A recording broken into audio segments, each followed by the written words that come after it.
I'm trying to.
Okay. I want to give Commissioner Sellers a minute to. Go ahead. You good? Yeah, apparently I can't remember my password, so.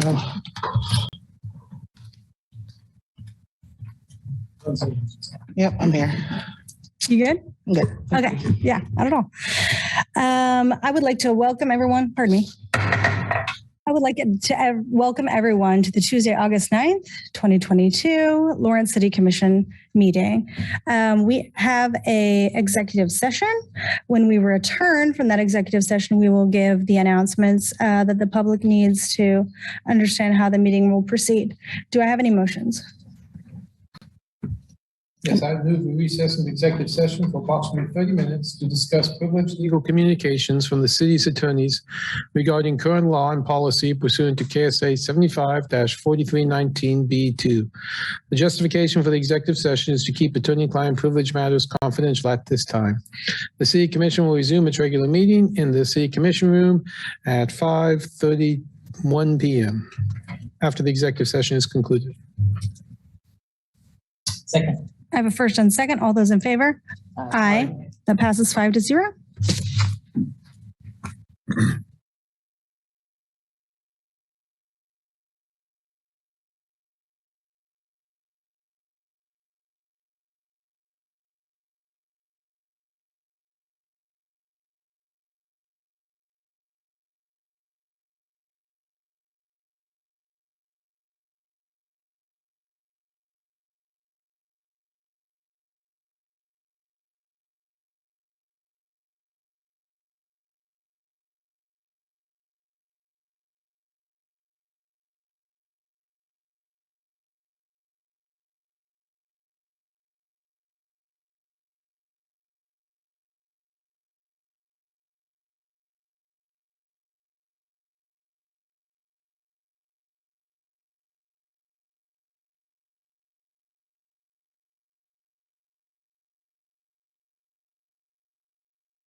Yeah, something like that. We're just recessed. It's fine. Welcome again, everyone. We have had an executive session. Do I need to read the motion first? Yeah. And then recess? Yep. Okay. Our motion is to direct staff to return with proposals regarding operations of the city commission meetings to enable the commission to be more efficient while complying with both the Kansas Open Meetings Act and the First Amendment. Sorry. Second. I have a first and second. All those in favor? Aye. That passes 5-0. We will, however, recess until 5:45 when the regular meeting begins.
We're ready, Is that a Mayor. yeah? Okay. Thank you, everyone, and welcome to the Tuesday, August 9th, 2022 Lawrence City Commission meeting. We have had an executive session and returned, so we will now make all our announcements, and we'll move on to approve the agenda. We'll start with Porter Arneal. Thank you, Mayor. Good evening, everyone. I just have a few housekeeping items for the Zoom meeting portion. This meeting is being recorded and broadcast on the city's YouTube channel and cable channel 25. Please remember to mute yourself during the meeting unless you are speaking. The chat function for this public meeting is disabled. All chats will go directly to me. Unless you are participating during the meeting, please turn your video off. This allows the active meeting participants to be seen on screen. You will still be able to hear the meeting. When you are participating in the meeting, please turn your video on. If you have any trouble, you can send me a chat. The city reserves the right to mute people or turn individual videos off to minimize distractions during the meeting. And now I'll turn the meeting back over to Mayor Shipley. Thank you, Porter. Next, we'll have some announcements from Sherry to explain how public comment works. Thank you, Mayor. When the mayor calls for public comment, individuals attending in person should approach the podium to indicate they wish to speak. The podium can be raised and lowered, and we encourage you to use this feature to ensure your comments are heard. Individuals participating via Zoom should use the raise hand function to indicate they wish to speak. Please leave your virtual hand raised until you are called on. Individuals will be called on in the order they appear on the meeting host screen. Please state your name before speaking, and all comments will be limited to 3 minutes. Thank you. Thank you. That brings us to the approval of the agenda. The City Commission reserves the right to amend, supplement, or reorder the agenda during the meeting. Do I have any motions? Move to approve the agenda. Second. I have a first and second. All those in favor? Aye. That passes 5-0. That brings us to our consent agenda. All matters listed on the consent agenda are considered under one motion and will be approved by one motion. There will be no separate discussion on these items. If discussion is desired, the item will be removed from the consent agenda and will be considered separately. Members of the public wishing to speak to an item that's been pulled off the consent agenda will be limited to 3 minutes for comments. Are there any items on our consent agenda this evening that commissioners would like to remove? I'm not seeing anything. Is there anything on the consent agenda that people in the audience here physically would like to remove? Item number C.8 the Police Oversight Work Group. Thank you.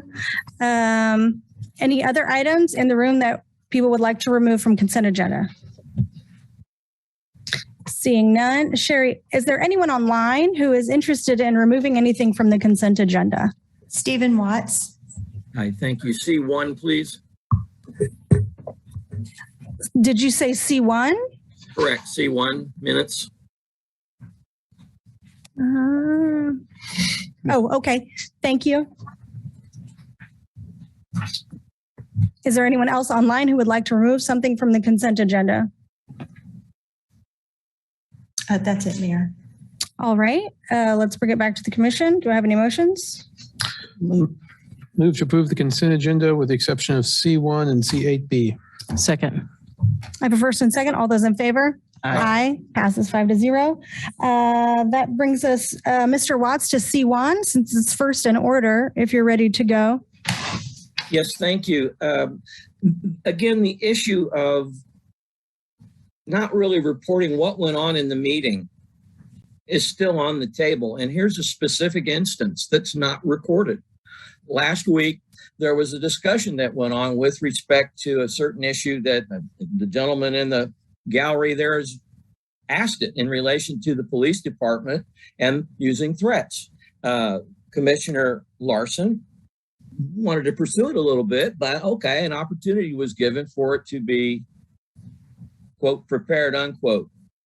There's no note of that anywhere. And where's the preparation? Where are we going to listen to what was said? That's what I have to say about the meeting minutes. They need to include everybody, what they're saying, please. Thank you. Thank you, Mr. Watts. there any comment from commission? There is some, there is knowledge on this from staff. I would say that I would like them to respond to Mr. Watts and perhaps some other people who might be interested in what does and doesn't have to be included in our minutes. If any other city commissioners are interested in that. Tonight or some other? No, I'm forwarding this to Forwarding. staff No. Yeah, that's fine. in the future to address his question, which is a valid one. Any other comments? I assume he's talking about the written meeting minutes, Yes. not the video. Right. The video records everything. Right. Yeah, within our meeting. Right. I want to clarify, Randy or someone. Yeah, we'll take care of a response. Thank you. And just a reminder, this will need an action since it's your minutes. You'll be approving the minutes unless you don't want to approve them until we come back with comments on them. I'd move to approve the city commission meeting minutes from 7:19 and 8/2/22. Hold up, girl. We didn't do public comment. Oh, I'm sorry. Let's make sure there's no public comment in the audience on this item. Any public comment online? No, Mayor. Okay. Now you're in. Sorry about that, Mayor. Move to approve the city commission meeting minutes from 7:19 and 8/2/2022, updated 8/5/2022. Second. I have a first and second. All those in favor? Aye. Aye. Aye, that passes 5-0. Thank you. Look forward to an answer to that, Mr. Watts. That brings us, Mr. Aravi, to item C.8 Okay, this is about appointing members of the Community-Police Oversight Work Group. We've been having work groups and appointments and discussions for 2, 3, 4 long years about this. And the Community Police Review Board has yet to review a single case. I think that says something. This whole thing's been mired in process. And I think this commission should be ashamed that at the last Community Police Review Board meeting, the citizens were greeted by nothing but police officers in this room. That's what that review board has become. I think when you guys were talking about adding police officers to this, I brought up concerns about police managing this process. And that's exactly what's happening because Chief Lockhart was the one that was directing that meeting and managing it. Jenny Robinson's not the one controlling that meeting. Rich Lockhart was working from the table there where Sherry is. Why can't we have another city official in here other than a police officer help conduct that meeting? I think it says a lot that we have the police officers doing that when they're supposed to be the ones that we're overseeing as a part of that process. And I said this several months ago that you're letting them have control. You've let them add people. Now we're adding more people. Who's going to get to vote in the end? As far as I understand it, all these police officers are going to retain their right to vote. But only a certain number of the board members? What about, is it just going to be a certain number of the oversight work group people that are appointed that are going to be able to vote? You're watering down the process.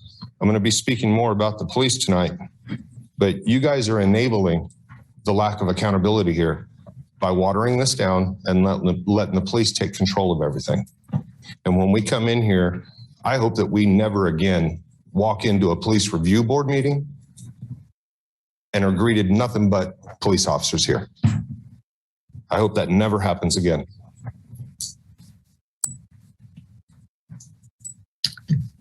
Thank you. Is there any comments from city commissioners? Comments or questions? I'm sorry, go ahead. I said comments or questions. I'm sorry, questions. Okay. So I do have a question. Is the chief, is he the liaison for the board? Is that my understanding? No. Assistant City Manager Brandon McGuire. The ordinance that establishes and authorizes the Community Police Review Board does establish the board liaison as the chief of police. And so that is set by ordinance and city code. Okay. I have been serving the last couple of years sort of as a temporary liaison because as you know, we had an extended period of time where we had interim chiefs. And then I wanted to give Chief Lockhart a little bit of time to get on the job and kind of get adjusted and acquainted with the community. But he is stepping into that role as the board liaison. What authority does the liaison have? A board liaison, I mean, there's no authority established in code. There's some expectations generally of the duties of a liaison. And really the staff serves more as kind of, I think, an administrative support for our advisory boards, making sure the meeting rooms are set up, audio, video is coordinated, calendaring, helping to prepare agendas and minutes. So Chief and I do meet once a month before publishing the agenda. We meet with the chair and vice chair and collaborate on agenda preparation before that's published, and then try to be responsive to questions, requests from board members for information and access to city resources. And so sort of generally kind of what you see the city manager doing to some extent in these meetings, or the city clerk, responsibilities of that nature.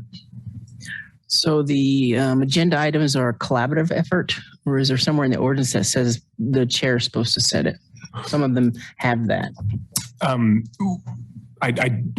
I do not recall anything in the ordinance or in the resolution or bylaws that pertain to our advisory boards about any authority of the chair to set an agenda. But the approach that we've taken is just a collaborative approach. So if there are informational, educational topics that we think the board would be interested in, the board members would be interested in, then we will offer to make some presentations, such as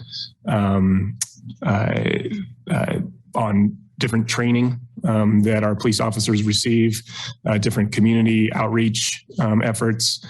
And we've even connected the board to state resources, like in the Kansas Attorney General's office, to talk about racial and other bias-based policing, and some law and some training around that. So just, and then sometimes the chair and vice chair also, or board members, suggest topics for the agenda as well. Thank you. Brandon, I want to be, if I can, if you could help me, be crystal clear for the public about what the addition of these steering committee members, the purpose of them are. I'm sorry, Mayor, I could not hear you. Oh, I'm sorry. The addition of these steering committee members, if you could, as briefly as you can, indicate the reason that we're adding them at this time. For the work group? Mm-hmm. Yes, so members of the Police Review Board worked with Chief Lockhart and I to develop a proposal for this work group project. And the proposal, I refer to it as a project charter, and it is attached to past agendas for anybody who's interested in reviewing it. That was presented to the Police Review Board. They provided some revisions to that over the course of 2 of their monthly meetings, and then ultimately voted to approve that project charter, advanced it to the City Commission. City Commission approved it. And so as part of that project charter, it discusses the composition of that work group. And the composition will be 2 members of police command staff, 2 members of the Lawrence Police Officers Association, 3 members of the Police Review Board, and 5 members from the community who are appointed by one of each of the city commissioners. And we wanted those additional community representatives to be able to provide unique perspectives that may not be represented in either of those or any of those stakeholder groups, especially community members who represent some of our protected classes, LGBTQ plus community, BIPOC community, et cetera. And so I think we've got a good group of nominees to bring an additional perspectives from the community and contribute that to this work group. This work group is going to be charged with reviewing the full end-to-end process in which complaints against police officers are administered, as well as the role of the Community Police Review Board in that process and in providing accountability and trust with the community in that process. So it's going to be a collaborative board, not necessarily a democratic board in the sense that the majority rules, votes will be taken and that sort of thing. I think it will function much more with a facilitative, collaborative approach, similar to, and this is going back several years, but what we saw with the Pedestrian Bicycle Issues Task Force. I believe that was back in 2014. So sorry for the old reference, but that was a very collaborative effort between community members and some of our subject matter experts on city staff. Any other questions from commissioners? Are these meetings, these work group meetings, going to be open to the public? I do anticipate them being open to the public, especially since we'll have 3 members of the Police Review Board who are all appointed by the City Commission, and then these 5 nominees who, the assumption is will be appointed by the City Commission here in a few minutes. And so we do anticipate them being open to the public, but it is a work group. And so I think the work group will probably come up with some expectations and rules about public participation and in their work group meetings. But there is an expectation of a public engagement process to help inform the work of the work group itself. So it may not be full participation by the public in the work group meetings in order to allow space for the work group to actually work on the issues and develop these recommendations. But I don't want to I guess put the cart before the horse. I want to let that work group decide how it would like to work. Okay, thank you. Any other questions from commissioners? Madam Mayor, if I might. Actually, hold on. Oh, there you are. Hey, go ahead. It's Chief Lockhart. Hey, I just wanted to let you all know the reason that there were just 3 police officers in the room was the meeting was being held via Zoom, and we had to be in person there so that we could run the Zoom meeting. So Adam Heffley was running the Zoom meeting. I was there to assist him with that. And then the other officer that was there was from the LPOA, and they come to all those meetings as well. Thank you. Any other questions? So everybody else was on Zoom. All the board members were on Zoom. Yes, ma'am. Because of the increased COVID cases, Chair Robinson wanted to hold the meeting via Zoom. So that's the only reason that they weren't there. Thank you. You're welcome. Anything else from commissioners? Mayor, I had the chance to just look at the bylaws of the group, and it's section 6 of the bylaws says the chief of police or his or her designee shall serve as a staff liaison between the city and the board. The staff liaison shall, in consultation with the chair, prepare the agenda and order of business for each regular meeting. Staff liaison shall also be responsible for recording the minutes of the regular and special meetings of the board. The staff liaison shall also keep the board informed of all communications. Thank you. Thank you, Greg. Got it. Sorry, just one last question. Give me a second. Let me make sure commissioners don't have any further questions. Good. Okay, I'll get you. Let's make sure there's no other public comment. Is there any other public comment? I have public comment. Hi, this is Chris Flower. So what I don't understand is why do we need representatives from the police union? Weren't they the one that ousted Burns in a secret? Well, I think they were trying to do it in secret where they had emailed the city manager.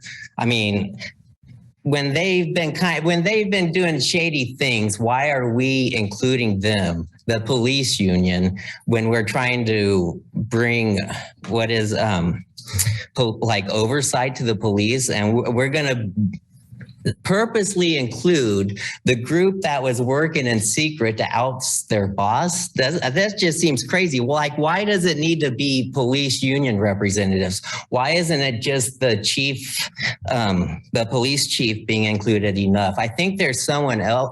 I'm sorry, I don't think it says who all's included, and I don't remember, but I think there's someone else besides the police chief. I mean, just 2 police officers, that seems more than enough without including members from the police union. The police union, they're going to fight against police oversight. I mean, that's just the way unions work. They work to protect their own. I mean, it just seems to go against common sense to be including the police union, like having representatives from the police union on this. Thank you. Thanks, Chris. Is there any other public comment in the room? Let's make sure there's no public comment online. Stephen Watts. Hi. Yes, thank you. Going back to what Mr. McGuire was saying and what Craig was indicating for the charter, it's a whole lot of malarkey. It's busy work for the city staff and the liaison to prepare the agenda. That doesn't mean that the director or that the chairperson can't interject items into the agenda as they see fit. It's just a nuts and bolts piece. All of this stuff goes back to the city gate waste of money that the town spent to bring other cops into town to tell us how to do cop stuff. Instead of having an objective analysis of people who really gave a damn, it was just people who wanted to, grease the wheels of copdom. So they're the ones who suggested this, quote, think group due to the huge distrust that exists between the police department and the people in the community, not to mention the community and the police department. Okay, so now it's been diluted even more so, the Citizens Review Board, with the addition of this other group that's going to oversee the Citizens Review Board, which doesn't do anything anyway. I see these names that have been added, and I'm sure that they're good people who are well-intentioned, but my money also says that not one of them has the courage to take the police to task and tell them what time it is, and to say, this is your job, this is what you do, thank you very much. As an example, the police have so much extra time, they can run around town and advertise that they need to put 2 more police people into the schools to lock up little kids. Absolutely incredible. Absolutely incredible. So, okay, continue with this group and approve these people, and we're going to yin yang and talk about this some more. It's a whole bunch of hooey, and the question still wasn't answered that Diane Stoddard was supposed to provide a response to with respect to can the police go about threatening people? If you say you're going to provide an answer, come on, man, go through the motion and give us that tried and true legal response stuff that won't say anything anyway. Your turn. Thank you. Thank you. Is there anyone else online that wants to make public comment? There's no more comments, Mayor. Okay. Trying to think of a question for you, Mr. Aravi, so I can give you a couple minutes. I'll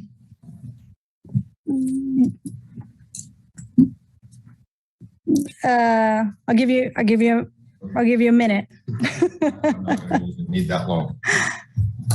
My only question for you guys before you approve this, how can you have a member of the organization that this work group is designed to build oversight for be in a position to provide leadership to the oversight task force as a whole?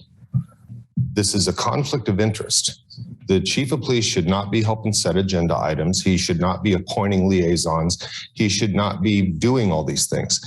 This should be a leader on the board because the police are the ones that need the oversight.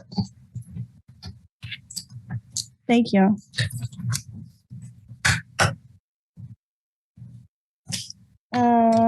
Commissioners, any further comments? Yeah, I have a couple because I feel like we're kind of conflating 2 different things here and it's starting to spill over. One thing that I heard was there is concerns with liaisons as it relates to boards and commissions, which we do have on our agenda item to go over boards and commissions, structure, function, things of that nature. So as a commissioner who is a former vice chair and chair of a commission, I took my duties quite seriously. And while I worked in concert with my staff liaison, I made the point to say that that our agenda would be structured and function, and that would be the responsibility of the chair and vice chair with input. So I think we dove a little bit under the auspice of this work group, which we can talk about the germaneness of the CPRB to it. But we've dovetailed a little bit into the idea where I feel like where Mr. Aravi might be coming from is that it's the idea of, because of the position of the individual and the scope of what the commission is or what the board is, there's concern as to that individual by defined term being a staff liaison, where there seems to be a thought of around a conflict. And we're not here to argue that. We're here to move on these nominations for the work group. And so I'm just going to put that to the side. We can have conversations about boards, commissions, and strong and weak leadership. That's not germane to us proving the nominees for this work group. That's a discussion to be had. It is not a correlation that could be used to make an argument as it relates to this particular agenda item. Again, point noted, but it has no germaneness to what we're trying to do tonight. The aspect of, back up a little bit. In regards to the comment around the validity, the authenticity of this work group and the work around what it means for police accountability, police relationships in our CPRB and our community, speaking for myself personally, as not just as a commissioner, but as a citizen and a Black woman in this community, I couldn't be more proud of the process because it's not rushed, and that the individuals that were nominated to be a part of this work group are going to provide invaluable insight to this process, to the bigger system that we are asking them, we are charging them to do under the work group and the charter. So I don't take offense as a commissioner. I take offense as a Black woman in this community that has often seen communities take a very performative approach to police accountability review boards.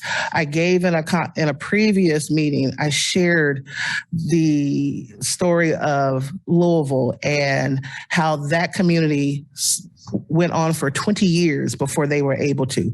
I hope this doesn't take 20. It's been a while. I get that. But I think to say that these 5 individuals who are going to be nominated to be a part of this work, to say that we've just nominated them to do fluff work, I take offense to that as a woman who has experienced police dynamics and understands when a community can get it right and when a community can get it wrong. And I take my role as a commissioner and my duties as a commissioner quite seriously when I chose the individual to serve on this work group and to do the greater work and the relationships between boards and commissions.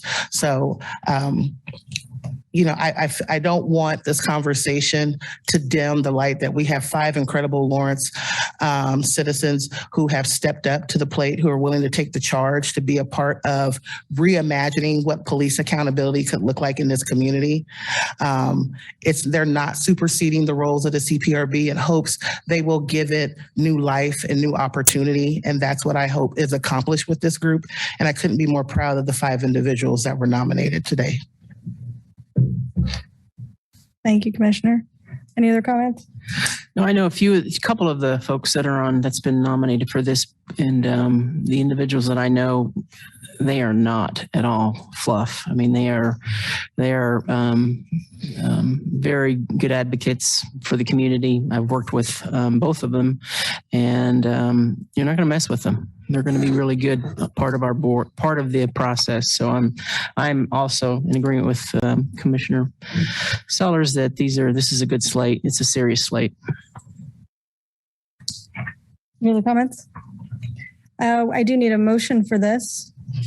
I move that we appoint Alex Kimball Williams, Doris Ricks, Jacqueline Nance Mingler, Harrison Baker, and Jimmy Calderon to the Community-Police Oversight Work Group. Second. I have a first and second. All those in favor? Aye. That passes 5-0. That lets us move on to public comment. The public is allowed to speak on items or issues that are not scheduled for discussion on the agenda. As a general practice, the commission will not discuss or debate these items, nor will the commission make decisions on items presented during this time. Individuals should address all comments and questions to the commission. Each person will be limited to 3 minutes. I asked Justin to let me go first because I'm going to immediately follow what just happened here. On the 7th of May, there was a threat made because an officer didn't like me filming him. On the 9th of June, a CPRB member who happens to also be an attorney asked the chief a very relevant question about, is this common practice? And he said, yes. I don't think he understood the full ramifications. But I did, on the 11th, I published a little mini survey that I did with police officers, about 50-50. They don't know what they're supposed to do out there because there's confusion. On the 14th, we discussed the Sanctuary Alliance changes that you guys wanted to give, and we talked about discretionary authority there that the police were given. And then we came back on the 28th, and you approved that. You gave the police more discretionary authority. The week before, we had called out those threats a second time and asked for an answer. Now, I'm showing how your process gets watered down because in the police review board, they asked for an answer. The chief said he'd get it, and we still haven't heard. On the 21st, we called it out again, expected an answer, still haven't heard. I'm going to go back to the May 5th incident that I sent emails to a couple commissioners, and they said they had somebody looking into that a second time. I got back and nothing was looked into because the chief is the ultimate authority. I gave a little thing about accountability up and accountability down, if you guys remember, and there's none either direction. So it's left to the chief to decide what to do. On the 5th of July, we came in here and called it out again, myself, and I believe it was Jeremy Rothkushel and possibly Stephen Watts that night. Nothing. On the 12th, we give a budget that's going to give more money to the LPD, and we're talking about a $14 million firing range. We just keep coddling, keep giving them more, but we can't get anything back. We don't get answers back. On the 14th, at the police review board meeting, the chief no longer speaks off the cuff. He reads prepared statements about an individual that was shot in another state, but we can't talk about anything that happens here in Lawrence. 7/19, another city commission meeting, still no answers. 7/23, just a few weeks ago, Sergeant Shipley out on the street ignoring the 1964 Civil Rights Act. We can't get any answers about that one either. August 2nd, last week, we almost get to an answer. Ms. Larson asked the chief to comment, and the chief was walking up here, and that got shut down. That's unfortunate because we were that close to an answer, and the process that you talk about shut it down. We're allowing the process to manage this. We need people that actually care about this community to manage it. Thank you. Is there any further public comment in the room?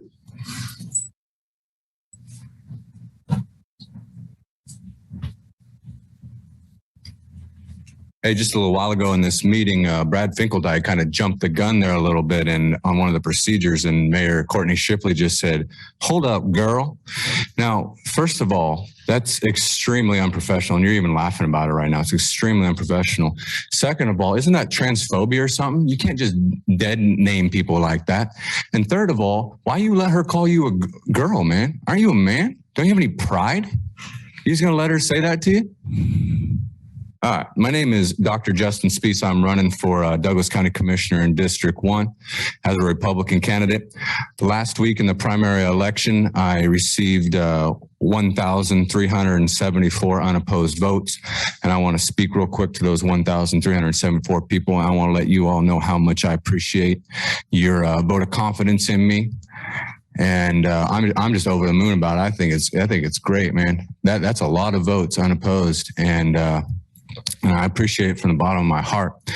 And it's a good sign, man. It's a good sign. It's a sign that the people are getting restless, and I don't blame them. I don't blame them at all. I mean, you look around you look around what we got to deal with, and I don't blame them. Look at our leadership around here. So then also along those lines, Patrick Kelly, who I'm running against, he ran against Dustin Stemlingbear, and they split their vote 70-30. So that tells me there's 30% of them Democrats that aren't too happy with Patrick Kelly, and I'm not surprised. So, I mean, just look around, guys. Look around, Lawrence. It's time to wake up a little bit. So look around here. So here you got Bart Littlejohn, Democrat, Lisa Larson, Democrat, Courtney Shipley, Democrat, Brad Finkeldye, supposedly a Republican, but let's say, Rhino, but let's face it, let somebody call him a girl, so he ain't no Republican. Amber Sellers, Democrat, Shannon Portillo, Democrat, Shannon Reed, Democrat, Patrick Kelly, Democrat, all of the school board Democrats. Now, come on, guys. Why would you just vote for more of the same? You look around at the mess that the school district's in. You look at these clowns here about to vote about a 25% increase in your utilities. County commission taxes are just going up like crazy. I mean, at some point you got to say, hey, wait a minute. I know you guys are a liberal city, but come on, man. Why would you keep going down the same path like that and not expect something different? Now, I'm not saying you got to be a Republican, but I'm looking for all non-Democrat votes. Everyone that's just fed up with this nonsense. I mean, look at these meetings, man. This city council here, man, they defer everything over to these two here, and these people here, they don't make any decisions whatsoever. And can you blame them? They're incompetent. They don't know what they're doing. They just sit up here and talk. They have no self-awareness. Amber Sellers, you have no self-awareness at all whatsoever. So anyways, 1,374 votes. I appreciate it. We got a lot of work to do, and I'll keep doing it and spread the word, and we'll see what can happen. Any other further public comment? Hi, this is Chris Flowers, and I'd just like to congratulate the good doctor on his win in the Republican primary. But actually, I mainly wanted to bring up how the meetings are set up. The next thing's going to be the work session, I guess, and I think we should be doing work sessions last. Like it's a presentation. I mean, we can read this stuff ahead of time, and it just seems like I think it'd be more efficient to do it last because they're kind of boring. And like the other stuff on the regular agenda, I think that's much more interesting than what's going to be on the work session. And people who are going to be like the citizens themselves, I think more are going to be interested in what's on the regular agenda item to make public comment than what's on the work session. So I think it'd be better for the citizens to have the work session located at the end. So thank you. Thanks, Chris.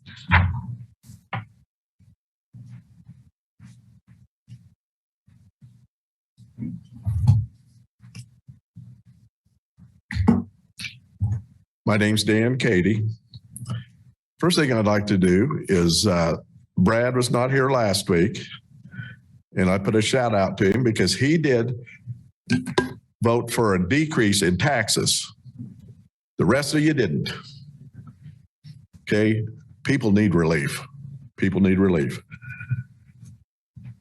The other thing I'd like to do is talk about the sustainability upgrades to the CIP. I would like to see a cost benefit analysis on those. What is the cost? Who benefits? Who is hurt by it? Who benefits? Okay. How are you going to measure what that's going to do? And I know you're all into climate change. Used to be global warming. Al Gore was big on that. Now it's climate change. What that is, it's a boondoggle. You know, you all know that. I know that.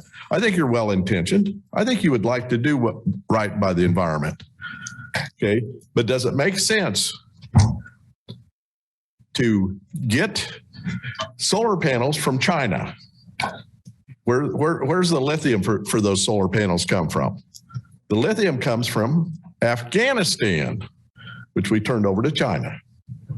So China gets the lithium from Afghanistan, takes it back to China, makes solar panels, and if you look at carbon emissions worldwide, China is by far the worst violator.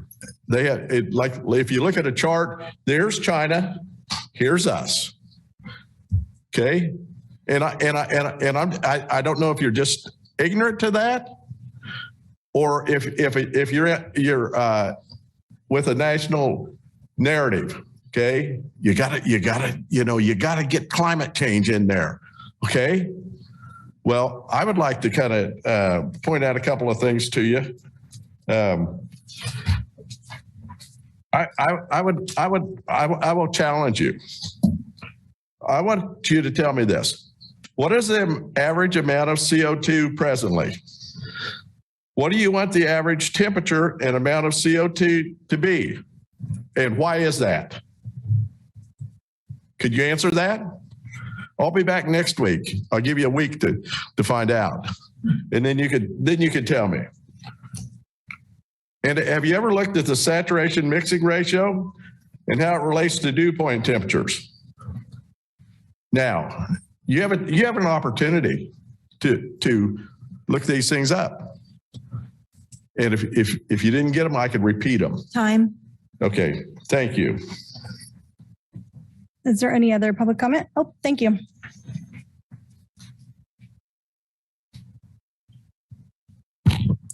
I'm Amy Boffman. I want to talk about taxes. Kansas has one of the highest taxes in the nation. If you have any part in getting our food tax lowered, or better yet, gone, that would be great. And the least you can do, since you think it's so important to use our tax dollars to buy expensive, useless art, it is the least you can do. We are literally taxed at every turn. The city of Lawrence raised our taxes on water and sewage, and now I guess the utility bills are coming up next, maybe, or something. The electricity. Yet you spend too much money on the artwork, and the police force and neighbors of that can see. Also, I'm hearing about some big expensive gun range. You guys are making foolish decisions with our hard-earned and easily taken tax dollars. The workforce you guys are talked about, that sounds like cha-ching, cha-ching, more tax dollars. I'm sure the 87,000 new IRS agents that Biden is hiring will cost us even more every turn. Thank you, Brad, for voting for lower taxes.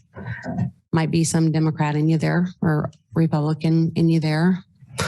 So I hope you guys in the future cannot spend our tax dollars on that expensive artwork that we really can't even see unless we go to the police station or live over there.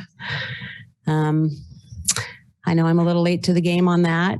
I know a lot of other people were here and talking about the Prairie Park and took money from that.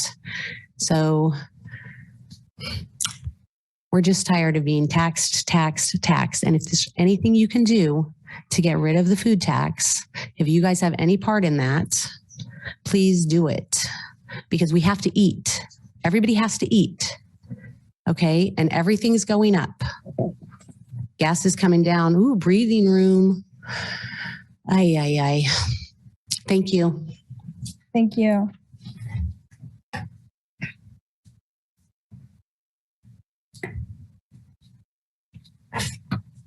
Hi, my name is Sue Herrick. I have something I wanted to submit to you. Is there a way to do that? If you could just give it to Sherry. Thank you, Sue. What I'm submitting to you is a copy of the Nuremberg Code. And I'm submitting it because we are facing, as everybody's hearing, a lot of talk about monkeypox, which drifts us back to vaccines.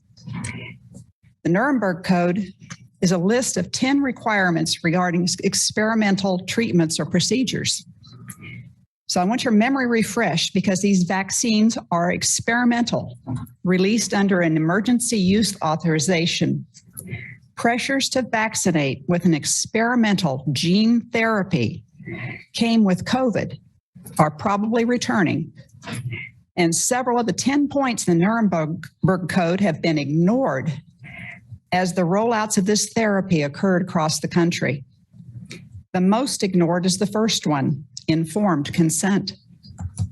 On December 6th, 2021, Dr. Fauci, someone named the last name of Daszak, Gates, and 12 others, some are pharma heads, were indicted at the International Criminal Court for numerous violations of this code that I just gave you. The fact that the law of their home nation would permit their actions would not relieve the person from justice under international law. They have no escape. The goal of these legal cases is to hold those responsible accountable under both civil and criminal law. So I'm asking tonight, as you go forward as commissioners here in Douglas County, don't forget for a moment that your actions that have violated this code can be called to account. Thank you.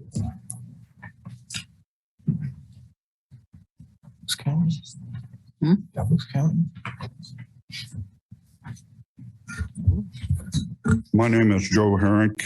Again, I'd like to start with a quote from Thomas Jefferson.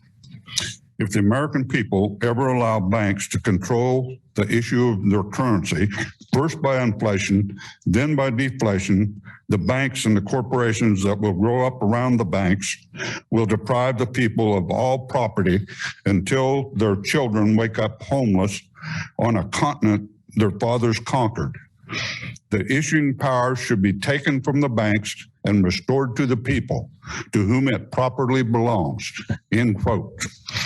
In 1913, the world's largest bankers created the Federal Reserve in order to control the money supply.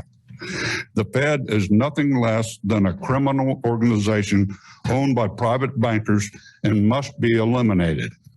We, the people, have no jurisdiction over the criminal organization. The Fed continues to print money to fund irresponsible government spending, causing hyperinflation. $1 in 1913 is worth 3 cents today. Today, our economy is in the middle of a recession, heading for a depression. It is my opinion that we will see real estate and the stock market decrease in value, while commodities like food and energy will increase in value. If this occurs, we will experience stagflation, inflation, and deflation simultaneously. This is the worst possible time to be increasing taxes. As the U.S. dollar loses value, the world is moving towards gold-backed currencies. Excuse me. Brazil, Russia, India, China, and South Africa have already backed their currencies by gold. In order to compete in world trade, I believe the U.S. will return to a gold standard and the Fed will be eliminated. Once all the countries of the world back their currencies with hard assets like precious metals, then inflation will disappear and government spending will become more accountable. In an average year, there are approximately 1,000 sealed federal indictments. In 2020, sealed federal indictments increased to over 200,000. Who has been indicted? I believe the extent of evil and corruption in our governments will be exposed before the midterm elections. This is a war between good and evil. We must choose wisely. Thank you. Any other public comment in the room? Is there any public comment online? If so, please raise your virtual hand so Sherry can call on you. That's all the comments, Mayor. Okay.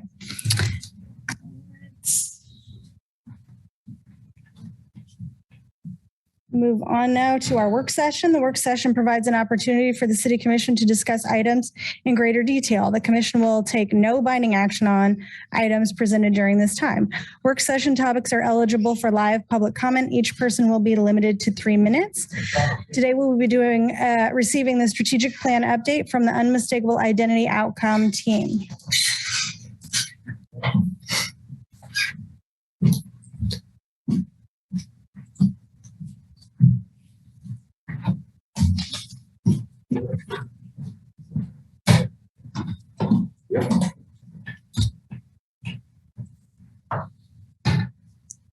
Good evening, City Commissioners. I'm Derek Rogers, Outcome Team Champion for Unmistakable Identity. Tonight is our part 2 of the presentation that we started back in June. And tonight we have our community partners with us, and they're very excited to present tonight. And I look forward to hearing from them and how they're hoping and collaborating to meet our unmistakable identity outcome and associated key performance indicators.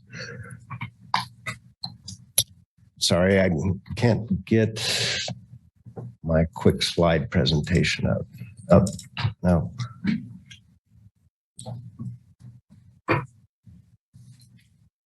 So I'll read through this.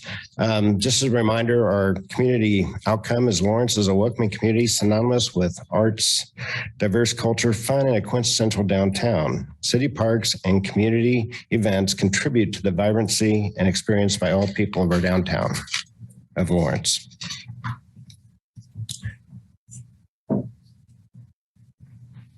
We have 14 key performance indicators, and if you go out to our strategic plan website, you can review those again, and you will hear from our community partners who will discuss quite a few that we started talking about back in June. So tonight's presentation is going to consist of 6 of our community partners. Theater Lawrence will be presented by Mary Dupton. Watkins Museum of History will be via Zoom by Steve Novak. Lawrence Arts Center will be presented by Margaret Morris via Zoom. Brad Allen will present the Lawrence Public Library. And Downtown Lawrence Inc. will be presented by Maren Ludwig. Explore Lawrence, we have Kim Ansbach in the room tonight. Also attached to the presentations on the agenda is a public comment by the Riverfront and Center team on the Call River Commons project that you've seen before. They may want to speak to it at public comment, and that's why it's out there. My recommendation would be, as you hear from the presenters this evening, is to ask questions while they're fresh in your mind with that individual presenter. You'll also have the opportunity at the end of the presentation to engage all of them. Some will be online, and we'll have 4 into the room tonight. With that, I'd like to welcome our first presenter, Mary Dupton for Theater Lawrence. Mary? Thank you, Derek. Thank you all for giving us an opportunity to talk about all the wonderful arts and culture and exciting things that are happening in Lawrence that are catering to not only the people within our community, but also attracting visitors from other places. At Theater Lawrence, we are concerned primarily with indicators 2, 3, and I believe it's 6 right now, because first of all, if we don't satisfy people, they won't come. So it's obviously to our advantage to be very aware of that particular item. We also track all of our people coming, going, volunteers, audiences, camp people, everybody who comes in and out the door. So we track that very carefully. And the final one, of course, is reaching out to underserved communities, and we're making a particular effort in that. So let me go back and not do boring numbers. Let me give you some just background on what we're doing right now. So we've just completed our first season post-pandemic. And like all arts and culture institutions across the country, it has been an exciting and challenging time. Exciting because we got to perform live, challenging because audiences are slow to come back. We noticed a change in our attendance at Theater Lawrence this past year. Unfortunately, it was a downward change. We were down 54% from the numbers that we experienced pre-pandemic. So I suppose what I should do is say, I want to talk about the good, the bad, and the ugly. And what you have just heard is one of the bads. So let me go back and talk about a good. And the good is the fabulous program we just completed this summer, and that was our Penguin Project. This is a project that is part of a national movement to work with youth with disabilities between the ages of 10 and 21. We had 62 young people participate in this program. The artists were our folks with special needs. Our mentors were peers of a similar age, but normally developing. 62 kids on our stage doing Disney's Shrek Jr. with all their might.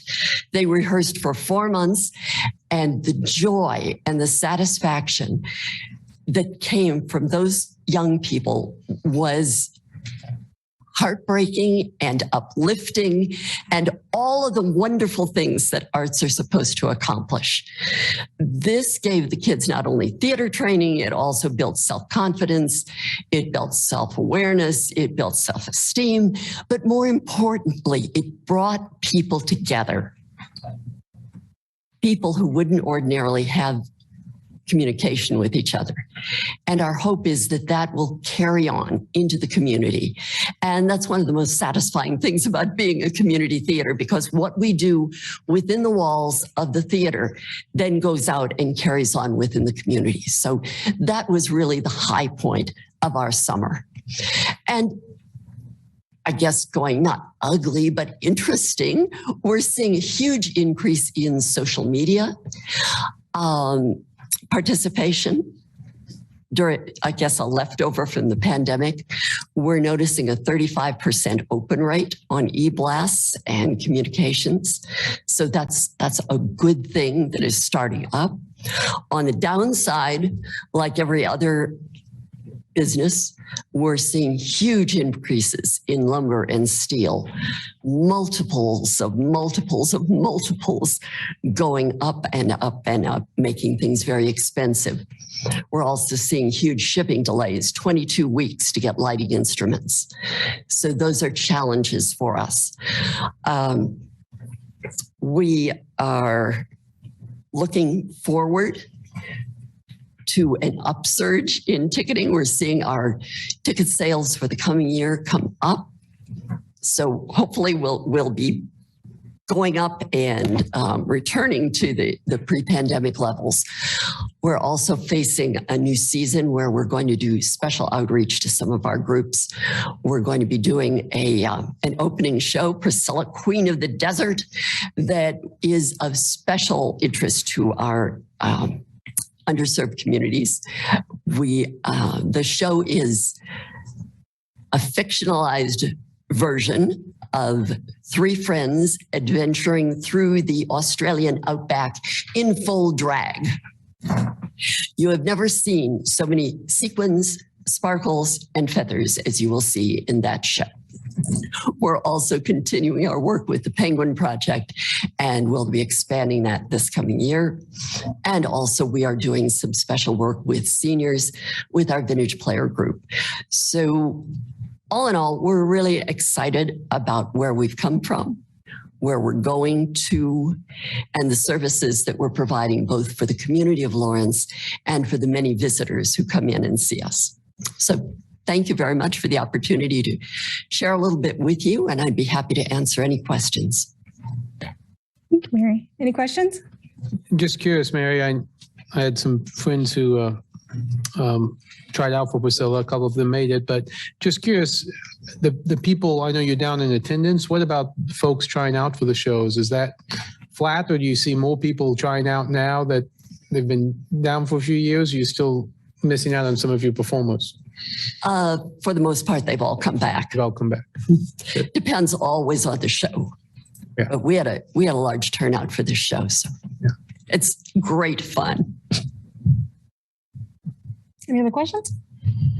Real quick, this is Commissioner Sellers. Mary, I had a quick question about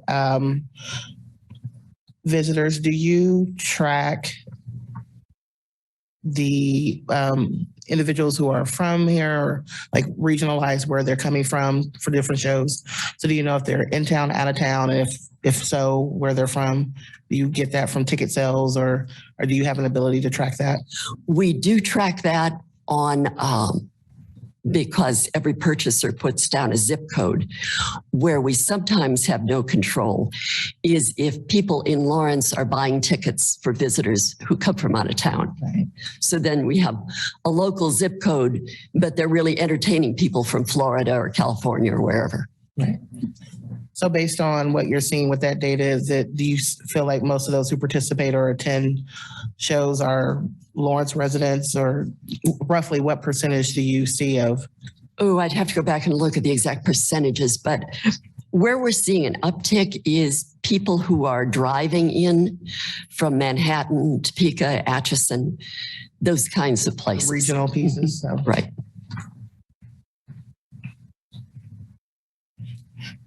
And then quick question, in your report, you had about financial aid and average aid award. And is that typically for youth classes? Yes, that's primarily for our Penguin project because that's free for everybody who comes into that. Okay. Any other questions? Thank you so much, Mary. Thank you. Derek Rogers, Director for Parks and Recreation, Unmistakable Identity Champion. Reporter is Steve Novak from Watkins Museum of History Online. And Steve, if you are, you're welcome to share your screen. There he is. Hi. I'll just present a little bit, sort of like if I was in the room. I think what you'll probably start to hear are some emerging trends as you hear from each of these organizations, because I'm going to echo some of the things that Mary said. We too are still feeling some effects from the pandemic and are finding that our on-site attendance is lower than it was in 2019 or before. But where we're seeing that we're making ground is with online programming and different opportunities. We have to reach out to people that way. So overall, that's the shift is kind of balancing out. It affects the way we do things or the kinds of skills and talents that we need to have, but it's also broadening the numbers of people that we can reach and also the kinds of programs we can offer. It's now become affordable for us to make connections with and share presentations by national authors. We don't have to bring them into Lawrence anymore, but people from Lawrence are able to participate. We're actually featuring a number of those speakers in our upcoming collaborative program with Parks and Rec, which is Civil War on the Border, our celebration of Lawrence's early history that always times with the commemoration of Quantrill's raid. I think I've shared with you a bunch of statistics about the various ways that the Watkins Museum can connect and support the unmistakable identity. We have particular impact on KPIs 2, 3, 4, 5, and 6. I don't think I'll go through all of those, but I do want to point out a few things. In particular, when it comes to connecting with residents, things like UI2 and UI5, we're able to utilize the museum's exhibits to make connections with different communities or with interesting stories from our past, of our heritage, that allow people deeper insights into who we are as a community and why we are the way we are. We can also use those as opportunities to reach out to new audiences and also to explain or build understanding among the different groups that make up our community. We're also an active program presenter, and we do lots of things that bring people downtown, that engage them in experiences that help them learn, and also create opportunities for them to interact with each other, which is another way that we can help foster a community that better understands each other. And finally, we're also able to highlight particular communities, again, by the way we build our collection or the exhibit programs that we undertake with borrowed collections that will help us highlight and develop better understanding of communities that may have been overlooked in the past. An example of one of those is the exhibit that is currently up in the museum that is a family photograph collection, about 300 different images that was donated by Gary Davis, whose family lived for generations in North Lawrence.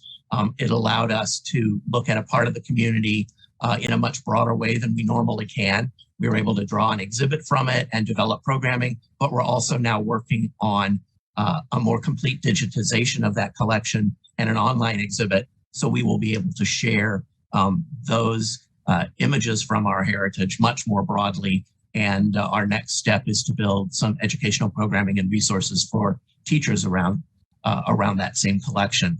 We're always looking for opportunities to build those collections. And I want to close by saying a little bit about the future, because we're really excited about the opportunity that the strategic plan and the connection with community partners and Parks and Rec provides for us.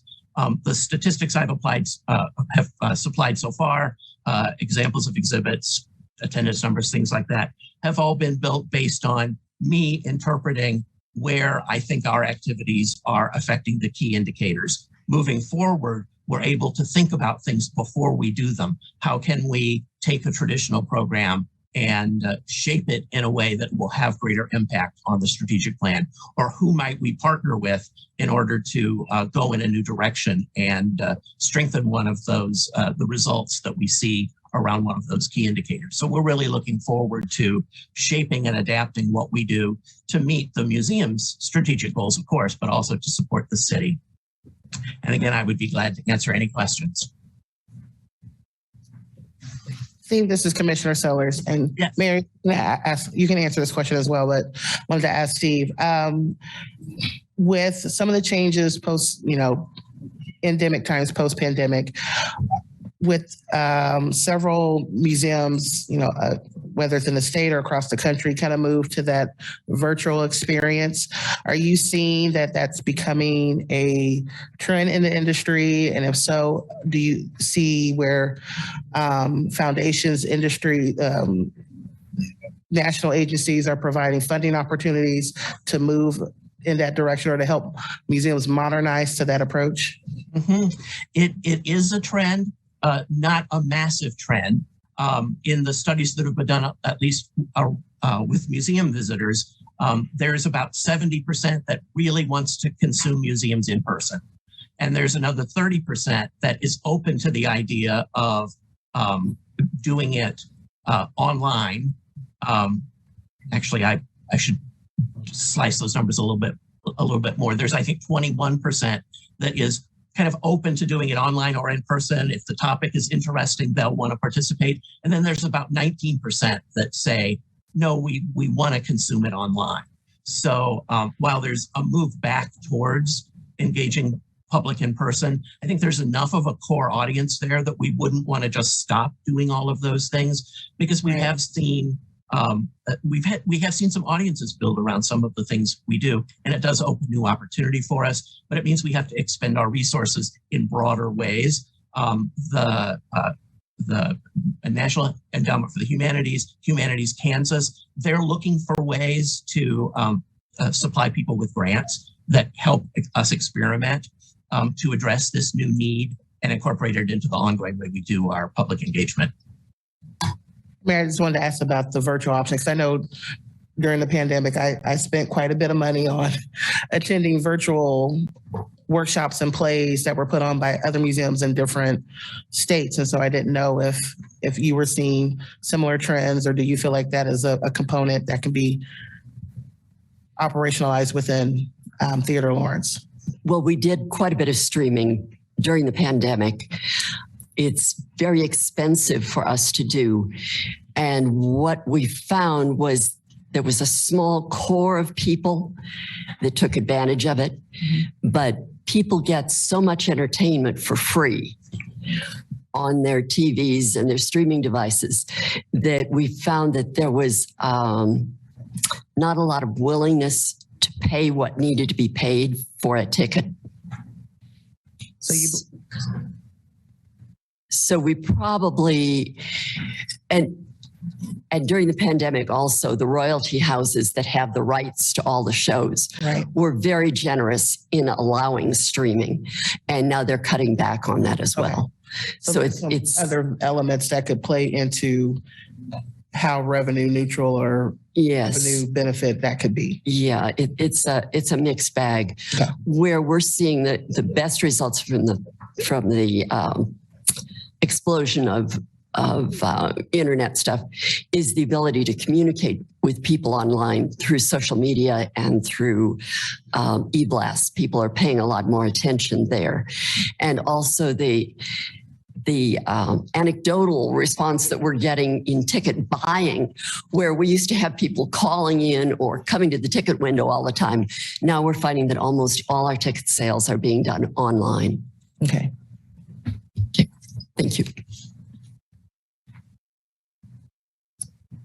Any other questions for Steve?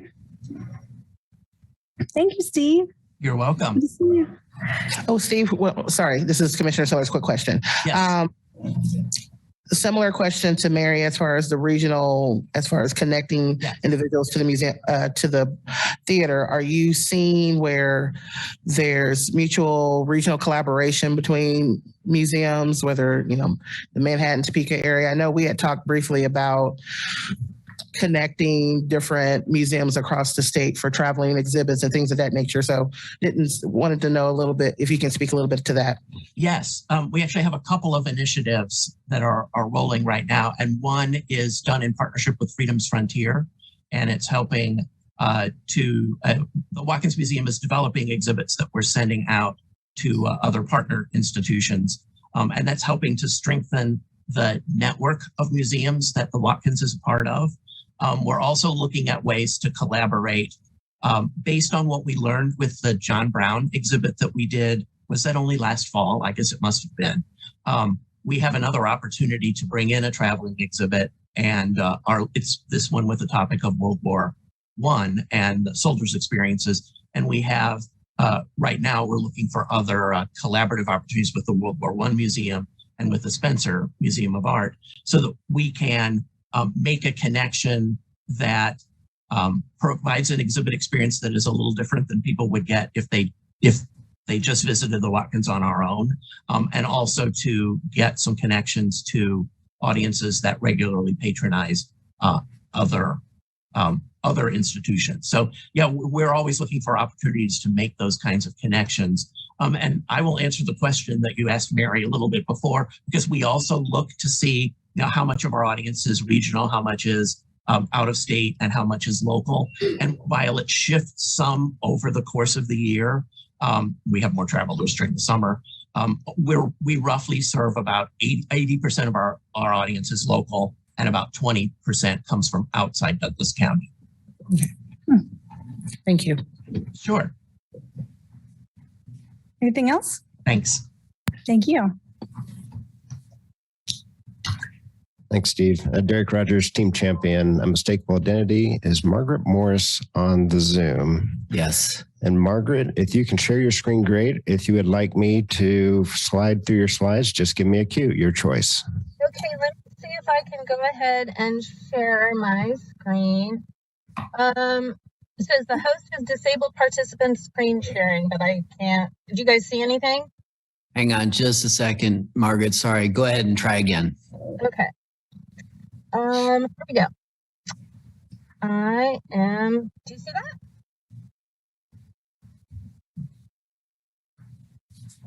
Can you guys see it? We see it. Okay, great. I'm not going to do the slide. I'm not going to do the whole, slide piece. I'm just going to run through the PowerPoint. I'm just going to start out saying thank you for the opportunity to come and talk to you guys and share what we're doing. And, much parallel to Theater Lawrence and Watkins, we are, so much of what we experience is very similar. Our business is still, we're thinking of it as rebounding. We're still down about 25% of our pre-pandemic numbers, just kind of across the board. But we do, find that people are really eager to come back, which is exciting to see and be a part of. Inflation and supply chain is really nipping at our heels as well.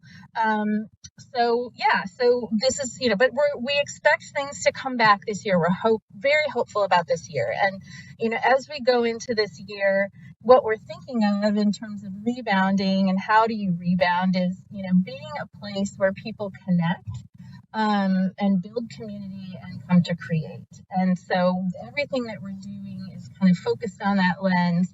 But then also we're taking a really hard look at ourselves, focused on diversity, equity, inclusion in the arts this year. We have hired a group to come in and do an organizational assessment on the Arts Center through a DEI lens this year that will eventually become our strategic plan. So exciting things to come there. But I'll just kind of, like Steve and Mayor Theodore Lawrence and Watkins, our main focus in terms of contributions to the unmistakable identity goal, strategic plan goal, is in the areas of 2, 3, and 4. So just a quick slide. This is kind of like, I'll whip through this, and it's really like an annual report a bit.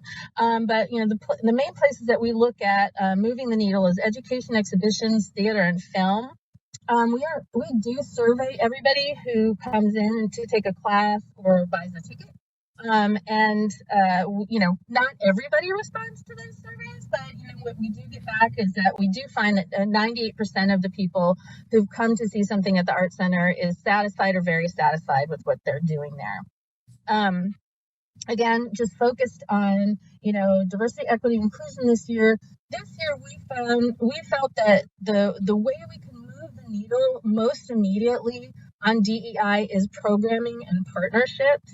And so a lot of our programming looked to include folks that haven't been at the table enough in the past, historically in the arts. So just a couple examples there of what we did in the exhibitions program. What Goes to Segregation in particular was a major show. It was a New York Times photographer, and we had that show for 12 weeks in the fall. And he is a photographer who goes around the country on his assignments, but when he's there, he researches sites in the areas that have been the sites of, historic racism in our past, and photographs them. And that was that show. We were really fortunate that we were able to do that. In performance and film, this is all of the things you see there are it's live theater, dance performances, film, and then one area that we're really excited to be jumping into is live stream broadcasting. And that we're jumping into that with a show called Good Morning Indian Country. It's produced in partnership with Indian Country Media and Native News Online. And it is basically like Good Morning America, but for, Indian country. So it's hosted live. It's been hosted. The pilot was live in our theater. We're probably going to be moving it off campus, but it will still be a partnership program with Native News Media. What's the next one? There we go. Education. So education, these are just some examples. One of the things we're really excited about this year was we've had a creative writing program in partnership with Central Middle School every year, where we embed a creative writer in the English classes there. And this year, Alicia Griffin, who's a slam poet, she's getting her doctorate at KU. But she was the poet that worked with the kids there, and I hope I can show this. They made a video and they worked with her, and I'll show that really quickly to you. Is it working? Not yet. Okay. Oh, here we go. Yay!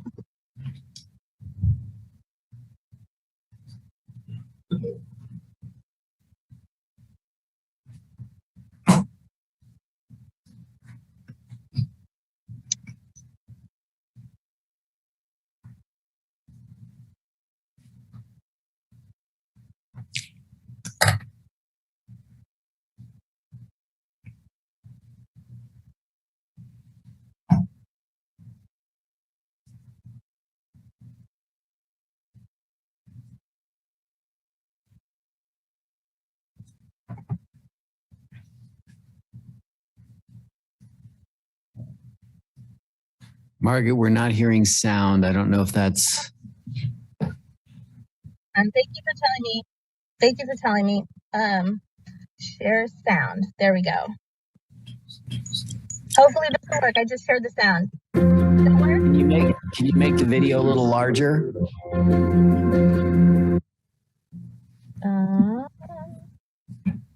That helps.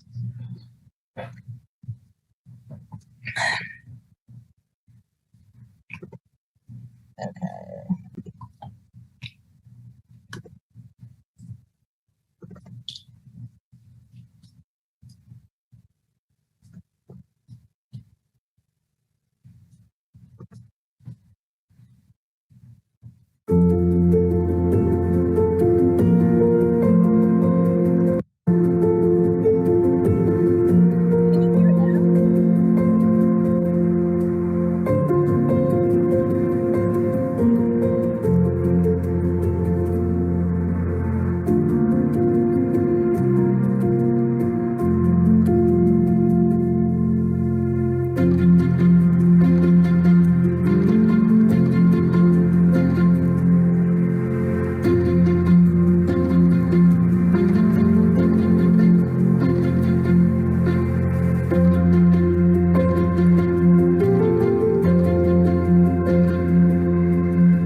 Is a splashing fish in the darkest waters, and my heart dances at rock bottom. When I drift on open flows, choke on salty waters, gag on trash and stink. When dirt and death beat my nose, you are the sound of crashing waves. You are the silence in the night. You are a flash in the sky. Sharp, white, zigzag, piercing darkness. You are steady, uncontained, and abstract energy, giving life to shadows.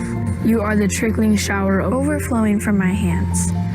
Waterfall rain, whispering to dry yellow grass. When I am a stone in a shallow stream. You are a liquid guide, the gleam, the shimmer, the soft hush.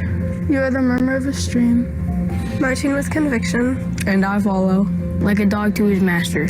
When my home is lost. And my head is a dome of running rivers. When panic and hope rise into the sky. And I am desperate for the warmth of my bed. You push me to the side. The diving body over bone. Laying your inked marked self on flames. You engulf my soul, building a new home of blue heat. You are a flip switch flame. Seeping through barriers and tasting of ash. You are the heat of a glowing hearth. Love returning in sweltering air. When I'm afraid of mystery. You are a snake emerging from the fire. You are a green and white tongues feeding torches. Freeing phoenixes rising. Feathers falling from their thrashing wings. And the tugs of gentle breezes. You are passion. And adrenaline. With claws of stone. Transforming beasts into cowering mice. When my doubt replaces confidence. And my spirit breaks like shards of glass. You are sad memories. Turned to renewed soil. You are the laughter of a short girl on a roller coaster. All hills, twists, and turns on speeding metal. Free falling into the limited infinity. You are air and light. The echo of lions lingering. Like rich chocolate or gum beneath the table. You bring me into the present. A song with verse. An easy thought.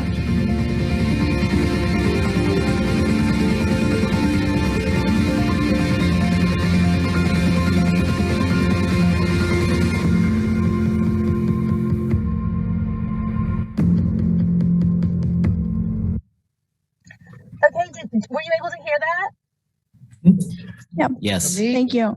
Good. That was so. Alicia worked with all of the 7th grade English students in their English, all 7th graders in their English classes, and they work together to produce that.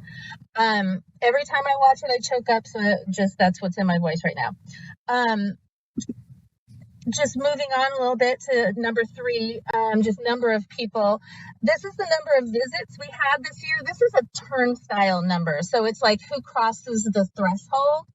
And again, I know it looks like a really big number, but it's actually about 25% less than what we've had pre-pandemic. But just an example of what they're coming to see at the Art Center. That's just like the annual report numbers. That's just the whole kit and caboodle right there. In the UI4, % of residents who've attended an event in the past year, we just count how many class enrollments and how many ticket purchases there are and how many registrations, like an RSVP or, signing up for a free event or something that's being, an event that needs to be socially distanced. So again, this looks like a big number, but it's actually still about 25% down from pre-pandemic numbers. And again, that's for the whole year. We're really proud and very fortunate that the Arts Center has a very robust financial aid program. It's kind of what puts everyone and artists for everyone, we feel like. Thank you, City of Lawrence, for providing $30,000 of that to us so that we can make those experiences available. This year we gave out over $88,000. Again, that is, in previous pandemic years, it's closer to it's anywhere from between 100 and 120. And we do have a you ask, you get policy. So it's basically the same amount of people are asking for it. It's just the whole business has been down 25%. So that's reflected in these numbers too. Just some quick facts about it is that, we gave out almost 1,000 awards. The average award amount, actually the number of awards was up this year than pre-pandemic, but the average award amount was less, which I guess kind of makes sense. The number of students, the percentage of students receiving financial aid increased this year, which we're actually, we like to see that because there's a lot of data factors involved, but we're glad that it increased, that people are making use of this program. So it was 6% pre-pandemic, and then now it's at 17% of our total students. And of course, 99%.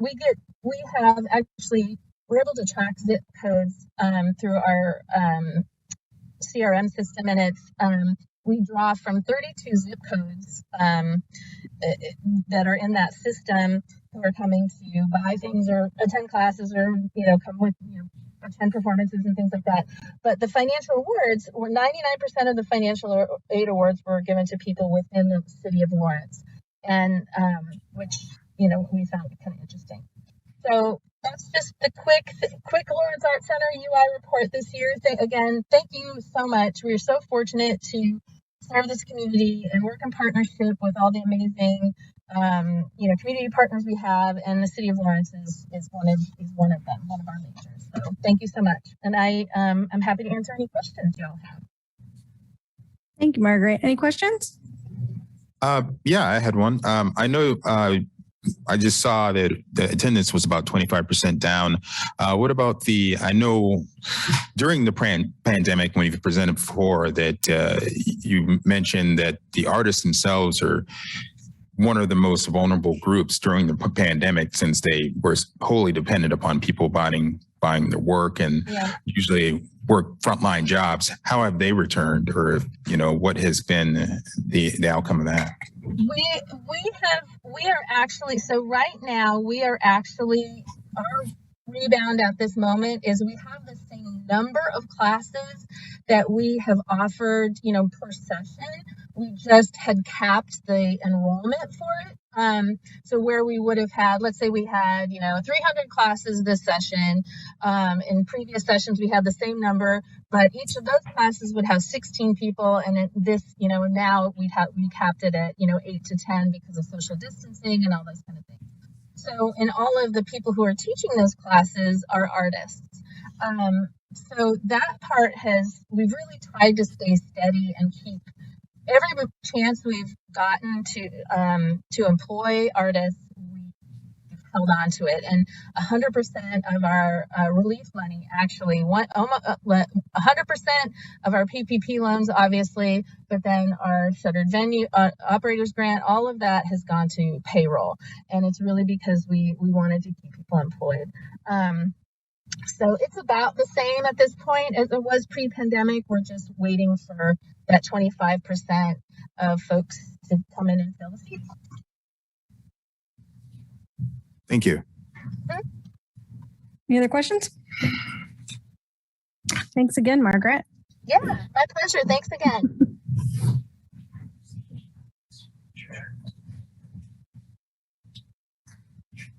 Thanks, Margaret. Next up, Brad Allen, Lawrence Public Library. Let's see if we can get his presentation to share.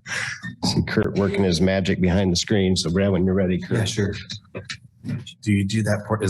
Do I need to share the screen from here? Yes. Okay.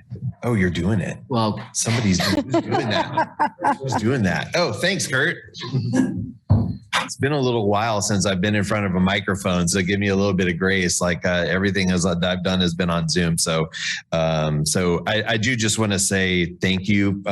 It's great to be here with all of our partners. We meet monthly, and this is just a group that I do a lot of work with. And I just wanted to tell you a little bit about. Say your name.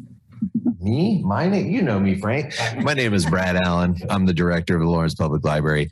Frank is still waiting for there to be a party for my arrival here 10 years ago. It's good to see you, Frank. I told you, give me some grace. All right. So anyway, what I wanted to do quickly is just kind of go through. Can you see this PowerPoint thing? Okay.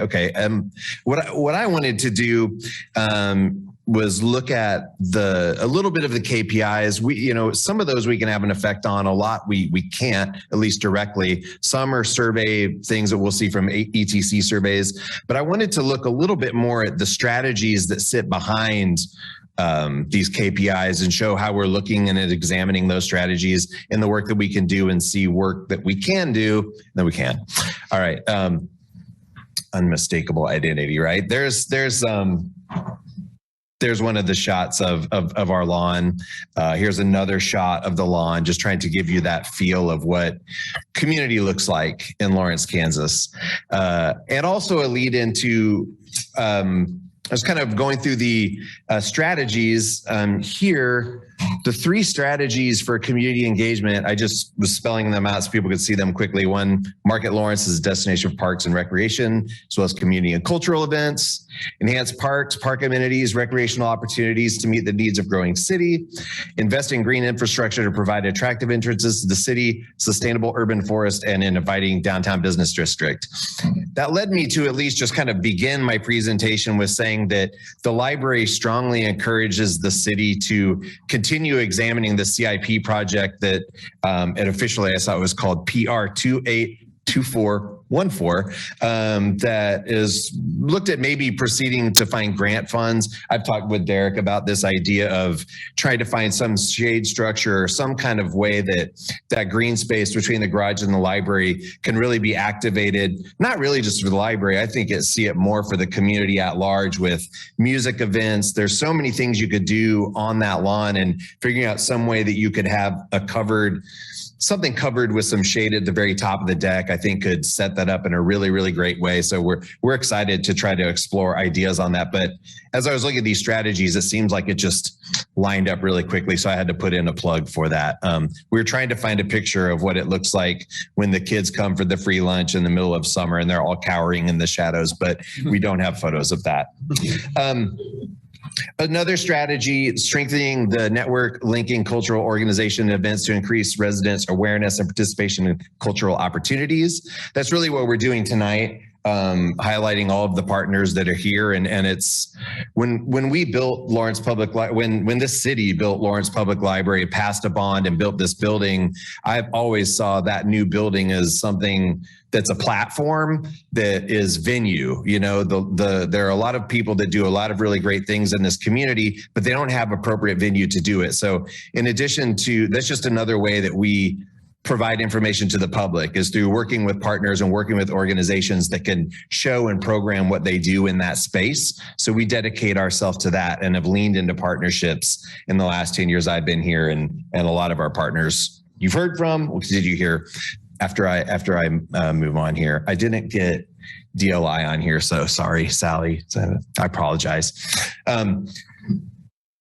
Few progress indicators here and how we participate in those. UI3, which is, I believe, total of people who attended events. Our numbers, like other people's, are down. This used to exist in the 500,000 to 600,000 category, and it's at about 325 right now.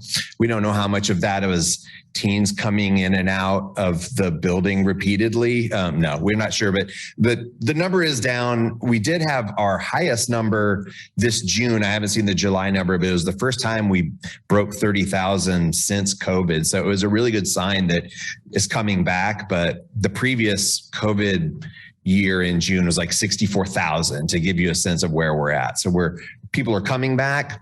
Another, just when you come to the way that we participate in the total aggregate of events, we have 24,669 people attended an LPL event in the last 12 months. That would include some of our virtual offerings as well. The thing that I really wanted to talk about the most tonight really is the things that we've been trying to do in equity and inclusion space. These things obviously are part of that bundled belonging and equity and inclusion commitment strategies and UIs that we'll see in surveys. So we can only try to strategize and do what we think is going to help move those. You can see the two that I concentrated on here. I think they're the only two. Develop and support initiatives that engage underserved and underrepresented communities and provide accessible, diverse, and inclusive parks and recreation programs and amenities for all ages and abilities, with a specific focus on historically marginalized communities. And some things I just wanted to point out that we have been trying to do in this space right around the time, I think maybe shortly after Dr. Faris Muhammad was hired. We hired the library's first diversity and equity coordinator. She's been with us for a little over a year. Another thing that we have been doing to try to create more of a pipeline for BIPOC librarians is we received a federal let me break down the acronym of IMLS. Institute of Museum and Library Services, $100,000 internship to find and bring in paid internships and pay for library school for people to work their way through and find a pipeline into librarianship as a career. Another thing that we're trying to do to reach people that can't come to our building is our new outreach vehicle, Dottie, which I believe you all received an invitation August 20. If you're free, come see Luca and come see Dottie. All the actuators are working. So you'll get to see the door come up and the books come out and everything. It's very exciting. And we're about a year behind on getting it delivered. So we're really excited. Those are the supply chain issues that we've been experiencing, is getting this truck out on the road. But please come, and a plug for the public too. It'll be our last bash end of summer reading celebration. We also recently worked with our book vendor to do a diversity audit of our collections to see how we compare to other libraries and the collections that we provide for our community. It did come out quite well that we have been doing a really good job having a diverse collection of authors. And we also really do our best to have diverse library events and programs, and really have worked, especially in our reader services space and programs that we do, to center a lot of BIPOC authors and issues. Our Read Across Lawrence this year was Interior Chinatown by Charles Yu, and we were able to have him online. It was a great conversation with Derek Kwan, and Colson Whitehead came for our beach author. After a 2-year delay from COVID, he honored that commitment. There's no way you could get him for what we paid for him 2 years ago now, after winning 2 Pulitzers. Anyway, so those are kinds of things that we try to do to help move that needle on people feeling welcoming, and to feel that we're really leaning into that space. There's Dottie. That's a little part that kind of comes up, and then you can, all the books come down and you can check the books out. We're really excited. Environmental sustainability. This is one that I thought was really interesting as I looked at the kind of programming that we do at the library. We do a lot in this space. The strategy is to increase educational classes, public events, and celebrations to emphasize preservation of the environment. First off, this community was dedicated to a building that was environmentally sustainable. The attempted to achieve LEED Silver and achieved LEED Gold on that building. And we continue to have green practices where we try to make sure that all of the COVID, we had some serious issues with energy efficiency. You got to jack up the the ventilation as much as you can. That's not really energy efficient, but we needed to do that to protect people. But just looking at how the building HVAC operates, from our cleaning practices, we used We use SAO. I don't know if you're familiar with that. Stabilized aqueous ozone. The schools use it. You turn water into ozone and then it cleans things. It's a miracle. You can apparently drink it. I wouldn't recommend it. Other things that we do, our seed library, a lot of libraries do this. We handed out several thousand seeds this year. Our Mend and Mingle, where people bring things in and try to figure out how to repair clothes with people that know how to do that. Our repair studio, people bring broken things in and they're just kind of people in the community who know just kind of how to fix things. Our nature book club, walking tours we do a lot of walking tours of the tree canopy. And I was looking at the way that we talk about our urban forest and that canopy. Jake Vale and others on our info services team take people on walks in our parks and bring people to talk and arborists about the trees. And we recently just did a program at Baker Wetlands. I think 100 people came out to learn more about what goes on with nature in our community. So I was pleased to see that we are kind of just doing this before that KPI was really even set. It's something that our team has thought was important, and it does have a lot of local interest and draws lots of people out to attend. Basic summary of the things that we can have an impact on when it comes to progress indicators. UI3 and UI4, that are those like bulk numbers of events and people that attend. We're starting to come out of that COVID slump. We did do 15 events and programs, that those would be some of those I mentioned that celebrate and enhance area environmental and sustainability. And the goal was 8. So we had 8 and the goal was 18. So we've won. We have 23 now. And then really just that continued effort that we have to engage in equity and inclusion strategies, and the way that we do our work and the way that we try to get our community to engage in this work. We really see that as one of the most important things that we can do as a public library. I think that's my last slide. I talked longer than I meant to. I apologize. But thank you so much for allowing me the time to just speak, and I'd be happy to answer any questions. Thank you, Brad. Any questions? Just curious, Brad. I know last year when I was on the board, there was some discussion about the hours of the library. Are we still in the same hours, or if we made any changes? We still are at 64 hours a week. We were at 73 pre-COVID. As we looked at just our staffing levels and where we needed to be, we found that at the beginning and ends of each day were really kind of our slowest parts of the day. And we really felt that we wanted to provide better service 64-hour weeks than less good service at 73 hours a week. And so as we look at our staffing model, that's where we're at this point. It seems to be working pretty well, but we are still at that. It's a great question. Thank you. To piggyback off of Commissioner Seller's earlier questions, how has, I know you guys had to transition to more of a streaming component, online component.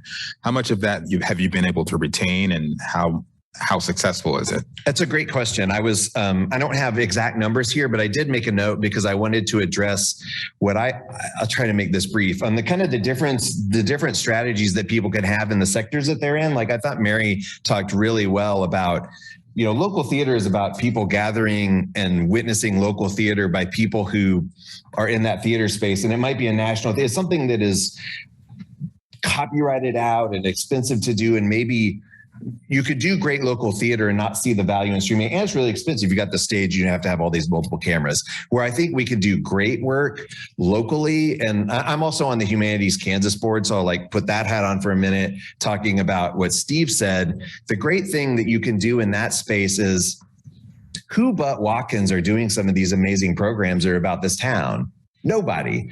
You own that market. It's a niche. And there are people outside of this town that are going to find that on the internet. And it might just be trickles and things, but being forced to lean into that space, I think is really powerful. I think we're starting to see the power of digital humanities from a local context. So I think it's smart for Watkins to do that. I think we continue to try to do that. The thing I was going to mention is we did use some ARPA money to create a hybrid meeting room and a hybrid auditorium space, so that the problem that we had streaming is every time we wanted to stream a program in the auditorium, we'd run and try to rustle up a camera and figure out where to plug it in. And it was just a mess. And now we have like a 3-camera setup and a really easy way that we could just even train folks who use it regularly to do like a 2-camera live stream. And it's easy and it's plug and play. And if you don't do that, the barrier is too high. And so I think we have a lot of opportunities, and I'm excited to see folks working in those spaces, because I think that we can provide really good local content that scales outside of Lawrence. And even just we've found with our library friends and foundation do this actually, and not the library. They have a retirement boot camp that was just starting when COVID hit, and they have, I think, up to 300 people that it's not all of them that show up each time, but they have like dinner and a movie tomorrow night. It's a surfing documentary on Canopy that everybody watches on our free on Canopy for free. And then they get together and a person does a presentation, then people can talk and engage. And what's happening with especially our senior population in that Zoom space is really cool. People show up, like 30 to 50 people on a Zoom. It's really neat to see. It's easy, it's convenient. So certain things scale to that. Really, we were shocked. We were just trying to get people online so that they weren't sitting by themselves in their apartment or house alone and just creating community. They just had an hour coffee group where they would just talk. And so we found some things out by accident with COVID on that. So long answer, but I think it's, I'm sorry? Don't forget bingo. And yeah, bingo. We tried to pull the plug on bingo and they're like, no, we must have our bingo. So even those things that were intended to be a lifeline, people still want to engage in that space because they've created community. It's really incredible. That was a long answer, but I think but we have to figure out how we do it in a way that is not difficult and that doesn't sideline the people that are in the hybrid environment. If you're kind of like up on that screen and you can't engage properly in that meeting room, it's just not going to work out well. So I think we got to continue to learn how to grow in that space. Thank you. Any other questions? Thank you so much, Brad. We'll have some public comment here in a minute. Thanks, Frank, John. don't worry. Thank you. And Derek Rogers, team champion. Next up is Downtown Lawrence, Inc., and it will be Maren Ludwig to speak. Would you like a screen or are you going to speak? Thank you. Hi, I'm Maren Ludwig. I'm the president of DLI, and Sally is coming back from a well-deserved vacation. So I'm going to be covering the presentation for Downtown Lawrence today. So I would say Downtown Lawrence is the venue for our unique, unmistakable identity. A lot of the events that our community partners have been speaking of occur downtown. And DLI serves as both the liaison and the marketing arm for a lot of these community partners. We have wide resources within the social media space to share events. We frequently co-host events with Watkins, the Explore Lawrence, the library, etc., to enhance their reach of their own events. In addition, we have partnered with the city quite extensively this spring. You may remember a certain March Madness downtown Mass Street Madness party that was put on. That was in collaboration with a ton of community partners, both Parks and Rec, Downtown Lawrence, Explore Lawrence. We all came together to plan an event to make a space that in previous years had been a pretty dead space because of the requirements of the police department to a really active space. I know that the mayor and Amber both came down and helped activate the space as well. And so that's definitely a unique experience, I would say, for our city that really drew a lot of visitors downtown that in the past we hadn't experienced. And then we helped host the championship parade. So that was fun as well. So Downtown Lawrence obviously is a membership organization. We have over 200 members, retail, service industry, and restaurants and bars. In addition, we work with the city to just market downtown as a destination. The performance indicators we are trying to draw people to events. I think events are coming back. Busker Fest expanded to an additional day this year using the holiday weekend. And it appeared well attended from everything that I saw downtown. In addition, the Craft Beer Expo came back, and we're bringing back Oktoberfest this year as well. So events are coming back. People are wanting to engage in the community. They're looking for things to do, and downtown is kind of the host and the venue. And then also, I would say probably our greatest role is just to serve as a liaison to make sure that people know who to talk to when they have an idea. I'd say Sally is probably our secret weapon with that. She knows who to call and who to talk to when someone has an idea or a question. So that's basically everything I had to say. I don't want to bore anyone or take up too much time, but if anyone has any questions, I'd be happy to attempt to answer them. Thank you, Marion. Any questions? Well, thank you. And thanks, Sally, for her work too. Yeah, thank you guys. Rick Rogers, team champion, Unmistakable Identity. And our last speaker tonight is Explorer Lawrence Kim Ansbach.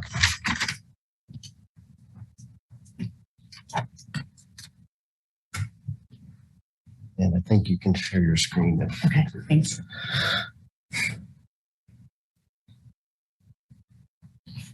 Oh, goodness. Is someone else doing it? I'm sorry. Kurt will do it? Okay.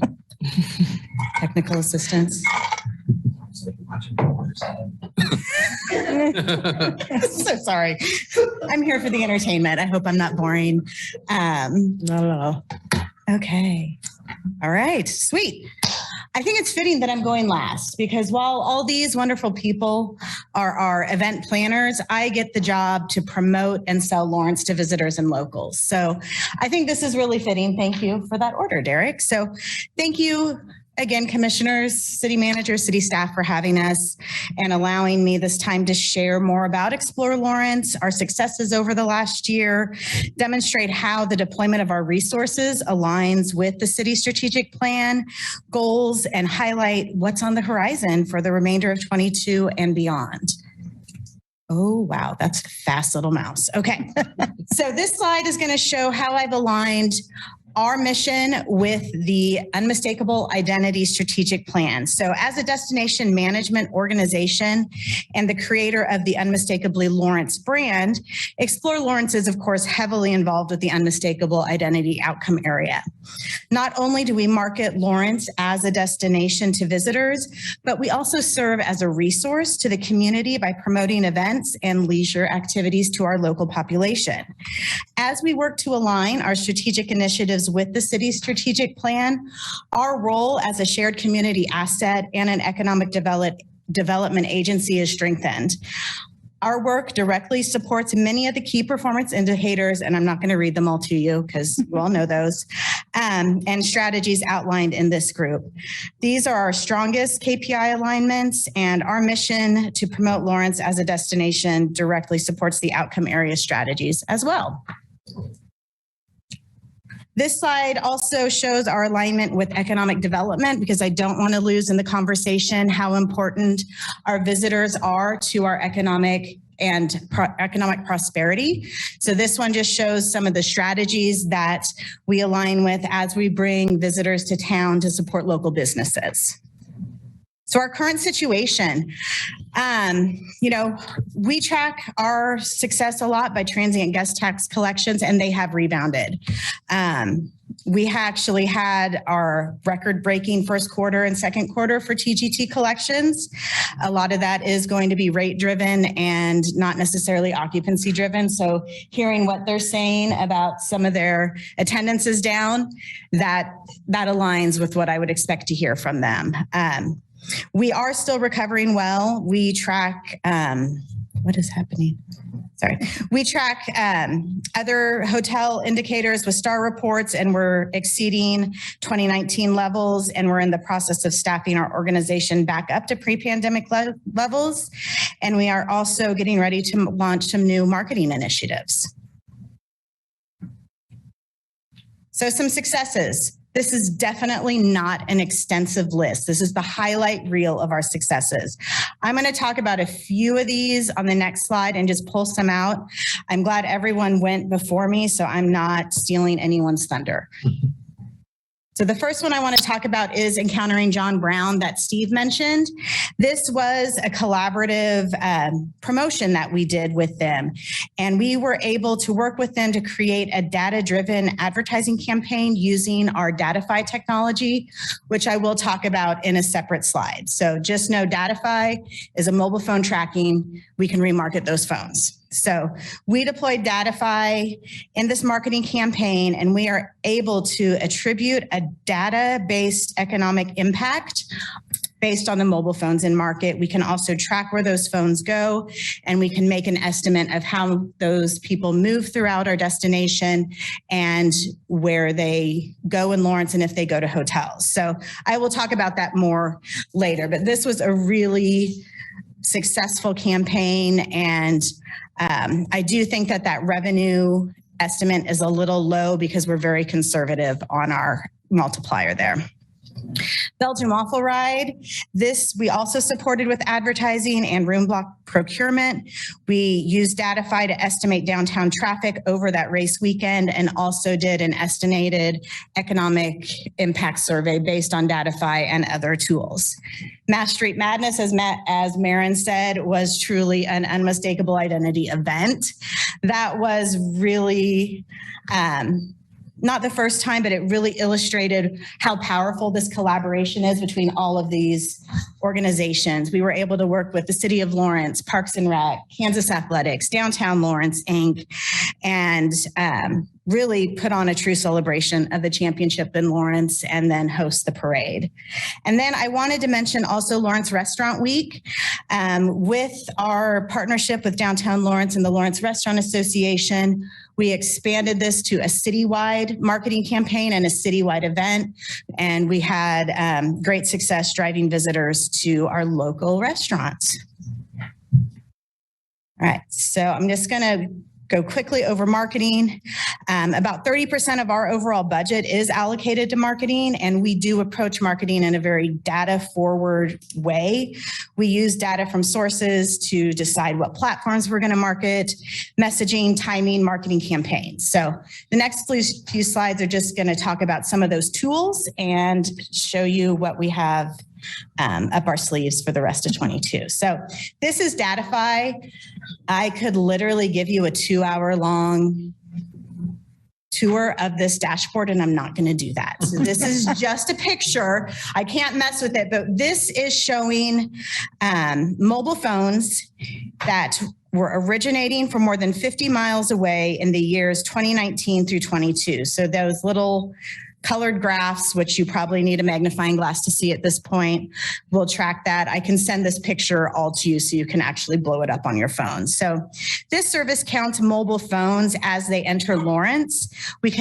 This technology helps us understand where phones move in relation to various points of interest. So we can then also retarget those phones for digital campaigns. So when we brought all those people to downtown Lawrence for the parade, we can now remarket them with new messaging. So very powerful tool. The more people we have, the better. So this dashboard gives us information on how many people visited, how long they were here, where they visited, and some of the places they visited while they were in Lawrence. These are the target markets we go after when we are marketing Lawrence as a whole and also marketing events for our partners. We craft our messages based on geographical and then some personas. So our main personas here align with the unmistakable identity outcomes with arts and culture, history buff, sports fanatics, outdoor enthusiasts, live music, and foodies.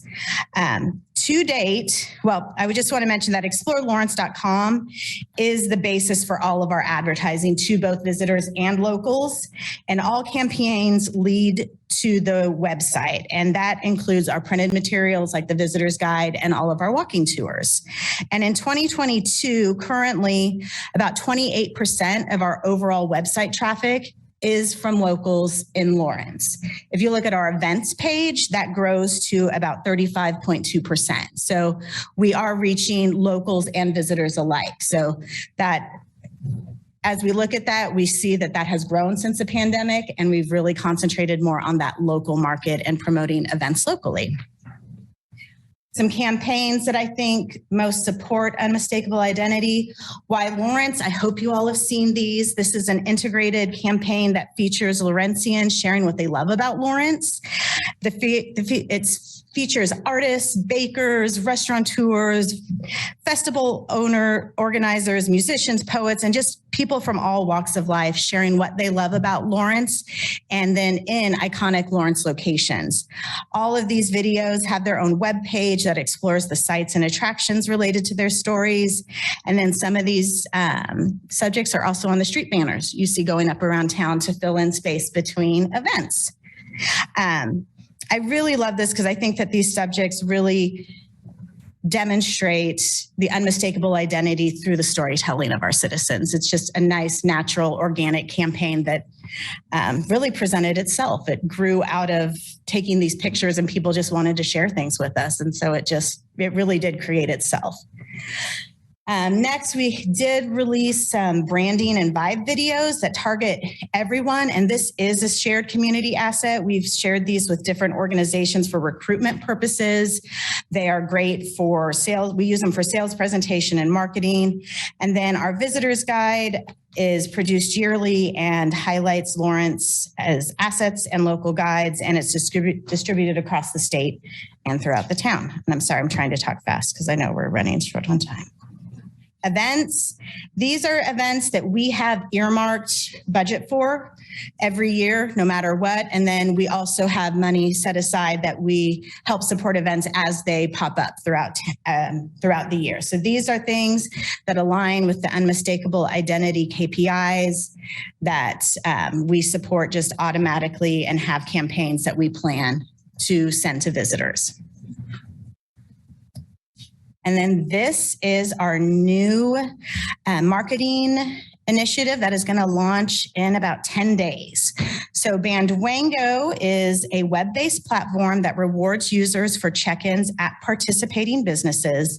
This is a technology that has been used within the region and has been very successful at generating business.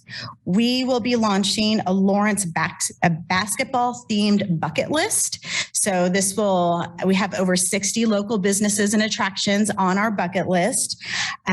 This is a gamification trail where you can check in by proximity, or you can go into a business and claim a special deal or a special prize.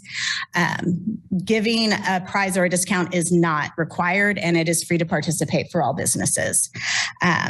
So this is something that will drive businesses, trackable business to our local business partners. And I'll send you a link to our bucket list trail when it is ready. And I will say the prize is a pretty cool, unmistakably Lawrence bucket hat. So I think you all are going to want those. So that is what I have for you today. Thank you again for this time. I really think as an unmistakable identity group, we've made a lot of progress this year. The collaboration with everyone on this is very valuable to me and Explore Lawrence. Without these people, we don't have a whole, they are what we market to visitors. They are what drive visitation. And then we're also able to share their events and all of their programming with locals as well. So thank you. And I will take any questions you might have. Thank you so much, Kim. Is there any questions? I got one. So when you showed the slide regarding the economic impact, such as the John Brown, the Belgian Waffle Ride, the Mass Street Madness, and Lawrence Week, how do you determine the amount of investment or economic development that actually occurred? How does that? It's like, for instance, Lawrence Restaurant Week, you said it resulted in 1,780 unique visitors to Lawrence and 231 room nights. How do you determine that? That one in particular is two different ways, Commissioner Larson, that we do determine economic impact. When we work with the group and we are able to track overnight stays, we can use an industry tool that's called an economic impact calculator. And that takes into account overnight stays as well as day trippers, and there's an industry standard formula that you apply to everyone who booked a room. So that is one way that is very cut and dried. I have really good data to do that. The Lawrence Restaurant Week is one that we used Datify technology. So we counted the phones that went to the restaurants that were highlighted in Lawrence Restaurant Week. We applied a very low multiplier to that based on kind of average menu price item. And then we multiplied it out by those unique phones to get to that number. Okay. Okay. Yeah. Great question. Any other questions? Kim, just real quick, how do you see Lawrence coming back online to other destination management groups like in our region? So Topeka, Manhattan, how are we coming online, you know, at about the same rate? Are we doing a little bit better? So bragging rights here. That's a great question, Commissioner Sellers. You know, I look at regional partners and I don't know how to say, I do think that some of our regional partners had a leg up on us during COVID because they had different funding models. They had more resources during the pandemic. Now I think we are coming back online. Our resources are back to an expected level, and we're a little behind because we couldn't rehire our staff, but we are recovering well, and we have done a lot with a reduced staff. And by the end of next month, I'm going to have a full staff. So I'm really excited to see what we can do when we are fully staffed with all 6 people and not 3 people doing 6 people's work. Any other questions? I hate to open this can of worms, but your slide about events that you budget for every year, which is longer than I would have come up with. Whenever I kind of think about your funding and I think about transient and you know where some of those events meet transient guest tax and asking for that grant funding, my head swims a little bit because it seems like some of it's a little bit of robbing Peter to pay Paul. And are we budgeting enough of that to also allow for new things that you need to be ready to capture if an opportunity presents itself? That's not a great question. That was not even really a question. But when I looked at, when I looked at that list, I thought that's a lot of things that you are already, those are all things we expect to have happen.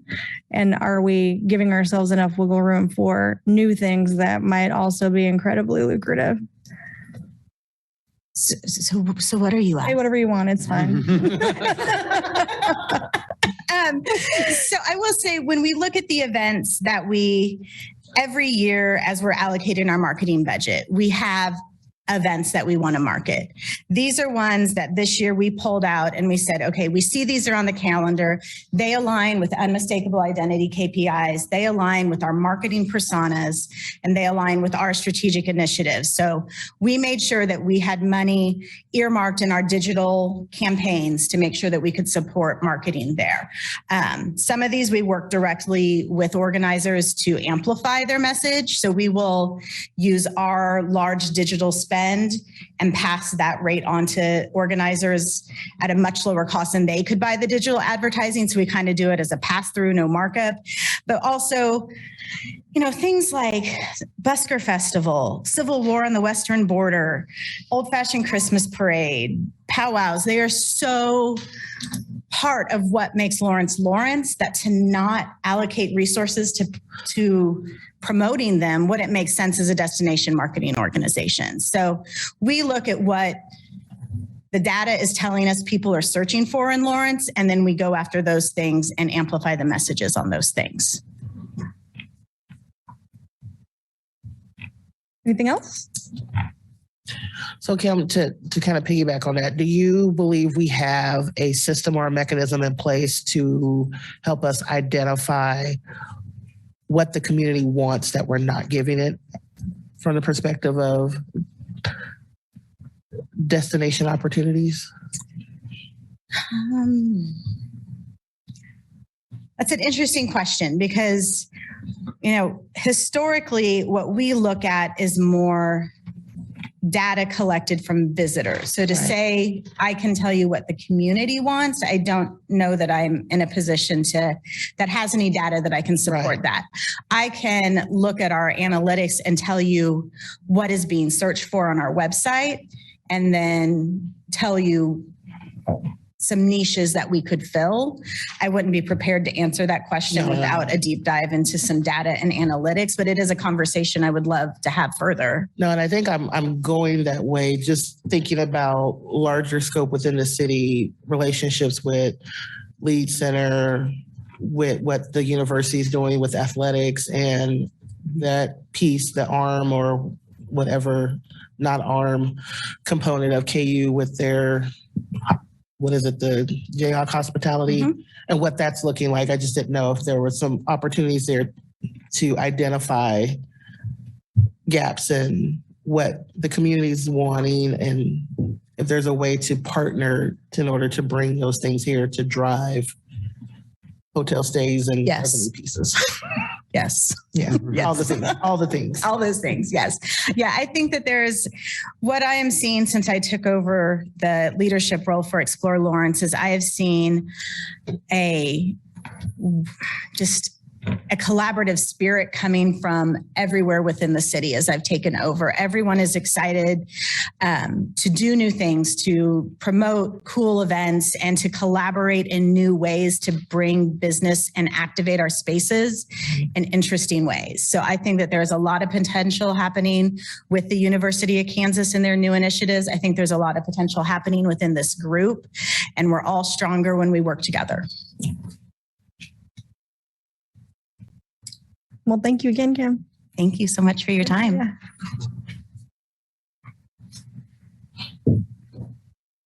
Derek Rogers, team champion, Unmistakable Identity. This concludes our presentation.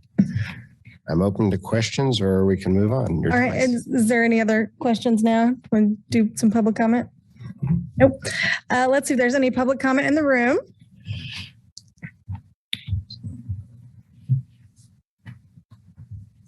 Yeah, my name's Ted Boyle, president of North Lawrence Improvement.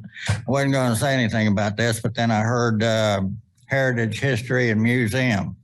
And let me tell you, half of you, probably 3/4 of you over here don't know what Jefferson is. You probably go Jefferson County. Well, no, we're talking about the city of Jefferson. That's North Lawrence. And we were here before Lawrence was ever built. We were the first city here, and we didn't become part of Lawrence until 1870.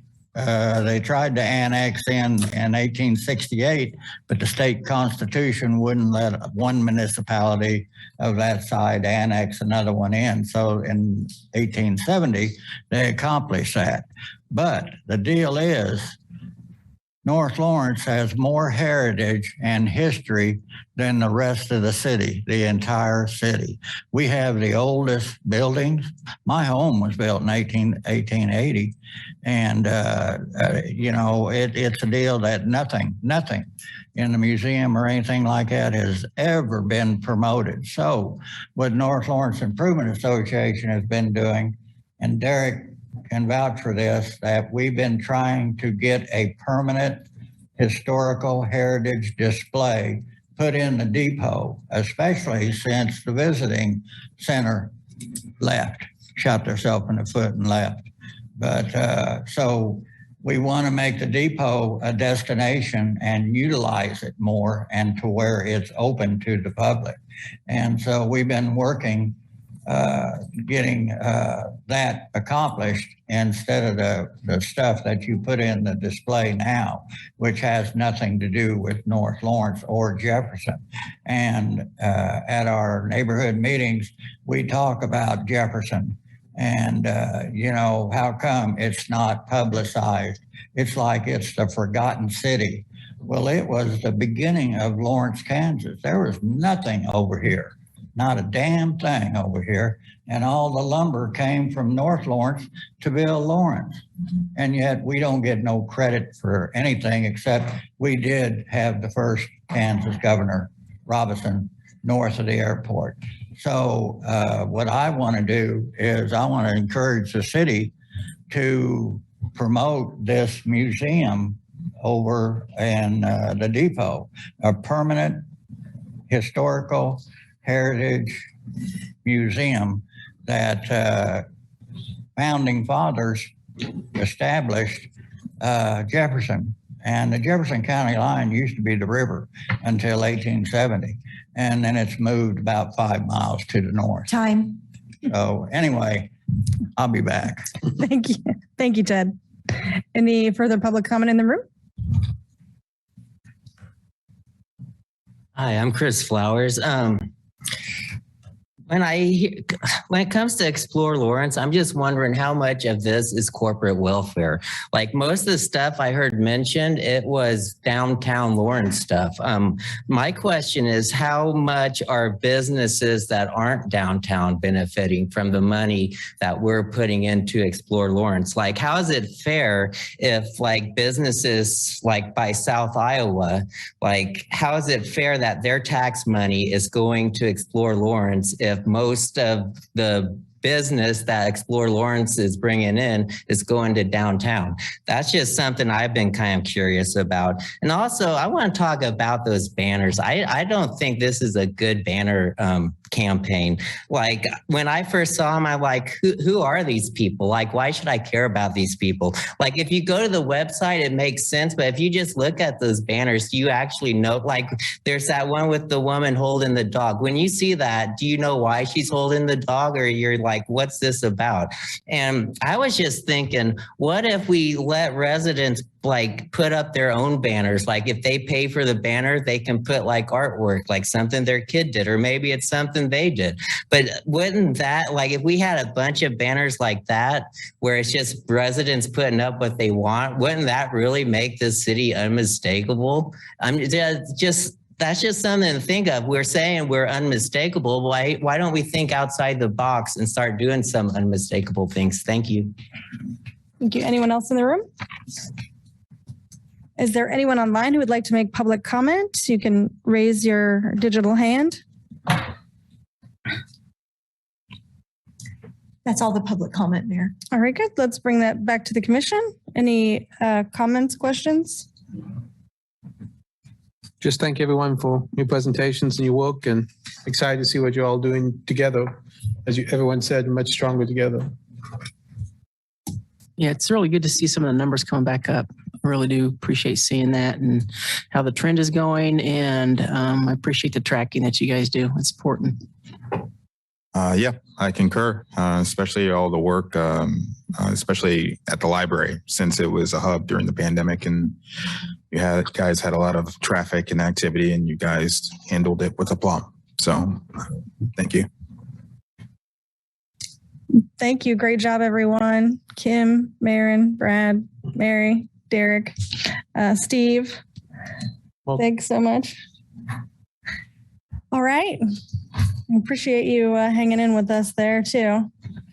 Let's, do you guys need a break? We've been here since 5, so I'm going to check on the other commissioners if they need a minute. Yeah. Push ahead? Yes. Push ahead. All right. Regular agenda item number 1, receive presentation. Yes, what? Let's break. Oh, I thought you said push ahead. I didn't hear you. Let's do 10 minutes, so 8:13.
Okay, that brings us, there she is, to our first item, which regular agenda item, which is to receive the presentation on traffic context study from researchers Jack McDevitt and Janice Iwama.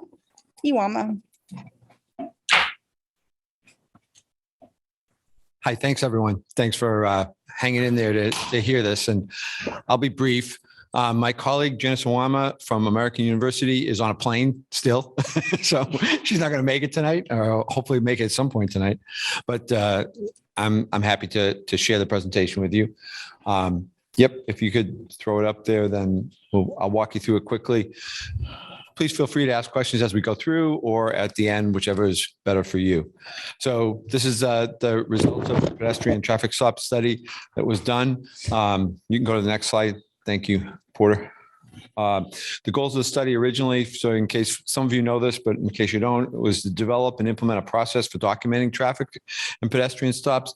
Most communities, Lawrence included, didn't collect data on all traffic stops. So in order to do an analysis, you have to do that. And Lawrence agreed to do that. Then to analyze the data to see if there are any disparities or disproportionalities in the data where certain groups are stopped or cited or searched more often.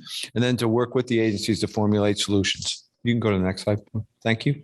One of the things that's important about this and interesting is that this was requested by the CJCC and the departments when we started it. Most of the time, these kind of studies are the result of either a very bad case where the police department is being ordered to collect this data, or a state statute that requires all the agencies to collect the data. Here, the Lawrence Police Department and the other departments in Douglas County said, we don't know if this is happening, if we have racial profiling going on in our community, and we'd like to know. So can we collect the data and sort of figure that out? And so Janice and I had taken that on. You can go to the next slide, Porter. Thank you. One of the things about this process is, very quickly, is racial profiling is a decision by a police officer to pull someone over because of their race or ethnicity. So it's a decision in the police officer's mind. As a social scientist, I can't measure that. I can't tell you that this officer made that decision for that reason. But what I can do is I can look at patterns in the data that say, look, there are more stops of this group than this group, or there are more citations of this group than this group. And then we can go back and drill that down. And so that's what this is about. So the way we think of this study is, we collected all the data. It took 2 years, partly because of COVID and the decrease in how much traffic enforcement was being done during the COVID period. And then we came back and said, here are where the disparities are. That's what I'll show you tonight quickly. And then to work with the agencies to say, how is it that we can understand whether these disparities are the result of some legitimate law enforcement function, or could there be conscious or unconscious bias on the part of the police officer? You can go to the next slide. Thank you. So I'm just going to give you a couple of the findings real quick, and then happy to talk about it. So the first stop looked at the first measure. We look at 10 different measures of disparity, or 10 different measures where police departments might be treating one group differently than another. And the first one was to look at who was being stopped. And what we looked at was for Douglas County, who was being stopped.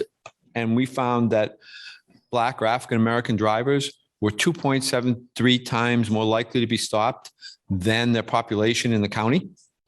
So that's an area where we would suggest that all of the agencies in Douglas County start to drill down to see if there are, what the reason is for those disparities. It could be that there's certain driving patterns or something, but they should be drawing down. One of the limitations of this data was when it was collected, it was agreed that we would only ask the residents of the county, Douglas County or other county in Kansas or outside of Kansas. One of the recommendations is to make sure we get the residents of every person. So then I could break this down for you on which communities this is coming from. But for right now, this is all we have. So we can go to the next slide. So that was one disparity, is the people stopped. And then this is a summary. And just to go through it quickly, to tell you that, so we found that Black or African-American residents of Douglas County were more likely to be stopped. Then we looked at the decisions to be in a multivariate approach to look at whether a citation was given, whether an arrest was made, or whether a search was done. And the only one place we found at a county level where there was disparities with searches, and that's very similar to what we find in all across the country as we look at how traffic stops are being done. We see that people of color are more likely to be searched than individuals who look like me. So then we looked at that by agencies, and what we found was that there was some disparity in citations, who gets a citation versus who gets a warning. And then we said, well, that could be tied to what you were stopped for, right? If you're stopped for a taillight, you're less likely to get a citation than if you're stopped for going 15 miles over the speed limit. So let's look at it within those categories. So we looked at it within the top 3 reasons for stop in Douglas County. One reason was equipment violations. And there we saw that a couple of agencies had disparities in equipment violations. In other words, more people of color were being stopped for equipment violations and given a citation than whites who were stopped for equipment violations. And Lawrence was one of those cities in the equipment violation category. Then we looked at speeding, and we saw that there was some disparities. Lawrence wasn't in that category, and we didn't see them for other traffic violations. And then the final one was who's being searched. And that's a really important one, because as I said, it's pretty common in the literature that individuals who are searched are more likely to be people of color. And if you're searched, you feel like you're a suspect. And one of the ways that happens is if you're searched and nobody finds it, the police don't find anything on you, then you've been detained, you've been searched, you've been sitting by the side of the road, your friends have driven by, and you're like, well, what was that all about? Why was I singled out to do that? And it can really break down trust between the police department and the community. And we found that across all of the agencies, searches was one of the areas where we still have disparities. So go to the next slide, thanks. We gave a series of recommendations, and again, I won't go through them all with you, but one of them was that everybody continue to collect data. Before we started this, there was no data being collected, so you couldn't measure. And what we recommended was that everybody continue to collect this data so they can see if there's progress. We're going to work with them to say, here are the areas you have disparities. Can we work with you to reduce those disparities, to figure out what's happening? And then could you come back and show the CJCC or you folks or the community in other areas that you're making progress in reducing those disparities? So the first one was to continue collecting data. And then the second one was to look at, drilling down on where you have an area of disparity. Can you tell me why it is? One of the things that happens everywhere, and it happens in Douglas County, is a very small number of officers do most of the traffic stops, and a small number of officers do most of the searches. In the traffic stop numbers, I'll give you an example. 60% of the officers in 2 years made 50 traffic stops or less. 60% of all the officers in Douglas County made 50 traffic stops or less. 11% made over 200, and 1% made over 500 stops. So you're really concentrated in a few bodies. So I think that's a good point, because you can intervene with those individuals. Those are the ones that are driving your numbers. And if you see that these 2 officers are the ones stopping Black or African-American drivers, those are the people that you could give unconscious bias training to. You could work with their supervisors to model that, to try to help them, and you could put them on notice. So I think in both of those areas, what I'll be doing is meeting with Janice, and I will, over the next 2 days, meet with each police agency, go over their numbers. We've already given these numbers to them, go over the individual officer data with them, and then they can then intervene with the officers and try to, use that as a way to sort of clean that up. So that's the study, that's the summary, and I'm happy to answer any questions. Was it 10 minutes? Wow. Excellent. That's a lot of data for 10 minutes. Any further questions? If you would, I was wondering if you could talk to I know in recommendation 5, and I was a part of that earlier meeting, but I think it would benefit the rest of the group to hear it. What would be the recommendation to actually revisit that examination? What period of time is the standard, and what's the reasoning behind it? Yeah, the question was, when would we ask police departments to report back to show what they're doing to eliminate or reduce those disparities? And we talked about a period with the CJCC that I think in a national standard is 90 days for a first report out. Now, you're probably not going to have enough stops because, Douglas County, like the rest of Kansas, is predominantly white.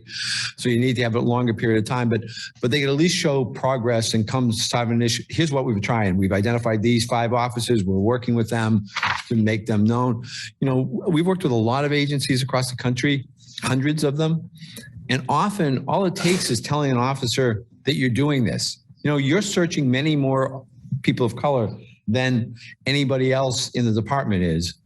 And that can change behaviors because a lot of it's unconscious and they don't know they're doing it. They think they're being good police officers. And once they do that, when they go to search the next person, they say, wait, why am I searching this person? So once they're on notice, they sometimes change the behavior. Although there's also training you can do to change behavior. And there also is a key role for supervisors. Thank you. Thank you. Steve, this is Commissioner Sellers. I had a quick question. So when I was reviewing the presentation from this morning, I noticed that, and one of the things that popped into my mind in regards to the conversation around the stops and citations was the need to perhaps maybe map the data, to your point, to look at the patterns of, are there concentrated areas within the city that, that 11% is stopping and searching folks and things of that nature. So that type of work and that type of analysis, that takes a lot of capacity from someone. So, and the fact that we're looking at this from multiple agencies at different levels, county and local, do you believe that that is a position that should sit at a county level and that we answer up, or should it be someone housed within each law enforcement agency, and then there's some type of the collaborative piece similar to CJCC, and that data then flows up through some type of collaborative agreement like we have to be able to report out and do the analysis? Yeah, I do think it's at county level is better in this county because you've got Baldwin and you've got Eudora and they're tiny and they're never going to have the capacity to do mapping. We've done maps for everybody and given them maps of where their stops are taking place and where their disparities are. So they have that data, but to go on an ongoing basis, I know that, the folks from the CJCC are going to be taking over what we did and working with each agency. But I think they would be the ones that would have the mapping software and the expertise, but the data is being collected at a local enough level that they can map all of these stops. It's a great question. Thank you. Other questions? Wow. I did have an additional question. I just thought about it. If you would, could you speak as well? What would be the additional opportunities for people to hear this information? Where else will you guys be presenting? Yeah, great question. Thank you. A preview of coming attractions. So like I said, we're meeting with each of the police departments. So we'll be meeting with each of them, but that isn't public.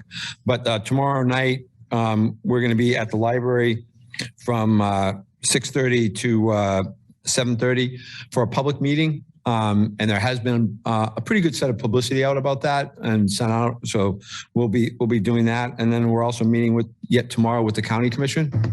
So getting a chance to tell them a little bit about what has happened and where they are particularly at a county level. Thanks. One more quick question. So I was looking, because I was trying to find it in a report, and my ability to gloss through this quickly is escaping me right now in the hour. But it was something in regards to the findings with the citations, and then the discretionary searches. And so in the piece as far as if we were looking at if there was some bias there, the equipment and inspection violations. So that brings to mind kind of fix-it tickets, broken tail light, brake lights, so on and so forth. And usually in most communities, and I mean, it's something that I've experienced and others, people of color may have experienced where you get pulled over, you got a busted tail light, or you have a brake light that's out, which then is preceded in me giving the officer my insurance and my driver's license so that they can run it to see if I have any outstanding warrants or something like that.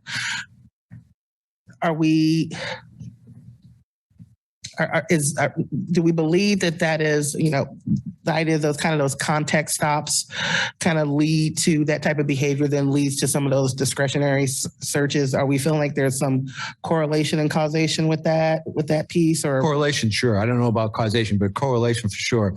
What we're seeing in Lawrence is that there are more equipment stops of people of color and citations given on those stops than they give to white folks.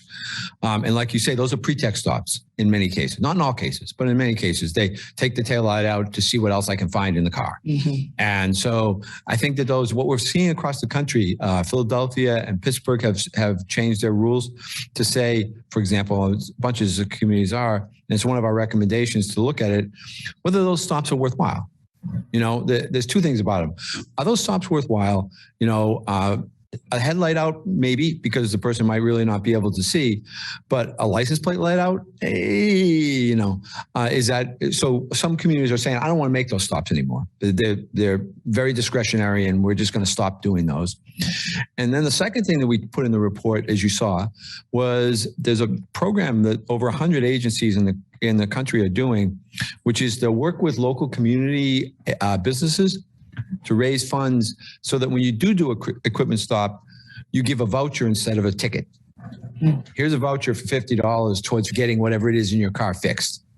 And those programs really work to increase trust between the community and the police department.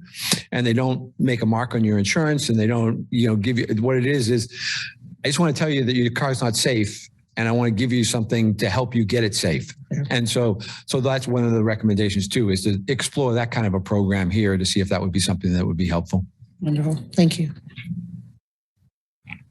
And any other questions? It's wild. Okay. Let's see if there's any public comment in the room.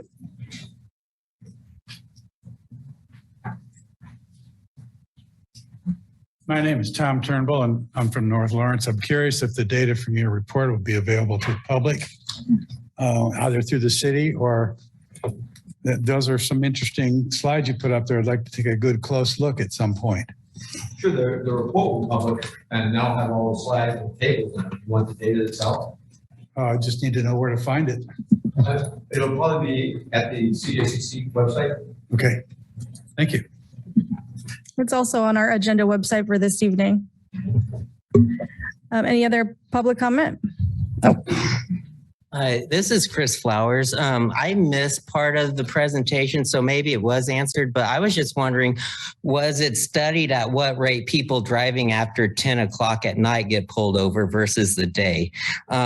Poor people are more likely to work night shifts, and I've heard that I think people of color are more likely to be poor. So if people at night are getting pulled over at a higher rate and more poor people are working at night. So I just wondering if there's any kind of correlation there. Also, I just want to say I've been a delivery driver for a long time, and after the pandemic, I switched back to days, but before I was working till like 3 o'clock in the morning, and I was averaging getting pulled over once or twice a year at least. And when I've mentioned before, I've had to go to drug class, and that happened at night, and I didn't get pulled over for anything drug related. It was a license plate issue that turned out it wasn't actually an issue, but they found a pipe during that stop. And also I wonder, what impact do police saturations have on like people of color. I've noticed before during police saturations, there were I don't remember the exact night, but I remember seeing like 3 different cars and they were all people of color pulled over. And also police saturations, they're always done at nighttime. And that's when poor people are more likely to be pulled over. How come we aren't doing police saturations during the day? So I just wanted to bring that up. Thank you. Thank you. Regarding the time of the stop, one of the things we did look at was something they call the veil of darkness. And it's a bit of a crazy calculation, but basically the theory is that if a police officer is engaged in racial profiling, she or he will be pulling over people that they perceive to be people of color, and they would pull over more of them during the day because it's easier to see who's driving the car than at night. And so the theory goes that if you're pulling over more people of color during the day than you are at night, you might be engaged in racial profiling. In all of the agencies here in Douglas County, as the gentleman said, more of the stops of people of color occur at night. So for that measure, it didn't indicate there was racial profiling, but it could be that there are we know that there are different groups of people who drive on our roads at different times of the day. You know, people who commute are different than people who are driving around at 10 o'clock in the morning, who are different than people who are driving around at 10 o'clock at night, who are different than people who are driving around 2 in the morning. So, you know, there's really different driving patterns and they change during the day. And that's something that you know, we've learned from the kinds of observational studies that people have done. Thank you. Is there any other public comment in the room? Let's see if there's any public comment online. If you have any comments, raise your digital hand and Sherry will call on you.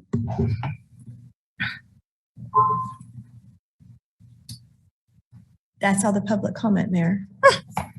All right, let's bring it back to the commission. Any further questions or comments?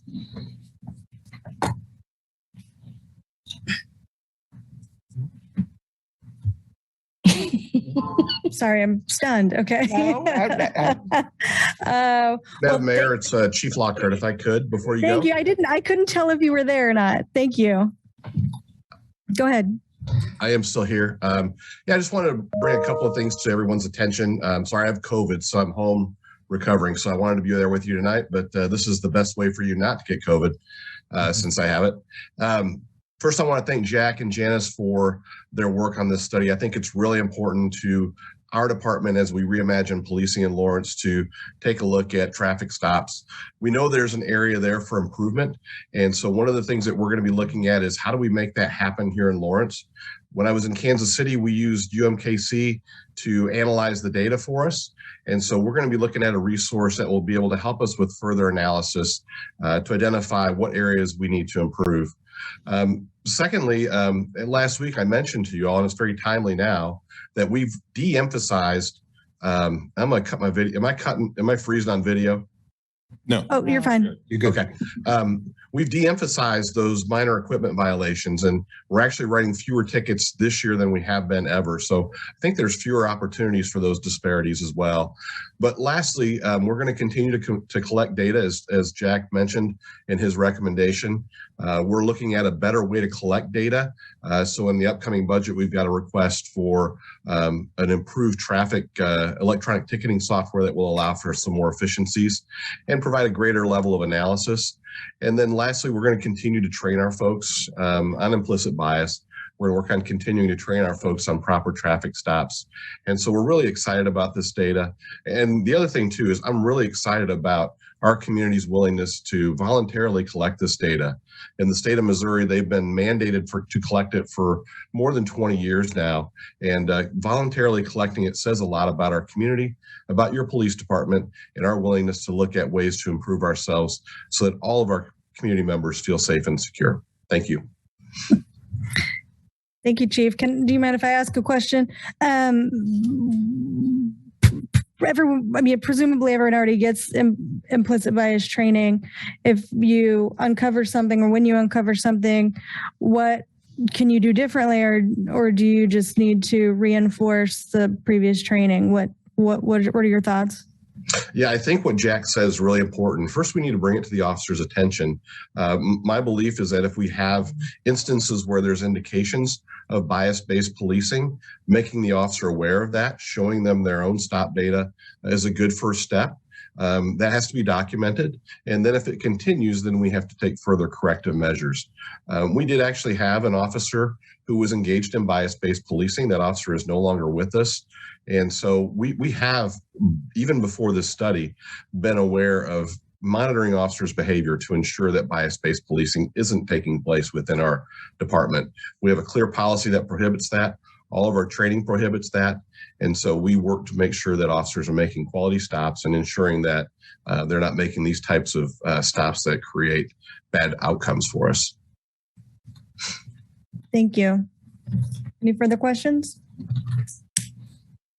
No question. I'm going to say I look forward to the draft becoming an undraft. But I think one of the things that you highlighted, Jack, and your team highlighted was one, the need for more robust data, but also to continue to map that, to look at some of those trends that we can see, to be able to identify if there is some type of implicit bias, and then how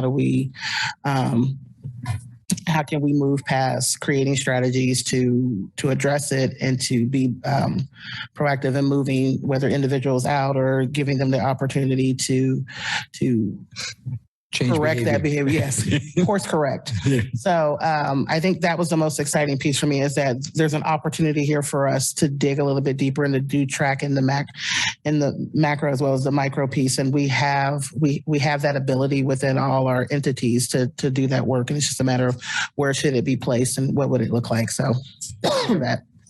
One thing I'll say that is really nice about Douglas County is that Chief Lockhart and there were 5 chiefs that were involved in the study originally. Well, 4 of them are no longer here. So the 4 of them came to this, and all of them have embraced it. And all of them, as you hear Chief Lockhart say, have said, I want to know if any of my officers are acting this way. And if I do, I want to be able to deal with them. So, there hasn't been, I've worked with agencies that say, we don't have any problem, leave us alone. And, that hasn't been the case in Douglas County. So it's great. Thank you so much. Thank you again for your work, and thank you for doing some additional public engagement this week. I really appreciate that. Thanks, Jack. Thank you. Let's go ahead and move on to item number 2, which is to receive the water wastewater rate scenarios and provide direction to staff. All right. Good evening, Mayor and Commissioners. Mike Lawless, Deputy Director for Municipal Services and Operations. I'm going to get us started tonight, and then I have a couple of other folks that will help out on that. Angela Buzzard, she's our General Manager for Administration for Municipal Services and Operations. And then Colin Dratt, he is with Raftellus. They're our financial consultants, and they help us put together the update of the rate model each year. So I'm going to kind of get us started and then turn it over to them as we work through the presentation tonight. So Angela, maybe are you going to share your screen? All right. Can everybody see that? Is that? Yes. Are you seeing that? Fantastic. So tonight we are here to talk about water and wastewater rates for 2023 to 2025. And we have a pretty, I don't know about lengthy, but there's a lot of information here. And I think we would just ask if you could hold questions until the end. If that works for you all, that would be great for us so that we can kind of transition through the slides with the folks that are doing the presentation tonight. So tonight, as I said, we're going to talk about water and wastewater rates for 2023 to 2025. I'll kind of start off with an introduction and a little bit of the history of where we've been. And then we'll touch a little bit on the strategic plan indicators. We'll talk about the drivers for rate increases. And then we have 4 rate scenarios for your consideration and direction at the end tonight. And the first photo that you see here is of the Kansas River.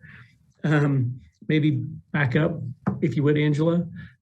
Just a kind of a note here, that's one of our main water sources for water treatment, as well as the body that ultimately ends up with all of our waste effluent. And so I think that's pretty apropos for what we're going to talk about tonight. Is it sort of starts and ends with the river here. So with that, we'll kind of dive into the system investment.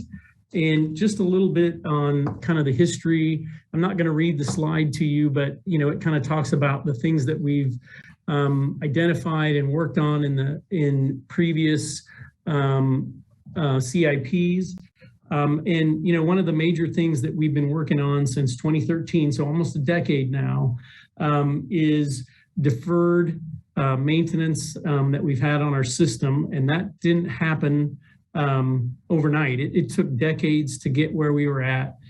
We've been at it now for about a decade, and we're starting to make some headway and improvements on that. And so just kind of that note is we didn't get here quickly, and we're not going to work our way out of that deferred maintenance quickly either.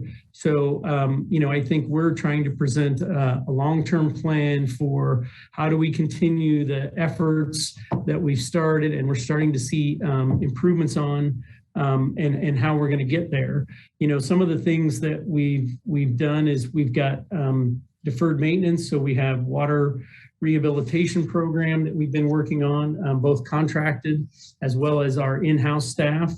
Our EcoFlow program, which looks at the private and public system of our sanitary sewers for inspection and repairs to remove inflow and infiltration from the sewer system. We've been doing this for about 8 years now, and we're just about complete with the first area. I think what we're going to see is, as we look to other parts of the city, there's a need to continue that as we go forward to address some of the system that we haven't gotten to. We've also done water and wastewater treatment plant maintenance, both electrical, mechanical, and structural parts of the plants. They're getting on in age. Some of the plants are, the water treatment plant at Caw is 1956 plant. And we've done improvements over the years, and we're continuing to update those systems. They have a shelf life. When you look at, say, an electrical system, after about 20 to 25 years, you can't get parts for them anymore. And so it's time to rehab those and update them. And that's one of the things that we've been working on in this over the past 10 years. Water tower maintenance is another thing. Resiliency is something that we have emphasized kind of in this first 10 years or so. 10 years ago, we didn't have 2 intakes on the Caw for the Caw water treatment plant. We had 1 intake that was over 35 years old. And if you looked at the life of the various intakes that had been on the river, we were well beyond the average life that we'd seen on those others. And so we installed a second intake for that plant on the river.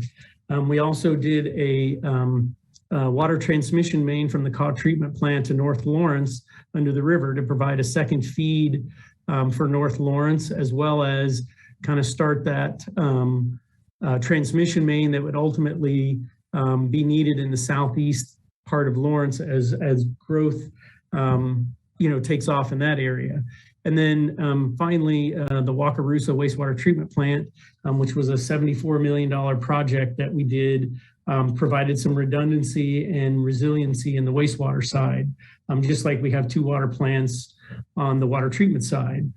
And then on the environmental side of things, we have the Wakarusa wastewater treatment plant, a very new plant. Our permit limits with the state for that were 10 milligrams per liter on nitrogen and 1 milligram per liter on phosphorus. And we're not only meeting those criteria, but we're, as of late, we've really dialed in that process, and we're hitting about 10 times better than that. We're at 1 milligram per liter thereabouts on nitrogen, and we're about 0.1 milligram per liter on phosphorus. And so that's one of the things that treatment plant is one of the, it's a great plant and it's running really, really well right now. One of the other things, some other things that we've done on the environmental side is source water protection above Clinton Lake. We've been working with Kansas Alliance for Wetlands and Streams, Ducks Unlimited, and KU to do some wetlands and projects to monitor nutrients that are coming into the river and wetlands to try to remove that. And so we're trying to be proactive in getting and capturing those nutrients before we actually get to the lake. We're also doing a study with KU at the intake there at the tower on the lake, kind of a column study to look at nutrients over time and see based on where those are in the column, if we move where the water comes into our raw water pump station, does that make us less susceptible to taste and odor compounds that we see in the lake? And then the picture that you see here is of the 24-inch water transmission main on New York. And that's one of the projects that we have that's upcoming to replace that. I think it's about 8,000 feet of that line that is starting to show its age. I think we can go to the next slide. And so just a little bit, well, if I can get my fingers to work there. So a little bit of highlights on some of the projects that you'll see in the CIP that we talk about tonight. On deferred maintenance, as I mentioned, the 24-inch New York transmission main replacement. We have Call water treatment plant infrastructure rehab. So we've been working on structural, in the past, and we've still got some to go on that. We're continuing with the water main replacement program. We've got some work to do on the sanitary sewer interceptor coming into one of our biggest pump stations, PS16, over there at 6th and 5th and Tennessee, kind of in that area as you go into the park and Bowersock Drive. We've got water tower maintenance coatings and a continuation of the EcoFlow program. One of the other drivers of some of the utility projects is road replacements. And one of the big ones coming up is the work that is going to happen on the SLT widening.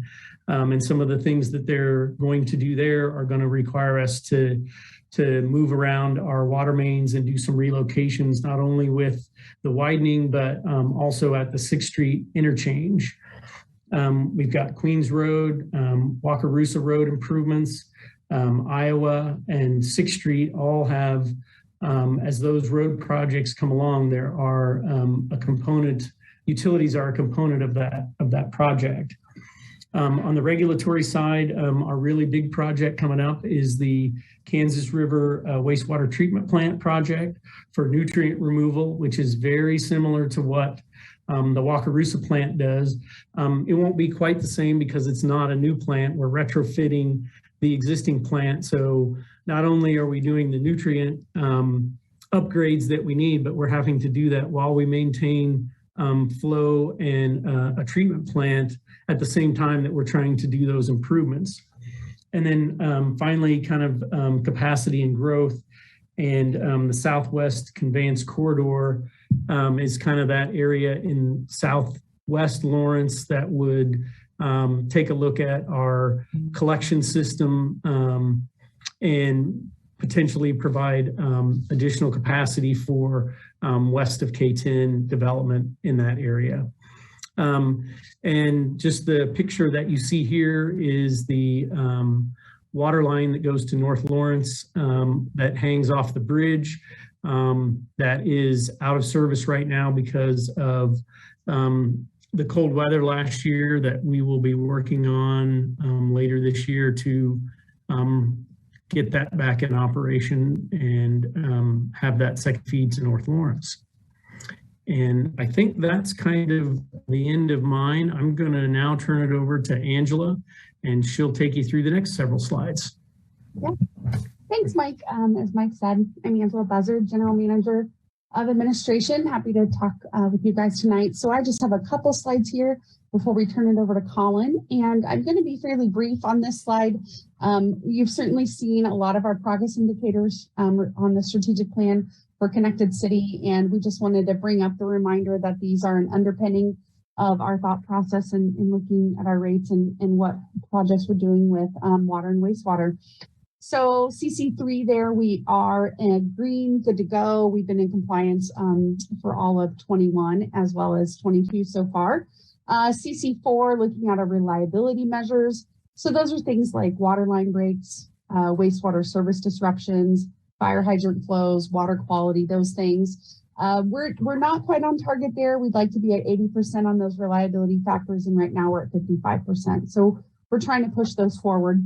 CC7 is just an indicator of our costs per 1,000 gallons of treated water, and I have in there our 2020 numbers. There are 385 and 308, and we actually just got updated numbers for 2021 of 325 for wastewater treated and 417 for water. So those are a little more updated for us as well. CC12 and CC14, I think you guys are well aware that we're not where we want to be on percent of city used energy that's renewable.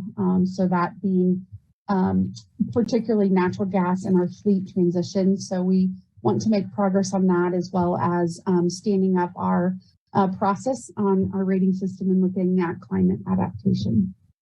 So that is a little bit of our connection with the strategic plan. And then I will talk about the next slide is really looking at this year.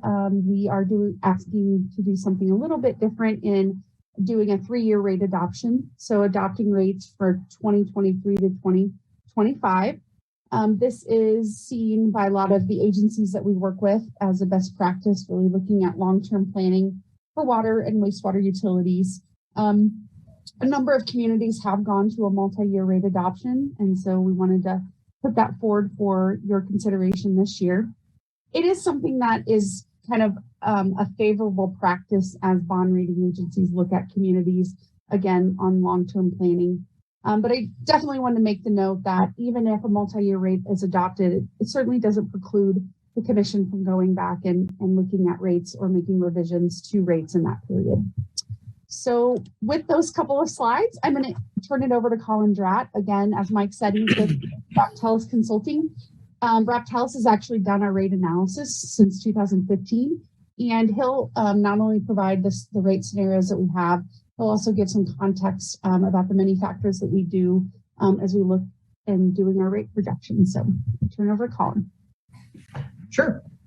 Can you all hear me okay? Yes. Okay, good, thank you. So before we dive into the scenarios, we just wanted to touch a little bit on some of the factors that are driving kind of the trajectory of our costs and ultimately the rates that we charge to cover those costs for water and sewer service. So if you look down the list, these are really kind of the key drivers, and every year they're certainly pertinent.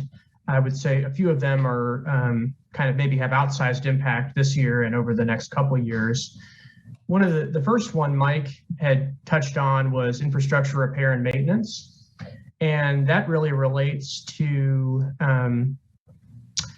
some deferred maintenance that we had in the past that we're really kind of playing catch up on.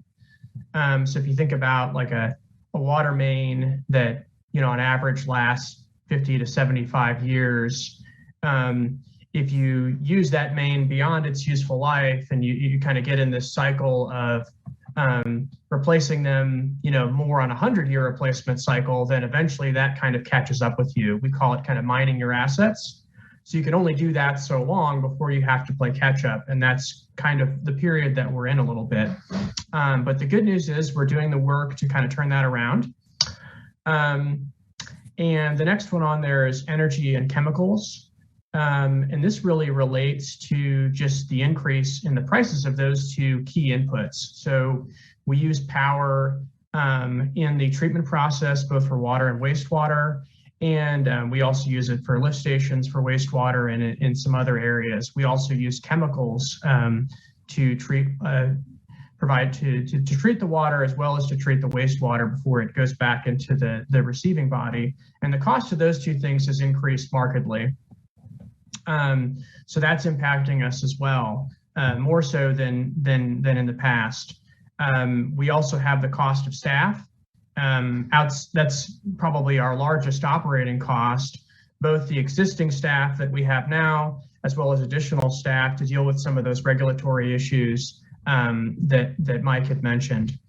And then the last one is just the impact of inflation on capital projects as well as materials. The cost of doing the projects that we need to do has increased significantly. And that's not, you can go back, not quite done with that one yet. So to do the same amount of work, it is now costing us more. And I think the thing that we have to keep in mind is we have a system that is designed to deliver water and to receive wastewater and treat it 24 hours a day, 7 days a week, 365 days a year. And that takes a lot of infrastructure, and we have to maintain all that. But to provide the same level of service now costs us more because all of those projects cost more to do. And that's, as I mentioned, not unique to Lawrence. We're seeing that everywhere. Costs of large projects going up 25, 30, 40, 50% over what, they were anticipated to be. So we're in that period now. And the last one is just kind of the general impact of inflation. Now we can go to the next one there. So this is just a graph from the NBER. It just shows CPIU, but there are other ways to look at this. You could look at the core CPI, less food and energy, but we just kind of picked CPIU here because that's the one that folks are most familiar with. So what this shows is the change in the consumer price index, and that's just the index of a basket of goods that gets tracked over time, and it's a measure of the increasing prices. So if you look, really from say 2010 on, we've been kind of living in this world of 2 to 3% inflation per year. Some it's actually been pretty much close to zero. So relatively stable prices, and these prices and increases impact the things that are inputs into our operational costs. So they impact our materials. Inflation impacts the utility just like it impacts the individual. So whatever happens with inflation will be baked into the rates that we develop each year. So we've been living in this realm of 2 to 3% a year.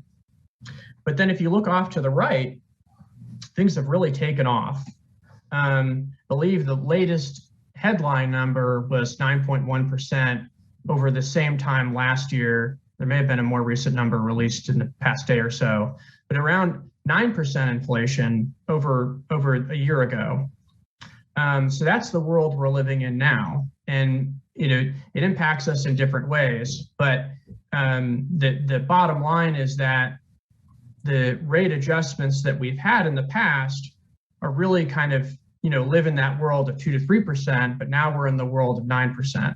Now, that may not last forever. We certainly don't think that it will, but it is something that we think will impact the next couple of years, and something that we need to kind of bake into that rate program, because ultimately the water and sewer fund is an enterprise fund, and it needs to have rates that cover its costs. That's the source of cost recovery, is the rates. So you can go on to the next one. So here's just kind of a for instance. In terms of the increase in costs, you can see chemical costs. As I mentioned, that's an input into the water treatment process as well as the wastewater treatment process. And that's been relatively stable up till about 2021. For 2022, we're projecting that will increase fairly significantly, and then with additional increases in 2023. So that's just an example of one of the areas where we're being impacted. Materials and supplies is another one where things have increased pretty substantially.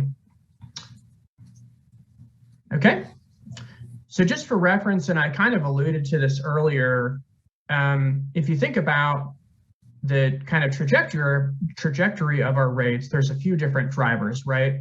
There's general inflation, just the cost of the inputs into our process go up over time. It's that 2 to 3%, right? And then we also have capital costs and that deferred maintenance that I mentioned. And for that, maybe that's another 3 to 4%. So historically, we've been in that kind of 7 to 8% revenue adjustment per year. And that's kind of what we were looking at, what we were expecting for the next several years when we looked at this last year. That's that 7.5% for 23, 24, and 25. That was the expectation in that low kind of inflationary environment that I just mentioned. Now we have inflation that's gone from 3 to 4% to approximately 9%. So what that does is, just to do the same things that we were doing before, we really need that revenue adjustment to increase to continue to cover our costs. So that's really the driver there. And if we were to essentially try to get to that higher level of cost all in 1 year, we would be looking at a 10.5% increase in revenue. So that's just a reference number to kind of keep in mind. And then you see under that second bullet, what we're doing is we're using our reserves to kind of smooth into that increased cost. And that does two things. One, it mitigates the impact in the first year, but it also allows us to evaluate what inflation is doing in future years and see if additional adjustments are needed, or if that's kind of at the higher level, or if that's kind of sufficient to bake in that additional inflation. So there's a lot of uncertainty around where prices are going. So what this allows us to do is to not take on too much in that first year, because of course our customers are impacted by increasing prices, just like the price impacts on the utility. So that allows us to revisit our assumptions without saying, well, we'll go to 10.5% right away. So what we're doing is proposing to kind of smooth into that. So you can go to the next one. So we've got 4 scenarios, and really there's 2 dimensions around those. One is the level of investment in CIP projects.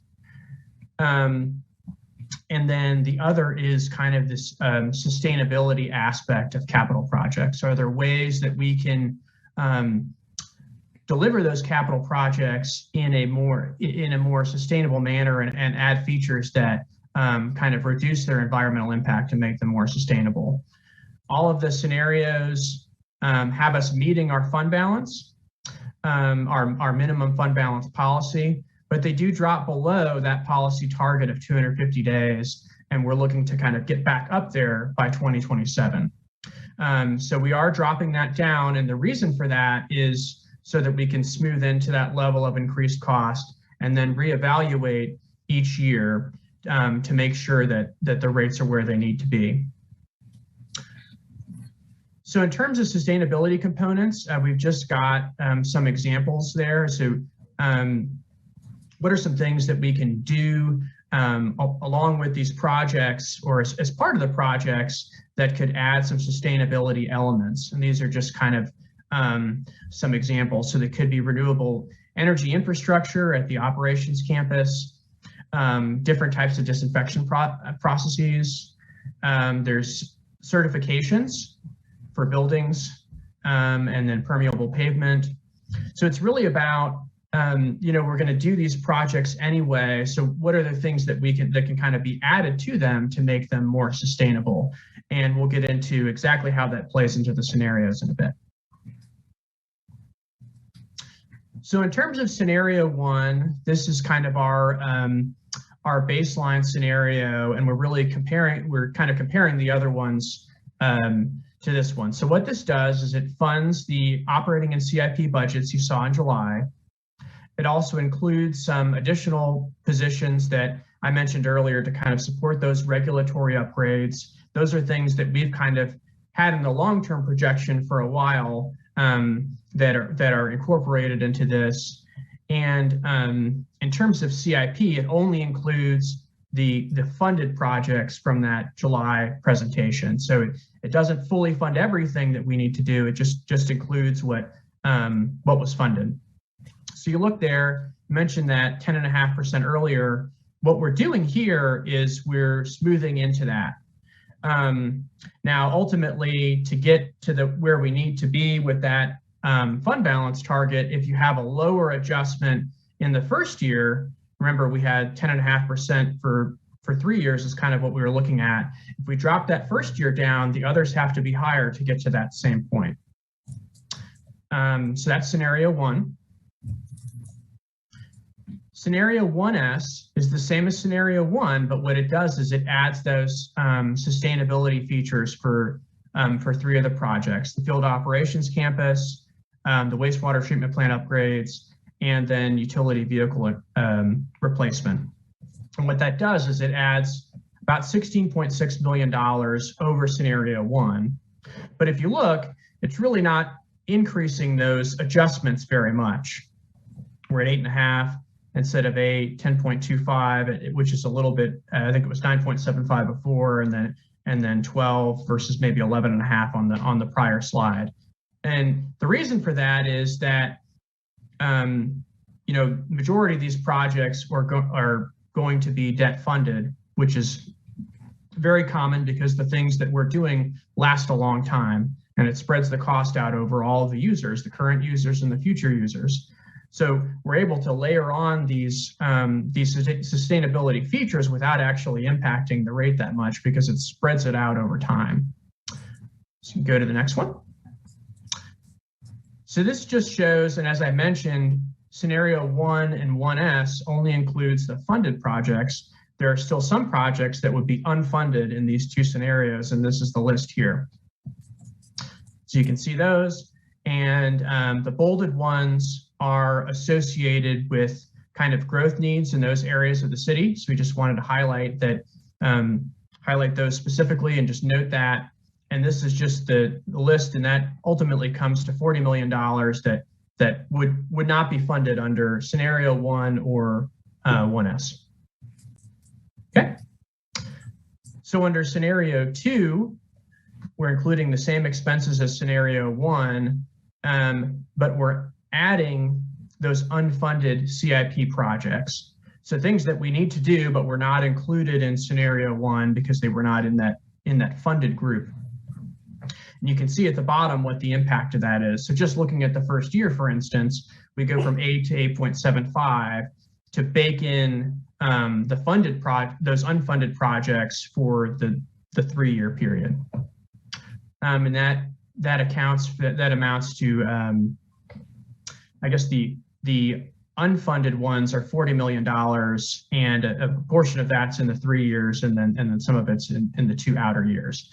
But scenario 2 is fully funding the CIP. So, and then we go on. Actually, let's go back really quick. Sorry, Angela. Just wanted to mention that scenario 2 is our recommendation and the staff recommendation as well. What it does is it fully funds the CIP, which is always, our recommendation is to do the projects that we need to do. And it does differ a little bit from 2S. 2S adds additional sustainability elements on top of 2. And the reason that 2 is the recommendation, and I'll kind of touch on this a little bit more later, but just keep in the back of your mind, the sustainability elements, we're still kind of fleshing out what that policy looks like and the exact cost impacts. So we've made some estimates as to what the impact on those projects would be, but that policy is still being kind of fleshed out.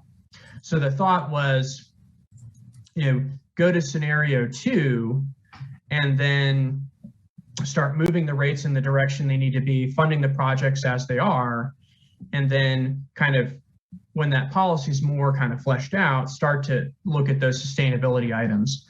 The other thing that we're optimistic about is that inflation gets a little better than what we've kind of projected here. And if that's the case, there may be kind of more room under scenario 2 to start to incorporate those sustainability elements. So we can go to 2S.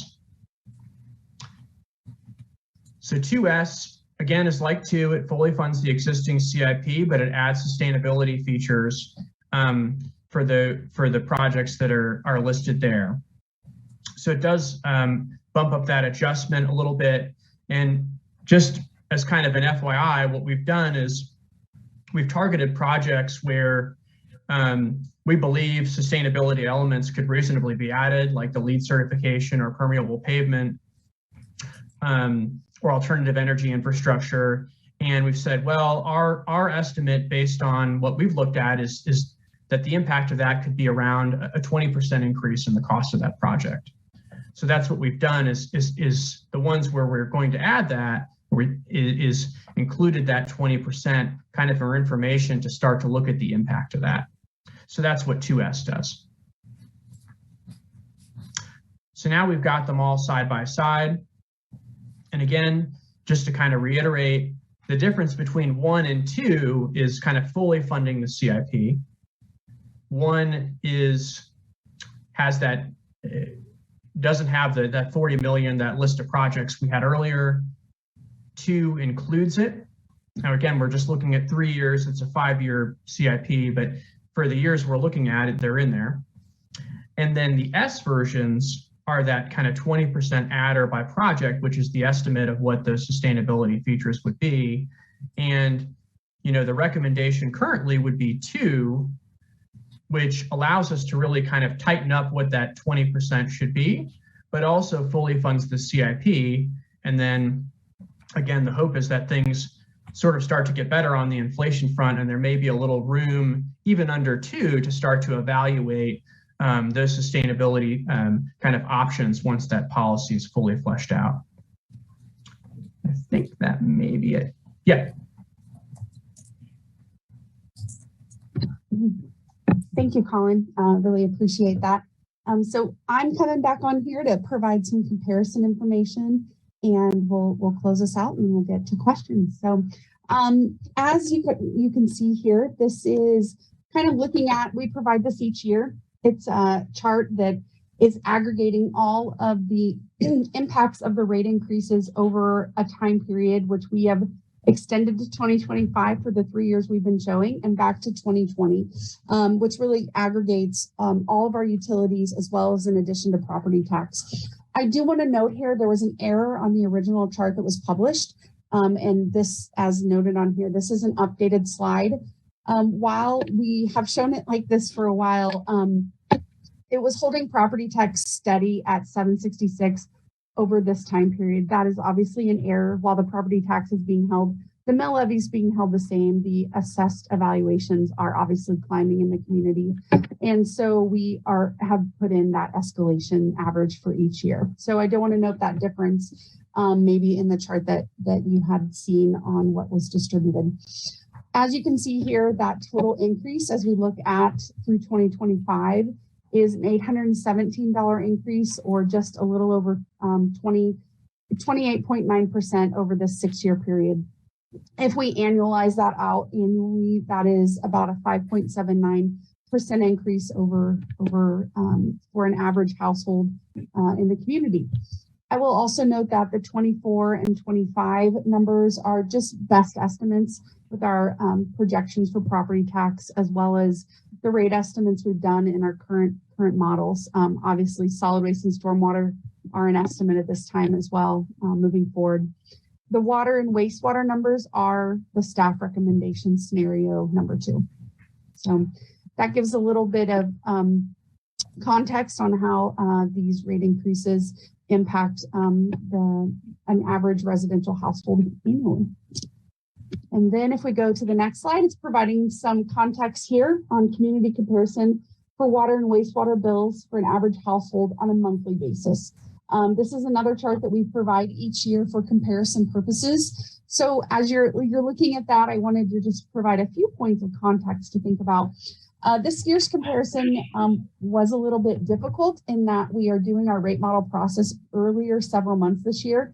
And so that was difficult to find information from our other communities. They haven't all adopted or have proposed rates in place. So for this reason, please note that a lot of these communities' data is from 2022, as we've just noted those that had 23 information available there with an asterisk. Additionally, another caveat is really that rate comparisons are kind of problematic in nature, in that every water and wastewater system is varies greatly, and so the cost to run those vary greatly as well. So it's important to note that, you know, a rate is not a measure necessarily of success, but really a reflection of the unique components and processes of that system. Lawrence, we're really fortunate to have redundant plans for both water and wastewater. Some of the comparative communities that we have here don't have that available, and that additional resiliency is really important to provide for our customers. Also, economies of scale impact how we compare with other communities.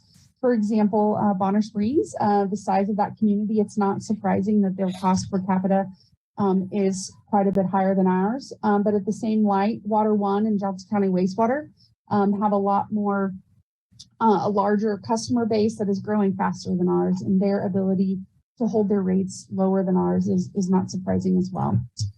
So as you look at this, there's kind of three categories. Lawrence falls in that middle tier between $80 to $100 a month, with Olathe, Gardner, Wyandotte County, and BPU. So we're kind of in that middle tier of systems as we look at the communities that we've historically compared ourselves with. So we're obviously talking about rate increases, and we know that is a significant impact to our customers. We also wanted to highlight customer assistance programs that are available and could be utilized. Here's some data on these assistance programs, looking at what's been available through the state programs. So in 2020, you can see we had about 407 customers take advantage of about $200,000 in assistance through the Coronavirus Relief Fund. In 2021, those numbers upticked some to 396 customers receiving $301,000 of funding from the CARA funds, as well as 3 customers from the EWAP funds that were available as well. In 2022, additional customers took advantage. We saw the numbers go to 592 customers taking advantage of the CARA funds and 140 customers of EWAP. This information I meant to mention is provided by our finance division. Christy Webb works with customers and her team on these programs, and we wanted to make note that there is funds still available in these programs. At this time, they haven't been renewed, but there are still funds available and could provide additional customer assistance. Lastly, for customer assistance, we wanted to note that in August of last year, we stood up the city's utility assistance program. So far to date, we have 43 customers that have signed up to donate monthly, totaling just under $4,000. And so far, 8 customers have been provided assistance through those funds, just a little bit under the total funds that have been received. Additionally, the last note is that, you know, city staff still keep open the option to use general funds to assist customers in need as well, and try to help offset the utility increases that we are proposing. A couple more slides here. So the action tonight is a little different than we've had in the past. We're really, given the number of factors in play, really looking for direction from the commission for us to do the next step of drafting the rate ordinance. Sometimes we have brought those together and we are decoupling that for this effort. So we're really looking for direction so that we can move forward in drafting those ordinances for additional consideration in the future. Next steps are from this discussion and hopefully getting some direction, will be to revise the budget to incorporate the revenues that are to be received from the rates that are adopted. Right now, as you might be aware, the city manager's recommended budget is based on a 7.5% revenue increase. We would also at that time add what are 7 additional operations staff that were by error on the department side not included in the operations budget that was presented for you in July. Those positions have been included in the rate model that we have seen brought to you in the past, but they were error accidentally not included in the operations budget. And, those staff are needed to run the upgrades to the wastewater treatment plant that we're putting in place.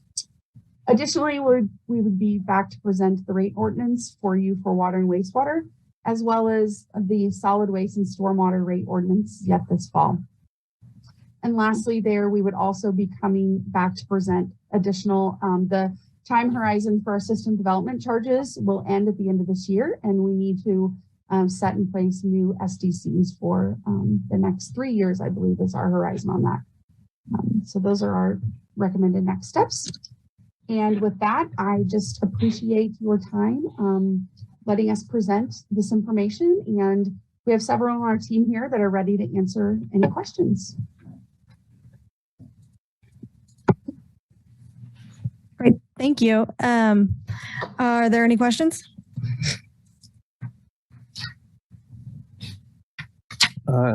I guess I can start with a few questions. It was mentioned that, one of the ways we'll, trying to smooth out the year one is using some money from reserve. How much money are we talking there that we're using from reserves in year one?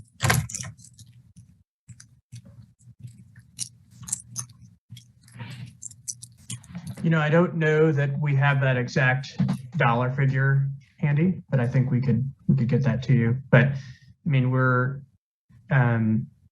are dropping below, we're anticipating we'll drop below the kind of 250-day target, but still be above the kind of 220-day minimum. I think it's around 225 days, but we could get you the exact number. And I guess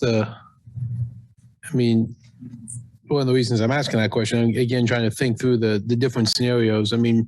For example, obviously one that wasn't presented was sticking with the 7.5% that we had talked about before. If we stayed at the 7.5%, how much would we be short? And what program, what currently funded CIP projects would we not be able to fund? If we're talking about, $500,000, is that something we could make up with, ARPA money or with infrastructure money? Or are we talking about $8 million, that you can't do that with? I guess I'm just trying to get a sense for what that would mean. Right. Well, in the first year, it wouldn't make a huge difference because we're not talking about a big difference between the 7.5% and the 8%. But on the flip side, I think that the thing to keep in mind is, like, if we were to keep the 7.5% across the 3 years that we had kind of anticipated in the, higher kind of inflationary environment, we're leveraging our revenues to fund the projects by debt financing them. So you kind of get the flip side of that when you go backwards, which is that it takes a lot of projects to drop that back down. So I think it would be more than the 500,000, but that's certainly something we could look at.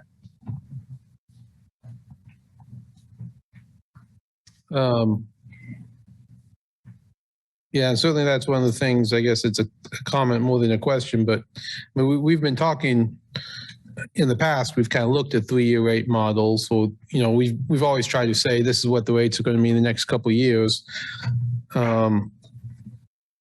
But, as far as we've never actually adopted that, it's always been more of an estimate. I guess this seems like one of the worst years in the world to try to adopt a 3-year model because it's so unpredictable, as opposed to using our previous approach of thinking that through, but not adopting it. It's a very unpredictable year. I don't know if there's a question in there or just a comment. If anyone needs some thoughts. Yeah, I think it is a challenging time to do that.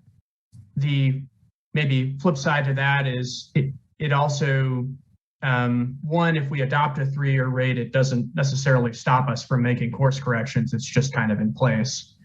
So we're not stuck with it.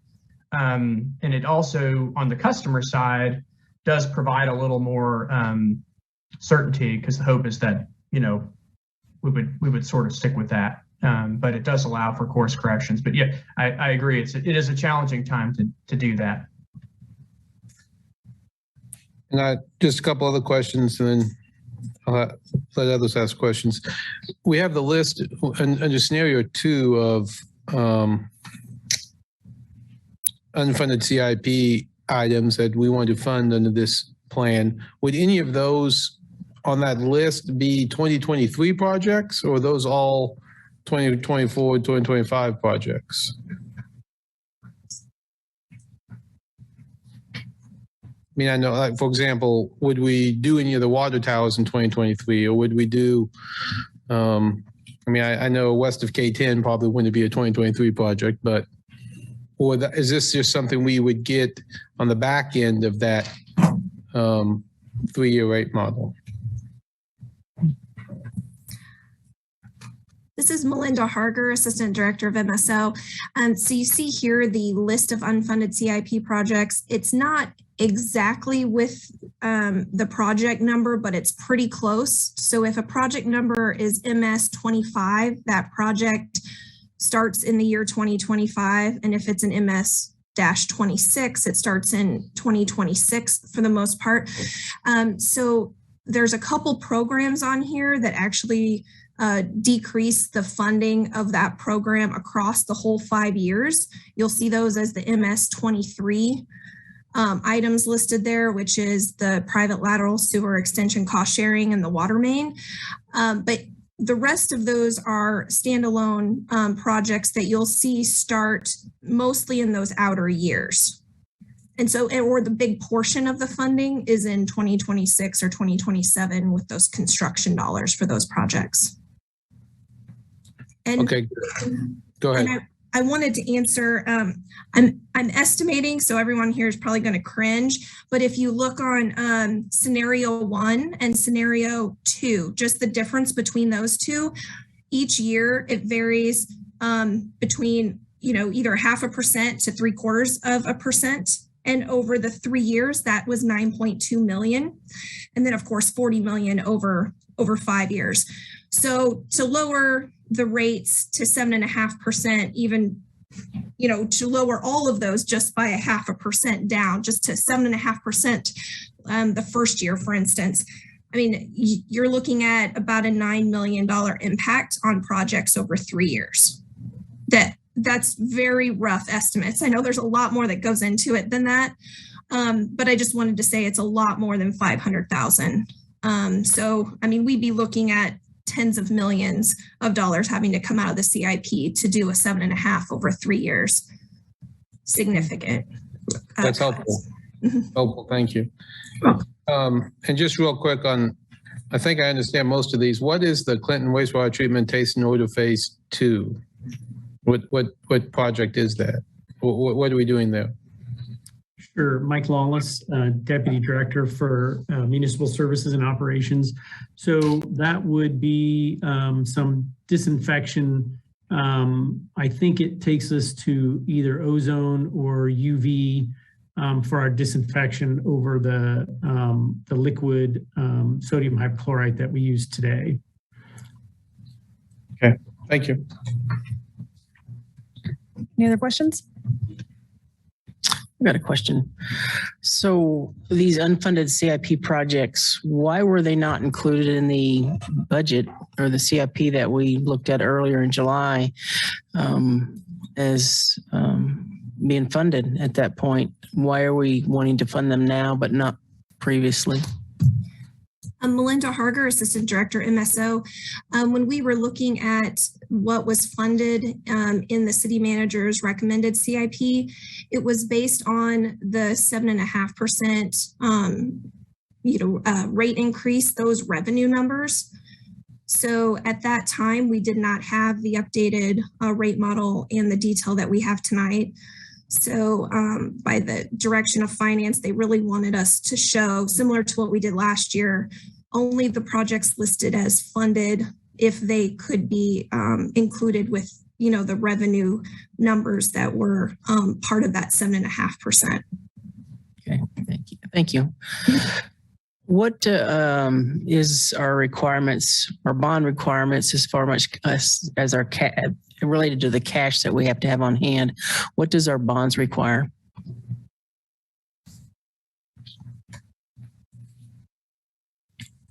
Tom Beckley from Raftellus. Generally, the bond covenants do not require us to have a fund balance. They require us to generate a certain amount of revenue above our O&M and then our debt service as well. But there's not really a fund balance requirement from our bonds.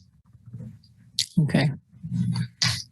So this would, this plan that's proposed, it would still keep us in line with our bond requirements? Yes. Thank you. Yeah, that's one of the key things we shoot for, is to maintain coverage at the required levels and some cushion on top of the coverage, because you don't want to shoot for exactly hitting your coverage, because then if something happens, like chemical prices go up 40% instead of the 25% that we're projecting, we come up short. So there is cushion in there. And really that cushion is what then goes to help fund some of the capital improvement projects. Okay. Another question. So the 7 positions that you're wanting to add, you said that was supposed to have been in the budget, but it didn't make it or something? Could you explain that more?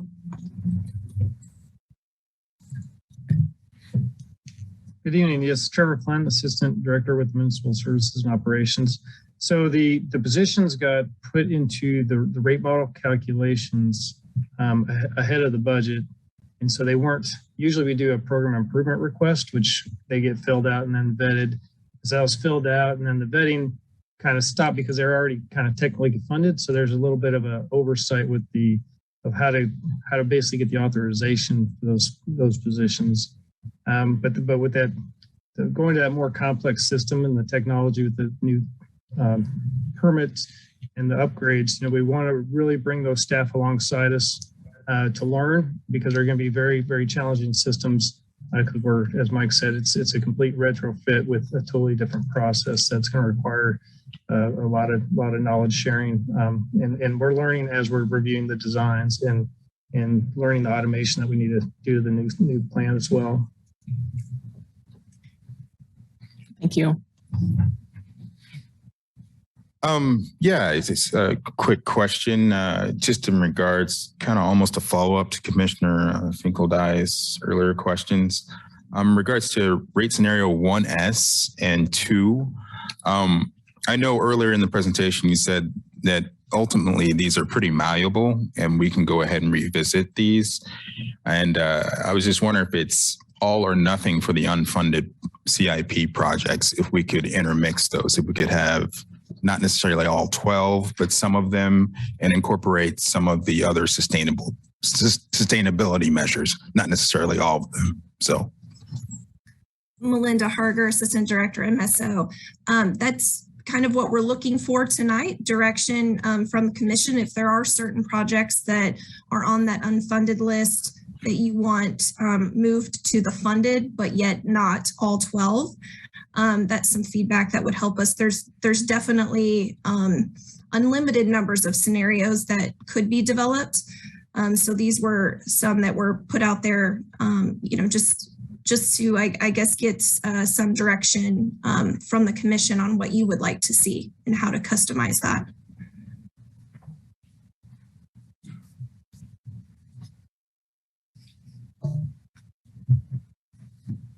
But to be clear, to make sure I understand, the scenario 1, 8%, that is what you estimate we need to actually fund the CIP as we approved it, as we discussed it, I guess, in the city manager's budget. That is correct. And so those increases are due to the change in the inflation assumptions that were put into the rate model last fall compared to now, and specific cost escalations on particular line items such as chemicals that were noted here.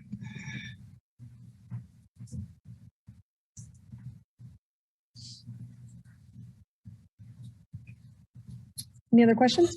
One more. So if we were to go with this rate scenario 2, how would that impact our bond rating, our potential bond rating, or our bond rating, I should say? Could somebody answer that?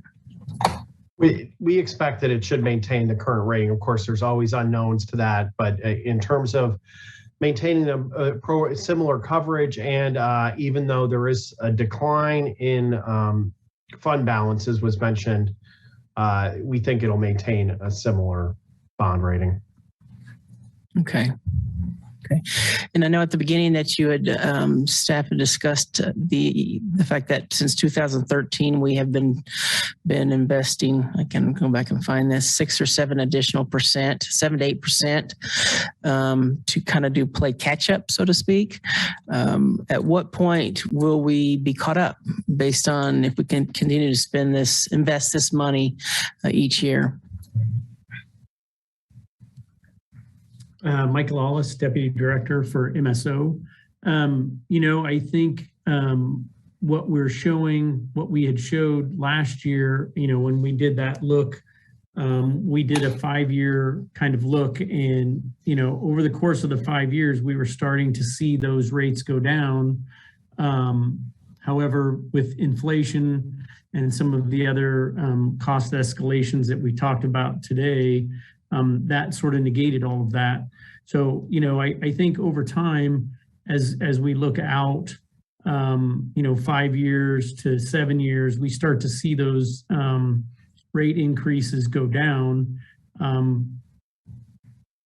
But that's our estimate in projecting out 5 to 7 years, and what changes are going to occur with supply chain or chemicals or energy. I think right now those are our best estimates, in terms of what we're seeing looking out that far. And, between last year and this year, you can see that there was quite a dramatic change in that. And, when we look at those 5 years, it was good. At least last year, it was good to see that we were starting to see those rates increases go down. And then, we have 1 year and inflation takes off like it did, and that sort of shot everything down in terms of those decreases that we were hoping to see. Melinda or Trevor, could you weigh into the impact of like the wastewater treatment plant upgrade and the heavy CIP projects that we're dealing with in this time period that's certainly impacting those as well? Sure. This is Trevor Flynn, Assistant Director, Municipal Service and Operations. We're at a critical stage on about our 30% design with the new upgrades. And, what we've seen is it's gone a little slower because we're having to spend so much time reviewing the plans and what we've asked for, and then the value engineering that goes into that, because as we've learned with the market conditions and escalation costs, there's been a lot of tough decisions to make sure we're getting the process changes that we need under the budget. And then we're seeing lead times are considerable. In fact, I just saw an email today that they're expecting one of the critical pieces of equipment, the lead time just extended another 12 months. So it was 22 to 24 months for just some equipment that really changes the whole schedule of the project. So and that's not just affecting us. There's lots of plants going through these upgrades that are seeing the same challenges.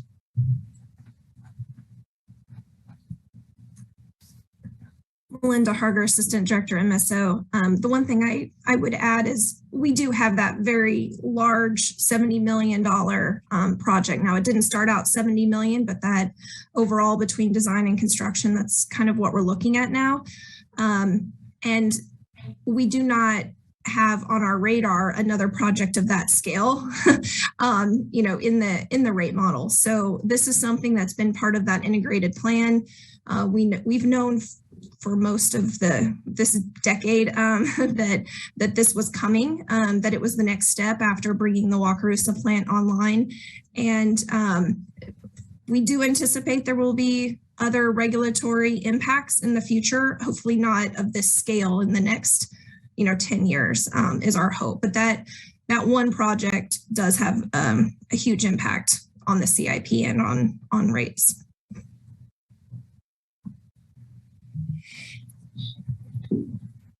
Any other questions? All right, thank you guys. Let's make sure there's no public comment. Is there any public comment in the room? Is there any public comment online?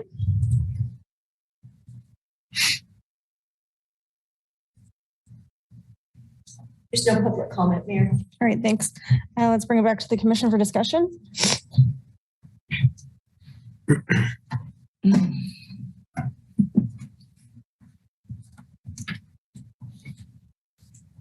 Well, I would be fine with us at least going to one to meet all of the projects that we kind of agreed to on the CIP. But beyond that,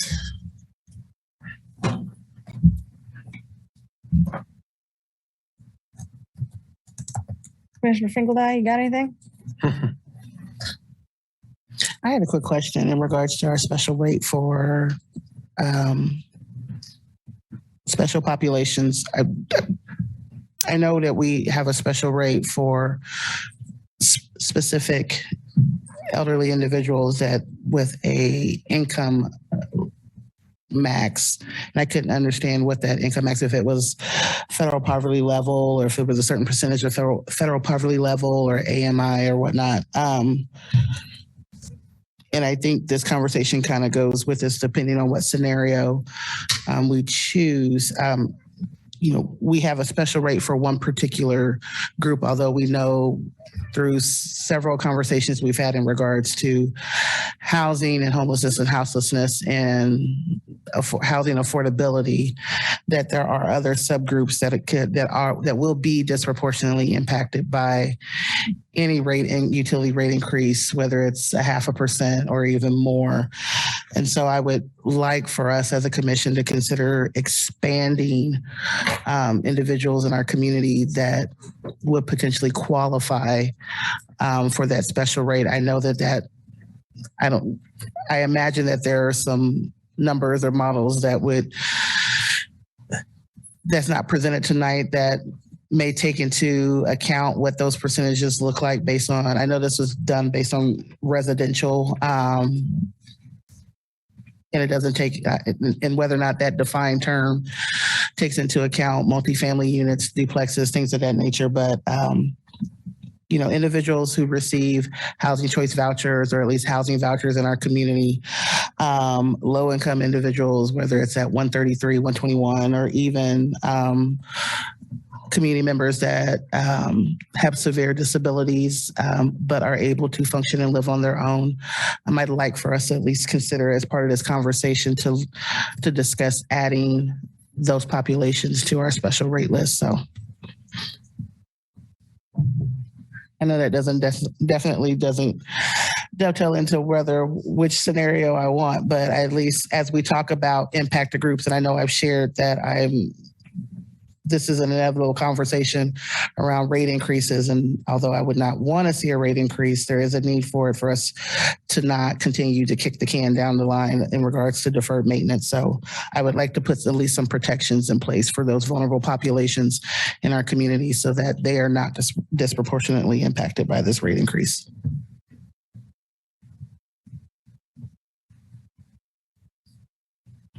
Any other comments?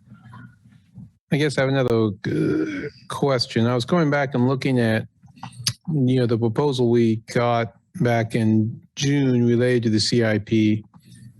And a couple of things on the funded list. And maybe one, I was looking at the unfunded list, but maybe this is a question for Jeremy,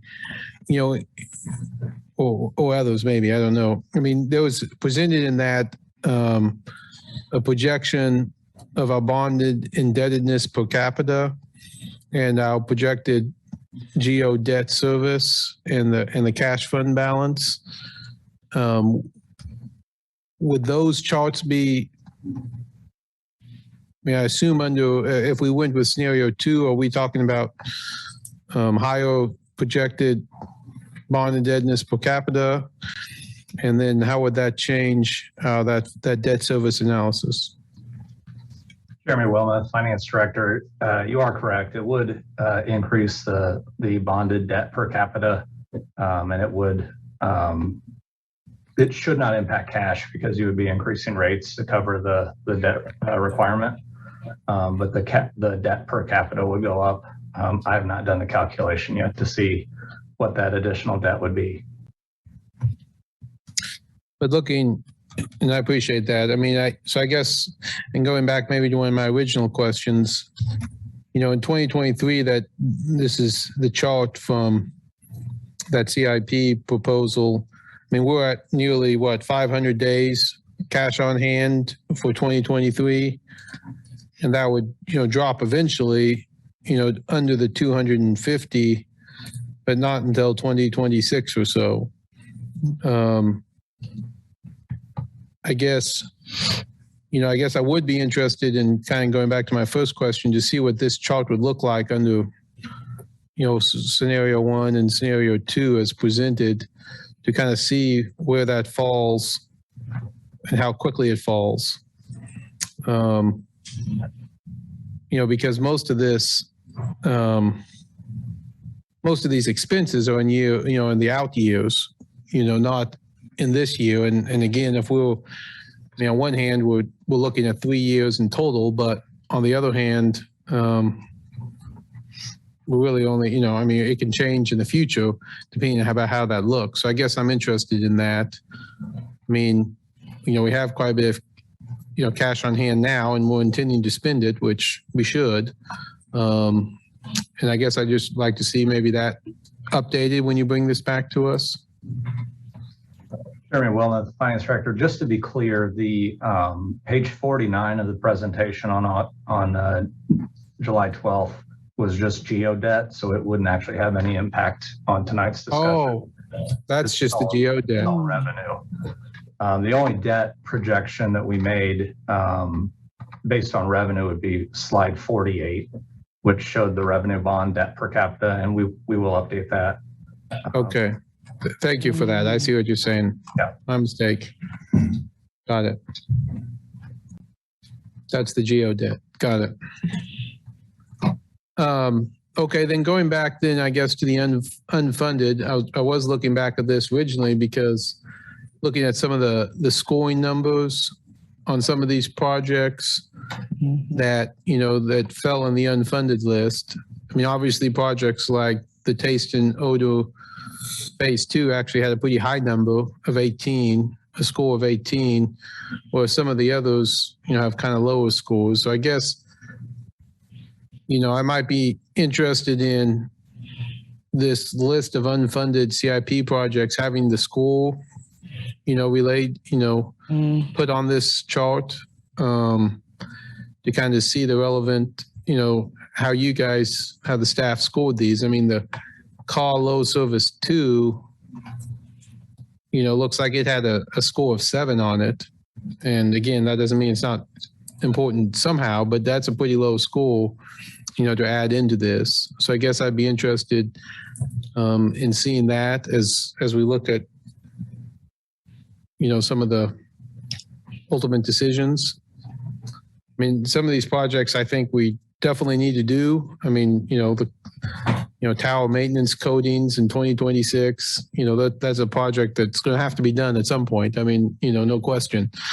But, I guess before I committed, I'd like to see those scoring a little bit.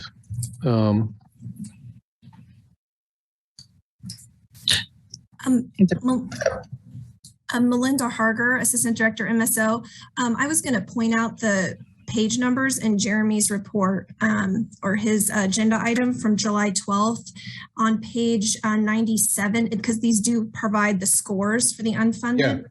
Yeah. So if you look at page 97 and 107, it will show the scores. And we did not go just based on the score for, the lowest scoring were the ones chosen to be unfunded. Sure. Part of that was because we did discover during the scoring that, asset management really doesn't get a score. And right. Taking care of our existing assets, we knew was a priority based on conversations in June. And so we looked at these projects if they've already started, because they are a high priority item and we knew they needed to be taken care of in the next couple of years. They were listed still as funded. We looked at where we could cut down on some of those annual programs and what we felt comfortable still being able to make a lot of progress on things such as the water line replacement. And then we focused on what would be some new infrastructure and put some of those on the unfunded list, plus they're several years out before they get started. So some of the new infrastructure would be things like the taste and odor phase 2, so additional, a different type of disinfection, and the west of K10 pressure zone, which was a large project. It's an $11.5 million project. And then some of the others, we really didn't like, having to put any of the tower maintenance coatings on unfunded. But we also knew we had to come up with $40 million and how to prioritize those. And you noticed a lot of those did score under a 10, but I just wanted to provide those page numbers for reference with the scores and kind of the thought process that staff did on which ones to recommend as funded or unfunded. Yeah, and I appreciate that. And I was trying to compare those the other night, and I was comparing them right now.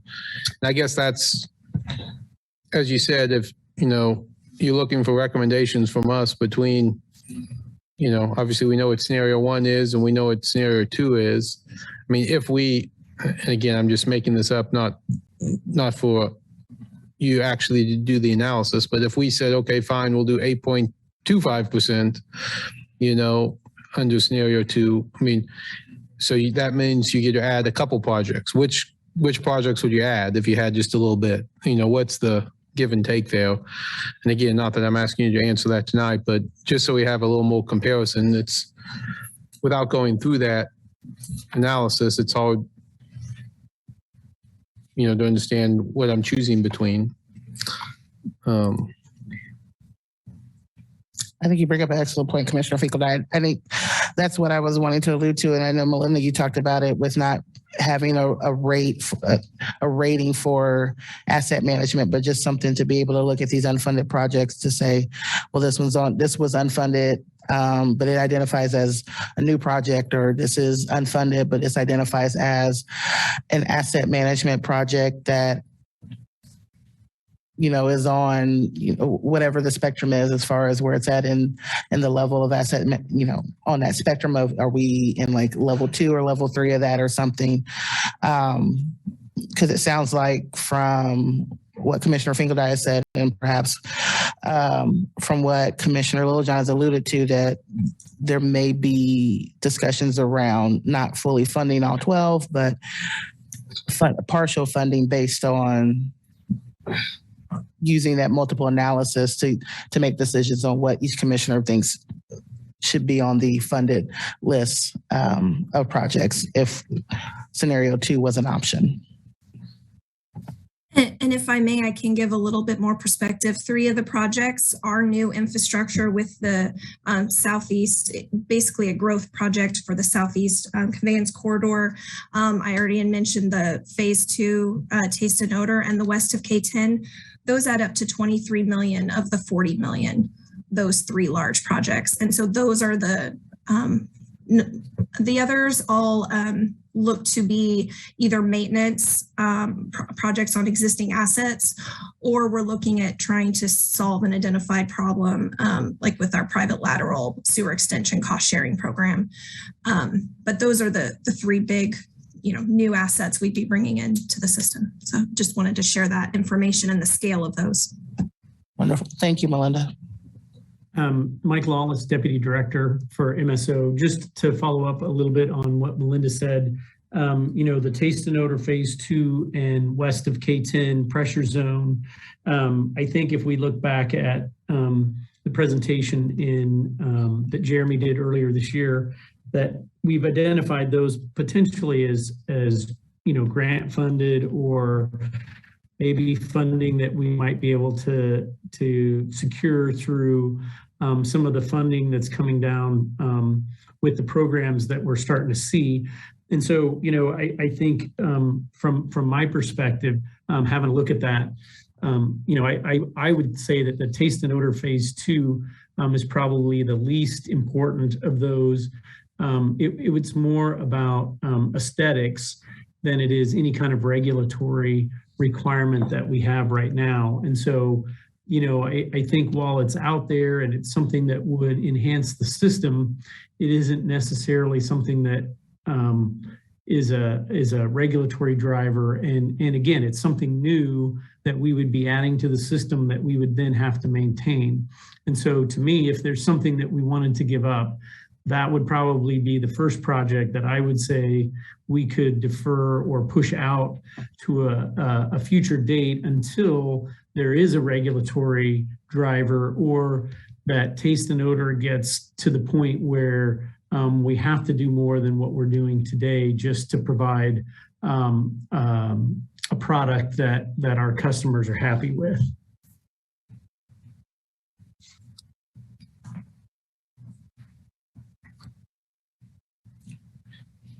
And I guess I want to be sure on the 3-year funding. I mean, we've always kind of had tell me what we're asking that's different. We've always kind of looked out a couple of years in advance. Are you actually asking us to pass an ordinance that sets that rate for 3 years? Or how is this different than what we've done the last couple of years procedurally? So, Mike Lawless, Deputy Director for MSO. Yes, this would be memorializing those rates in an ordinance form, where in the past we've shown you like 3 to 5 years that says, hey, this is kind of what our trajectory is, but we never actually put that in ordinance form that says, hey, on January 1 of 23, these are the rates. On January 1 of 24, these are the rates, and so on. Now, with the system development charges, we did do that, where I believe in 2018, we presented and the commission adopted 5 years of system development charges. And that was in response to comments that we heard from the development community and the Home Builders Association, where they said they wanted to see and know for their members that are building homes, what's it going to cost for purchasing a meter in terms of those system development charges. And by providing them 5 years, they didn't necessarily want to see an increase, but at least it was something that they could plan for and knew ahead of time what they were getting. And so, I think, that in one of the slides that Angela presented is that we would bring system development charges back with the rate ordinances that we have. And we would propose on system development charges that we do that for 5 years, again, to kind of help the development community know what path we've identified and what they could see coming up over the next 5 years for those charges. I guess that makes sense to me on the system development fees. I guess I'd be interested, I made this comment earlier. I'm not interested in what other commissioners think. I'm not sure this is the year I want to memorialize 3 years in an ordinance when there's so many variables out there. I would lean towards doing what we've done in the past, which is memorializing 1 year and talking about the out years, but not actually memorializing it in an ordinance. One, because of the very the inflationary system which we're in now, it's really hard to predict the next couple of years. And two, we have all these requests out for different infrastructure money. We have different federal money coming in. It could come in, could not come in. But it seems like we'll know a lot more a year from now than doing this in a year in which we have so many unknowns. But I'd be interested in what others think. And to Commissioner Finkeldye's question, nothing would preclude us if we wanted to do that down the line, like next year, wanted to go with a 3-year plan. Correct. Commissioner Lawson, you've been on here the longest. I mean, you've done this one way a long time and asking us to do it a different way. I mean, what's your thoughts? I think a few years ago we did have like a 2 or 3 year. Well, we've always talked about it in 3 years. Yeah. We've never actually voted on it. And just never put it in ordinance. Yeah. I mean, I don't recall that at all, but I do remember talking it in chunks, basically, so, this is a real struggle because I look at these projects that are unfunded and I'm just thinking about this idea that we're trying to play catch up all the time. And if some of these go unfunded, continue to go unfunded, we're going to be back to where we're buying completely new capital infrastructure just because we didn't maintain it. And that's where this comes down to is we're just not able to invest, or doesn't seem like we're able to invest what we need to catch up on this maintenance stuff. So again, this is by not funding some of these that are a little higher priority, then we're basically kicking that can just like we've done historically. I mean, we're making progress, but is this an opportunity to grab a hold of some of those projects and put them in, run with them and do the projects. I see a few on here that seem logical given our growth situation that we're under, that we need to grow. All 12 projects, that may be pushing it, but I'm interested in definitely looking at some of them because I do think, especially on this growth scenario that we're starting to look at, that we're going to need to incorporate some changes pretty quick in order to capture that potential growth we have with the Panasonic plants, especially. So I am interested in some of them. I would love to do all of them because I look at these 3 water towers and I it brings me back to having to replace 3 water towers in the span of an extremely short few years. So we don't do this maintenance, we're going to be back to that scenario. It's tough. I mean, it's a tough call, but we've got to get these projects, this infrastructure, taken care of. Melinda or Mike, can you explain the rationale? Maybe I missed it. For rate scenario 2, why the 3 sustainability features weren't included in that option, or was it just to be included in 2S with the adding of the 2 additional ones? I was just trying to understand if there was a reason why you didn't make those sustainability pieces kind of a reverberating theme in all the scenarios. Sure. This is Melinda Harger, Assistant Director, MSO.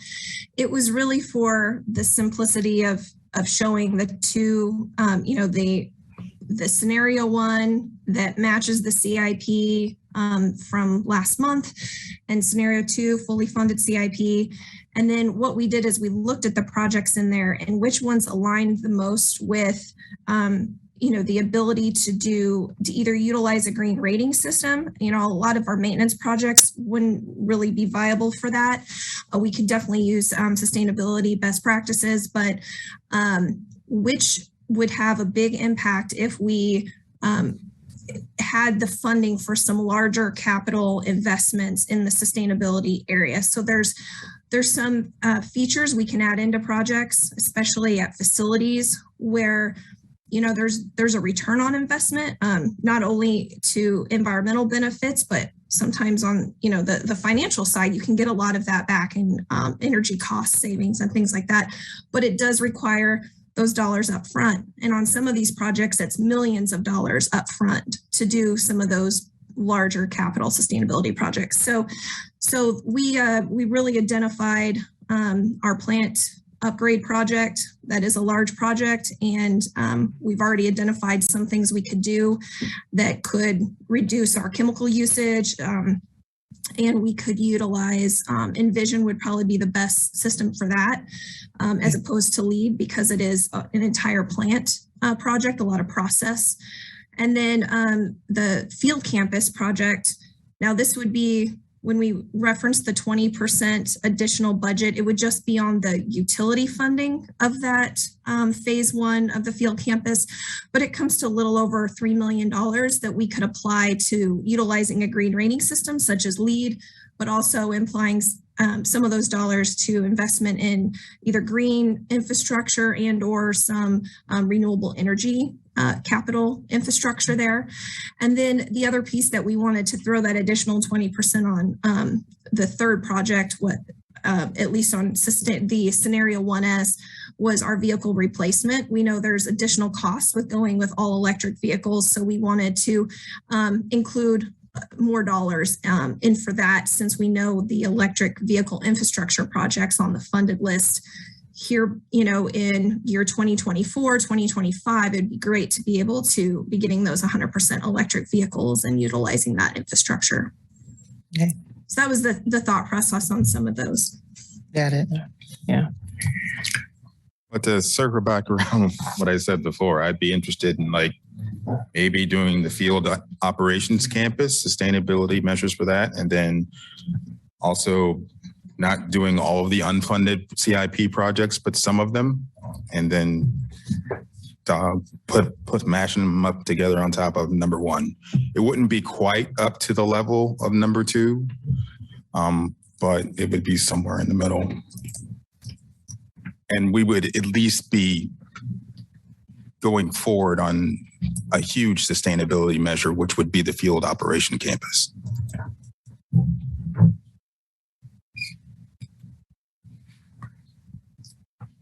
Melinda Harger, Assistant Director, MSO. Again, I'm going to throw out some options, which again will probably make everyone cringe because I have to stand by this. But if you look at scenario 2 and it fully funding those projects, as Mike mentioned, the one that, if we as staff had to suggest one to unfund, it would be the $8 million taste and odor at this time, since it's not regulatory driven. So for example, on that project, you could divert those dollars into some sustainability initiatives. However, what's shown for that project is that funding in year 2026, 2027. So there would have to be some adjustments. You may be looking at rates that are comparable to scenario 2. You could identify 1 or 2 projects or more that you want to unfund. And then we could look at what would be the sustainability budget, I guess, for specific projects. If the one you wanted to focus on was the field campus, for instance, the construction on that project, would start in 2025. So the sustainability dollars might be needed a little bit sooner than what we're showing for the taste and odor project funding. But you kind of get the idea of it would be most likely in the realm of those rate increases we show for scenario 2, but you could unfund some and divert those dollars to sustainability. Or just a portion of it, like the $3 million we estimated for field campus. One thing that this proposed, a 2 scenario, I should say, does is it does get us to address quite a few maintenance issues that we have. So my experience has been that if you take care of your maintenance, your costs are going to be a lot less in the future. So essentially you pay now for your maintenance, or you pay a heck of a lot more to actually replace equipment down the road. By paying for the maintenance as we go along, like this is proposing to do, it's going to give us I think it's going to give us a much better chance of having lower rates in the future. Not maintaining it and having to replace it is going to continue to put pressure on us to require us to raise those rates in the future. I would like to see us push the maintenance as much as we can, much as we're comfortable with doing, because I do think that this is a better way to lead to having lower rates in the future. Not doing our maintenance is going to continue to put pressure on us to have to raise those rates. Is that maintenance absent the new projects that they were talking about, those 3? You talking about the west of K10? Yeah, I think the new ones that we're talking about were, what was it? Melinda, can you remind us again what the 3 new projects are?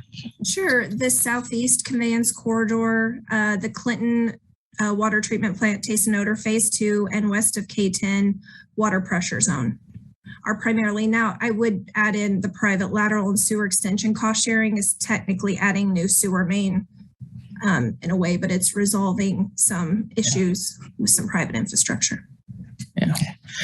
Well, I'm definitely interested in the west of K10 water pressure zone just because of the potential what we need to do for the growth that we're anticipating in the next few years. It's going to happen fast. And with the Panasonic plant, the Southeast Lawrence. Yeah, in the southeast, yes, conveyance improvements. Definitely. But definitely the maintenance items on here, repair items to help us continue on that mode of catching up. And then the west of K10 and anything to do with the southeast too, because that's where we're going to need it.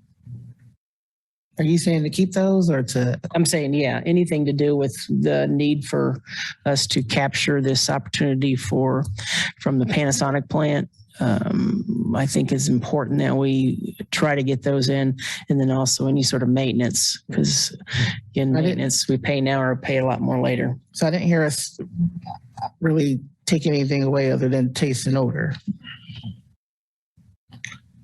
Because you're saying to keep maintenance on here. I mean, and then we're keeping two out of the 4 new projects. So I'm not seeing where we took away any unfunded projects other than the taste and odor.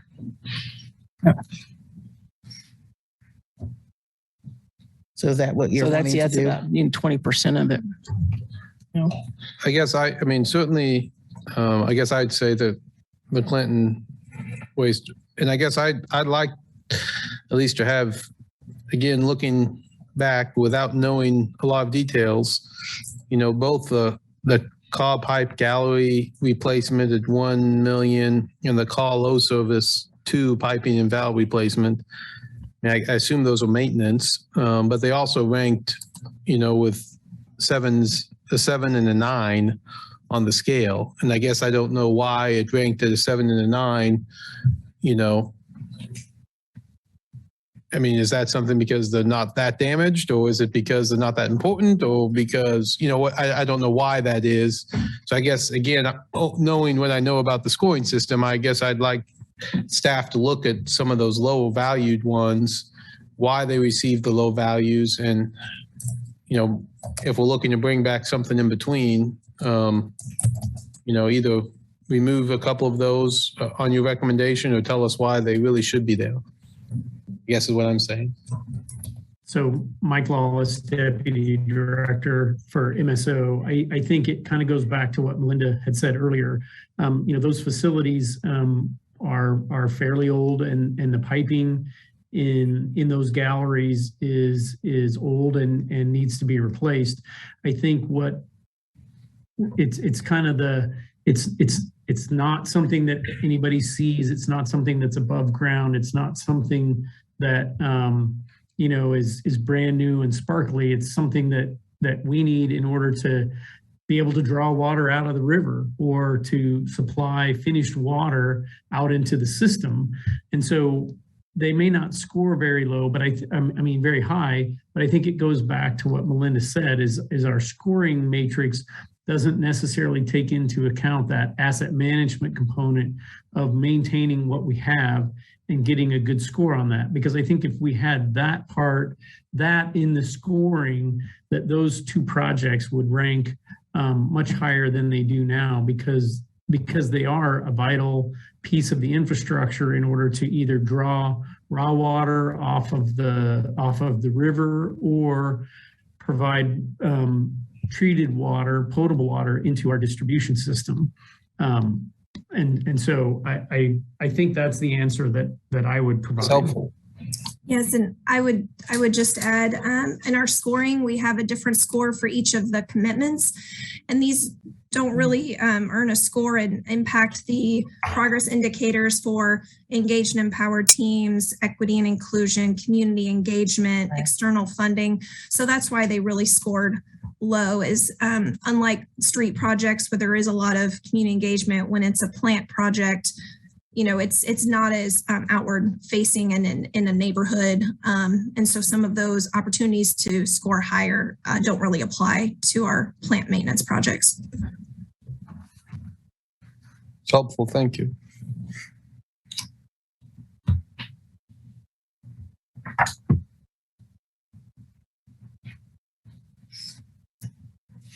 Anything else?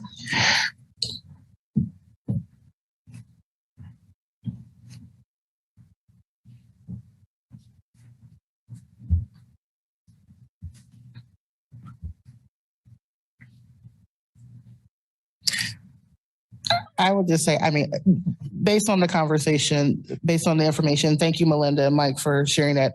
I think this goes back to the presentation we had on priority-based budgeting, where the scores kind of do a look back. But again, to Melinda's point, you know, the way that the CIP scores and weighs different areas, it's not it gets us one step closer to painting a picture, but having that asset management data as well is just another piece for us as commissioners to kind of look at all of the scores and how to balance that out. And so, it's not, as it stands right now, the priority-based budgeting scores are not a silver bullet. And I know that's unfortunate because we would hope that that would make our job easier, and it doesn't. With that being said, it sounds like there's not a high interest in adding any of the sustainability project pieces. And it sounds like we may not be at a consensus, but we are all leaning towards scenario 2 in addressing the unfunded CIP projects minus the taste and odor phase 2.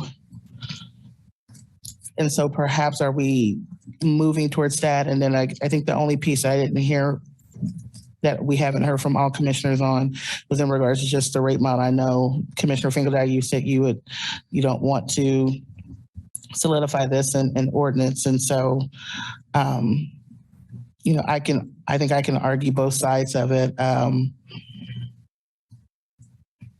I think my concern is to your point, maybe the percentage increase if we kept it solid at 7.5 for this year, or at least at 8, and then what that looks like. But if you have that argument, then it's moot to even look at even implementing a 3-year cost, increase analysis. And so I don't know. I think that's one piece that staff is going to want to know from all of us is that do we agree to base this on a 3-year rate period? Are we more comfortable with a 1 year? And if it's at a 1 year, are we looking at keeping it firm, or do we want to increase? Well, I would say that not everybody was interested in the sustainability aspect. I get that. I was. So it's not no one. So, but I'm also interested in scenario 2 as well. I just want to go ahead and put that out there. But it looks like we at least have a baseline of scenario 1 that we're at least wanting everybody, and I don't want to preclude by speaking for anyone, that it seems like a lot of the conversation was around that we at least wanted to fund the CIP. The one that we approved. And to do that would be scenario 1, absent any sort of unfunded projects. So I don't want to speak for Commissioner Finkeldine on that. I know he was thinking about the 7.5 earlier, but that was just what I was gathering. Yeah, I mean, I think, I think scenario 1 would be the baseline. I mean, 7.5% is what we talked about last year when we expected inflation to be low, and it's not. And so we certainly don't want to go backwards on the CIP. So I would agree with you. It's a baseline. I do think, again, if you're looking at a scenario 2 and you remove the taste and odor, I guess I'd be interested in seeing what a scenario 2 would look like without that. But then, Commissioner Littlejohn, to your point, what would scenario 2, if you add in the 3 sustainability projects from 1S, right, but took out the waste, the water, taste and odor, what would that look like? Because I think that would be a scenario, that would maybe be very close to scenario 2, but fund sustainability instead of taste and odor. So at least I think that'd be something to look at. Yeah, I think that would be an approach. And I would agree that I never indicated that I wasn't interested in the sustainability part because I always am. It's just a matter of how we can start incorporate it without having to just make it part of our program. That's how we fund things. And so, yeah, I'm definitely interested in that. So Melinda, to your original point, when we talked about the sustainability piece or discussed in different iterations, the sustainability piece, if we were to remove the taste and odor, so we did some hybrid of scenario 2 minus taste and odor with the 3 sustainability pieces from 1S, I don't imagine, I know you had talked about, I'm going to remove that thought. And this might be it's a Jeremy question as well, whoever questioned, would adding those pieces to scenario 2, would we be able to do that based on the increases that are proposed under scenario 2? Melinda Harger, Assistant Director, MSO, no, because you'd be removing $8 million from 26-27 timeframe, and you'd be putting in 16 million. I think that was 16 million. I'm going off of memory. For additional sustainability. So you would have to scale back the sustainability dollars and couldn't quite do what we had proposed in 1S for sustainability if you wanted those two to balance with the rates that we showed for scenario 2. If that makes sense. But in scaling it back, there could be a match to get some sustainability aspects and the unfunded CIP projects or a hybrid model in scenario 2. Yeah, definitely. Yes. Okay. That sounded like a couple of suggestions. Does that give you enough direction, Melinda and Mike? I was just going to say yes. The only other additional question that I would have is, it sounds like we're bringing back a 3-year model as well, and looking at that over the 3 years, and then it would be a question of whether that's an adoption of 3 years or looking at, whether that's, put forward in that. But is that the cue that I'm hearing on that as well? Yeah, I mean, I think we definitely have to look at 3 years. I mean, yeah, absolutely. We have to look at that. Just whether or not we procedurally put that in an ordinance or, put it out there otherwise, I think, to me, it's still an open question. Thank you. Always, yeah. Okay. All right, good. Thank you all very much for helping us work through that. I appreciate it. Thanks, Melinda and Mike and Angela. We have one more agenda item and we are at 10:25, just a reminder. Our last agenda item is to consider adopting resolution number 7442, authorizing staff to submit to the county clerk a proposition for the modification of city's government. Good evening, Mayor, Vice Mayor, Commissioners. Due to the late hour, I will be extremely brief. Before you tonight is a resolution that, if adopted, would present to the qualified voters of the city on November 8th, 2022, the ballot, a proposition that, if passed, would modify the city's current commission manager form of government. On February 2nd, 2021, the City Commission commissioned a task force to review the current form of government and to make recommendations.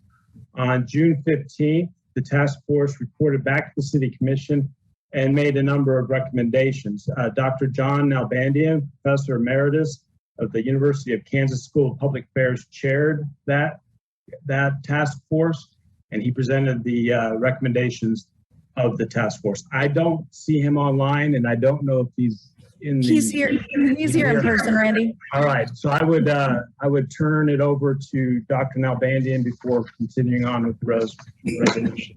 Thank you. Thank you. And thank you for having such a late meeting. It reminds me of the old days, you know? Unfortunately. I remember we used to go so late. I actually brought a lunch with me. Tonight, you're being asked to consider the resolution as Randy said. I'm here to answer any questions you might have about the task force report. I think the decision about whether or not to put it on the ballot is yours. I'm not sure I can help you out with that. But if there are any questions about the substance of the recommendations, I'd be happy to respond to those. I'll go just so we don't waste time staring at each other. I'm going to start with the directly elected mayor. The parameters you have or the responsibilities of the directly elected mayor to me do not look different than what the mayor does now. So I have a very hard time making sense of why that same responsibility needs to be with a directly elected person. The key there is less in terms of the responsibilities and more in terms of the duration of the term. The idea that a mayor would be mayor for 4 years conveys something to the public that a mayor for 1 year that is basically a rotating position does not convey. And I think in that sense that a 4-year mayor, people expect a 4-year mayor to be speaking on behalf of the city and representing that position with some degree of authority. And in addition, what we haven't considered, but what you've talked about tonight, whether you know it or not, is you've talked an awful lot about the latest trend in governance, which is about collaboration and network management. Collaboration and network management. When you look at the Panasonic project, for example, that is not going to be 5, 6 different jurisdictions, each deciding on their own about what they're going to do, how they're going to do it. I mean, that's just not going to work. I mean, it's going to take a network of interjurisdictional collaboration to really make sense out of that. That intersectional collaboration or interjurisdictional collaboration will not have somebody who has the authority to make decisions for the jurisdictions. I mean, Eudora is not going to be able to make a decision for Lawrence. Lawrence is not going to be able to make a decision for Olathe, and so on and so forth. It depends then very much on the leadership, the political leadership, and in that context, the context where there is no formal authority, respect becomes very, very important to the quality of the leadership itself. It would be very hard for a 1-year mayor to really be able to have an ongoing presence long enough that the political actors in Olathe, in Johnson County, in DeSoto, in Eudora will, I mean, you're only going to be there for a year. Why are we going to listen to you? You're going to be there for 4 years. You represent the political will of this community, even if you can't command what the political will is. That's something that's not in the report, but I guarantee you, when you look at the newspaper virtually every day, it's about networks and it's about collaboration and it's about leadership in those settings. and that requires some continuity. That's what my response. I appreciate that. My concern is, and when you were all in I watched all your meetings, and I hope people out there realize this, and I talked to, I don't know, at least 7 other former mayors about this over the past couple of years. Many of them are expecting, you use the word authority, they are expecting an additional power that does not now exist. And I hope people out there realize you're not recommending that. We are not. And I think the key there, the one key there is the idea that we maintain the concept of a governing body. That this is not about the mayor who is set aside in a different way than the other commissioners. You, with your 4-year mayor and the district reps, represent a governing body. The city manager is accountable not to the mayor, but to the governing body.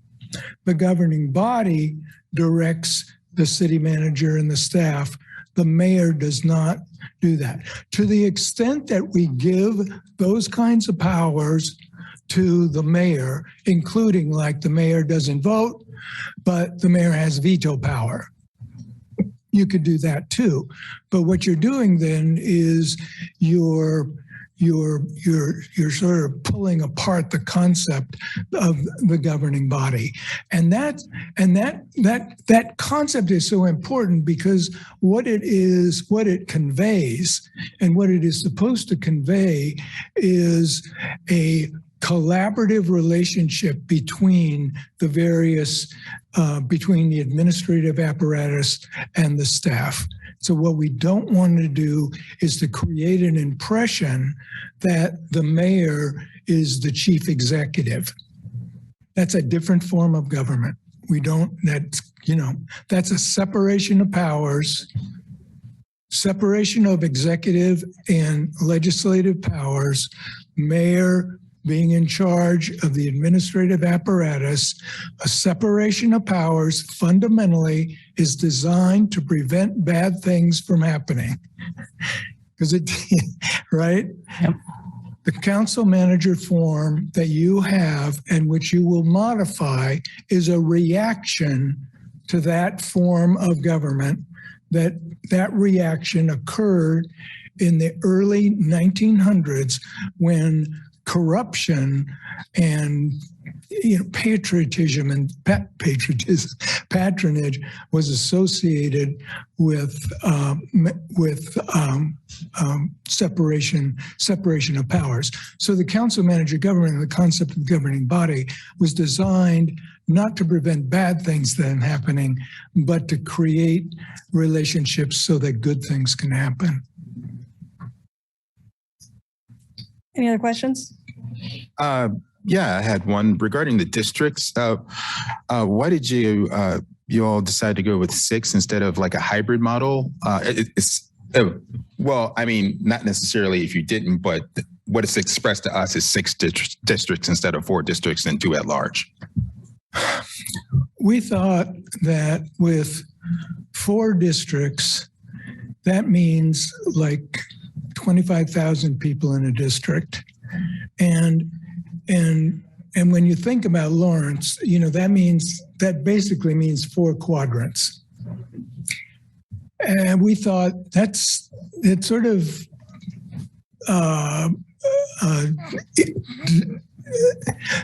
mitigates the value of a district. I mean, the district that's made up of 15,000 people is much more likely to be representative of the geographic area than we thought, 4 would. Now, having said that, I mean, there are numerous places that have, district and at large. I mean, there's so many different ways of conceiving that possibility.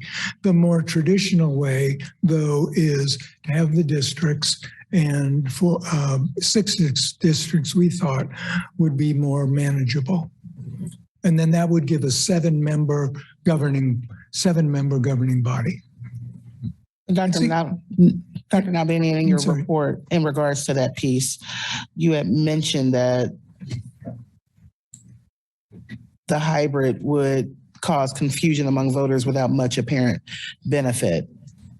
And I would push back against that from the seat of a without benefit. And I know you had talked about in that section that there was no way the task force didn't find any definitive filters such as concentration of different ethnicities within our community as well as income, but we do have different concentrations based on housing and whether it's, you know, districts that would be more single family, whether they would, someone's listening in on our conversation. Whether it's, you know, university versus single family versus concentrated area of multifamily units. So, you know, for me, I see the hybrid being a benefit of, I understand the idea of quadrants in that sense, but also it speaks to that equity piece in regards of access to it is more of an equity and access piece as far as we do have concentrated minority. We have pockets of groups that are essentially tucked away in a lot of these different parts of our community. And so their voices are typically not heard because they are the true minority, whether they're the income minority in a population like myself, being someone who is a professional, but I'm a renter and I live in West Lawrence. And so I don't fit the aesthetic of a West Lawrence person, but I'm surrounded by a particular identity of single family. So I think my part the piece where I had a concern with was that there would be no apparent benefit. And I think the apparent benefit is in representational government. And I think if you look past why we don't need at-large piece because we don't have these concentrated identified groups, that's true, but I think the hybrid, and I'm getting into discussion here, but I think it speaks a lot more to the representative governance piece of it, of our community. So I didn't know if you could just speak to that because I know we didn't speak too much of this in the presentation. I know there are some people that provided comments to that and not to center that piece, but to speak more to what representative government could look like in a hybrid, because I know we have communities around us that do have that piece and it seems to benefit them. But so why wouldn't it benefit us? Yeah, I mean, it could. I think, though, that with 6 districts, we really do maximize the representation and the distinctions, because if you were a representative of the group of 15,000, if you were that representative, then you would start paying attention. I would think you'd want to pay attention to the totality there, not just, the majority necessarily. Any other questions? Okay, let's get public comment here.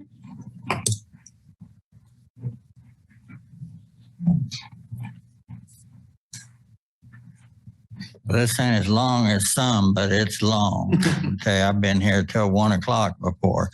But anyway, this new form of government, we've discussed this at North Lawrence Improvement Association. Last night, we had the biggest turnout that we've had since the pandemic. And I want to tell you, it was unanimous. Nobody wants it. Nobody wants this districting. And this elected mayor maybe, that's the lesser of two evils. But the deal is with this districting thing, North Lawrence, y'all got to understand, and I don't think John understands. I remember when he was commissioner and mayor, because I was head of the North Lawrence Improvement Association back in the 90s. And so I've been around for 26 years doing this. And we've been the redheaded stepchild of Lawrence, Kansas forever. And we are a very diverse community, and we have the same population that Commissioner Sellers is talking about that we represent, whether it be African American, Mexican American, whatever. We are a very diverse community, and we're a medium income community because HUD took our status away because we're 41% low income and not 50%. And, but we are a prospering community, but still we're alienated from Lawrence. That's why we're North Lawrence. And so for this district thing, our neighborhood has nothing in common with the rest of the city. Nothing. I mean, from the people that live there to the lay of the land. So when you start this districting crap, it's not going to fly in North Lawrence. And I'll tell you, over 10 years ago, and all of you are recipients of this, that I have a meeting with you, each of you, at least once a month for an hour at the coffee shop or Johnny's, and bring you up to speed on what the neighborhood wants and needs. If the other neighborhoods did that, if you had some type of collaboration where each commissioner met with a neighborhood association head one-on-one, and had a discussion. And I want to tell you, our discussions, and all of you have been at them. And, it's not like up here in front of a microphone in public. We can have a cup of coffee or lunch or something and talk about things as two friends. And because we are. And sometimes it gets pretty heated, you know what I mean? But that's the way it is. It's all about compromise. So this transitioning to this districting thing, no way. We're not for it, and we don't want it. And the mayor deal, that's iffy. That's the lesser of two evils. Thank you, Ted. We're represented in North Lawrence. Hi, I'm Chris Flowers. First of all, I'd just like to quickly mention that y'all could have stability in the mayor position by choosing based on who you want instead of just following tradition. Next up, I'd like to ask, what is the biggest flaw with how our local government is run? I say that it's that we have the primary the first Tuesday in August when a lot of renters are out of town. By bypassing a primary and using ranked choice voting instead could solve that problem. I ask this, what problem does switching to districts solve? Also, Commissioner Sellers, if I believe you're a renter, so I ask you this directly. Do you think having a primary the first Tuesday in August is fair to all the renters who are in the process of moving? Also, I have some other questions. If we do go to like the mayor and the districts, when we have the primary, will it narrow it down to 2 candidates or 3 candidates? If no ranked choice, I want the maximum allowed since voters aren't here. Since renter voters might not be here during the primary. Also, can someone run for both district and mayor at the same time? Can a district commissioner 2 years in run for mayor while they're still serving as a district commissioner? If so, that I think from how I saw it was set up is that if we could pass it this year, then next year, Commissioner Larson and Littlejohn would have automatic 2-year term. I think it was going to set up districts by the two who got the most last. And I don't know, that kind of gives who's ever in that district a free shot of running for mayor, like if it's in 2 years, you'd have those, and then 2 years after that, it's a mayor. Also, let's see.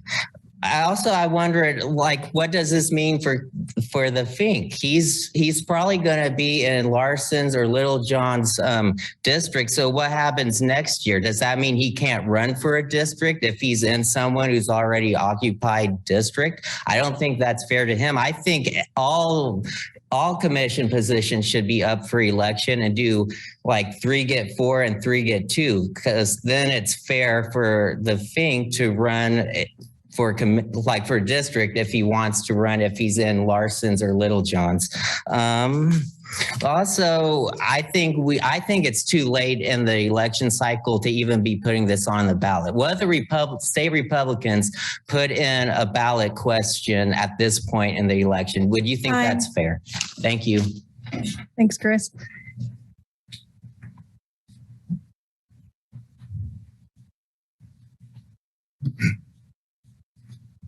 My name is Tom Turnbull. I live in North Lawrence. I think it might not be a bad idea if we let the mayor be the mayor for more than 2 years. I don't think the mayor should be elected by the citywide vote. I like the idea that the mayor is indirectly voted by votes given to each of the commissioners. I think that makes everything down on the grassroots level. I also think that when you talk about districts, and if you want to consider diversity and access, nobody said anything about neighborhoods that came up here, except I'm going to say something about it. I guess Ted said neighborhoods a couple of times. I think that the strength of the city lives in the facts that we have all these different neighborhoods that are all different. North Lawrence is certainly different than the rest of the other districts. And if you're going to make districts, you need to think about the neighborhoods and consider them in a certain, they're already an entity. The idea that the neighborhoods don't meet with the commission under some inducement, I don't know if it would be, you wouldn't want to make it necessarily a requirement, but they already exist.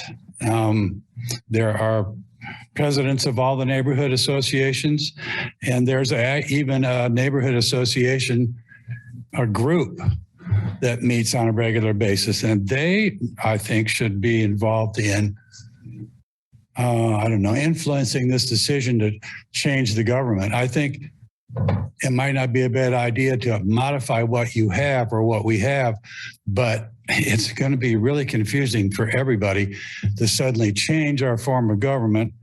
It's going to take people a lot of years to get used to what's going on. And the way it looks right now is that we just have a disconnect between the neighborhoods and the city commission in the sense that there's not enough communication. That's all I want to say. Thank you very much. Thank you. Is there anyone online who would like to comment on this item?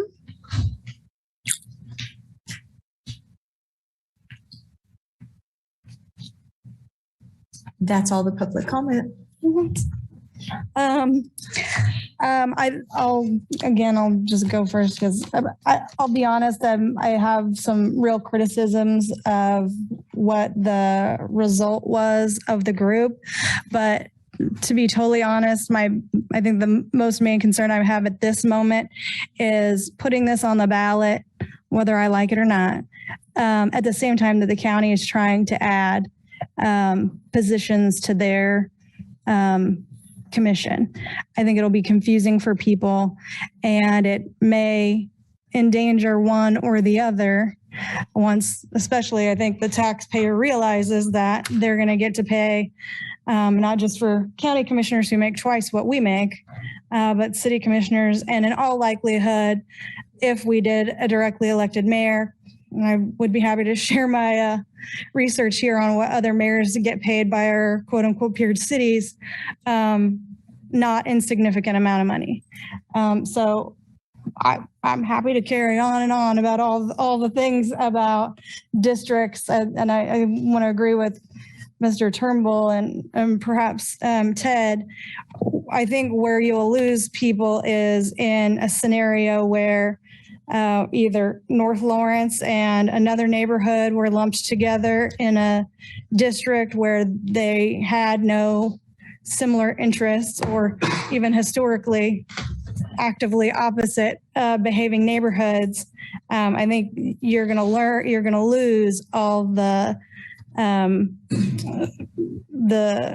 very organized and quote unquote core neighborhoods that have managed all these years to keep it together. So I'll start with that. Anything? I'll go. I'm concerned about having both of these on the ballot. I think we might be biting off too much. I'm interested in the mayor one for sure. The districts, I'm not so much at this time. I would like to take a more incremental step and get the mayor vote out of the way, and let the voters speak about that, and then let that settle in, and then down the road look at districts if that's the case. That's where I'm at. I would, I was looking at the feedback. People were definitely interested in the mayor part. I would be fine with that directly elected mayor. If we were to go to districts, I would like it to be a hybrid model. So at least there would be 3 at-large folks as components of the commission. There'd be 4 district people. 1, the mayor, and then 2 at-large commissioners. Yeah, in addition to what you said, the issue I have with this particular recommendation is that there would never be a scenario where you would lobby, for example, as a neighborhood, enough commissioners to get a majority. You would only lobby your direct commissioner and the mayor, and you're never going to get. You could talk to the other commissioners, but are they going to listen to you? Do they care when you're not in their territory, and you doesn't benefit them to advance something happening in your neighborhood?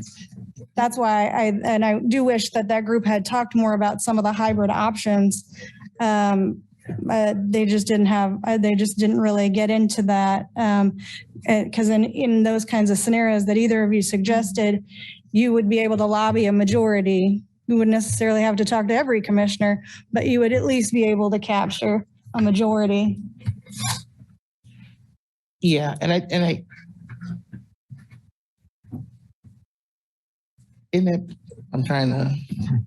got so many different thoughts in my head right now. They're swimming. I think to that point, I mean, even if looking at it from a district standpoint, my mind is racing forward with, what would even districts look like, wanting to preserve precincts. And so in preservation of precincts, you may split up neighborhoods. So you may have a split in East Lawrence. You may have a split in West Lawrence.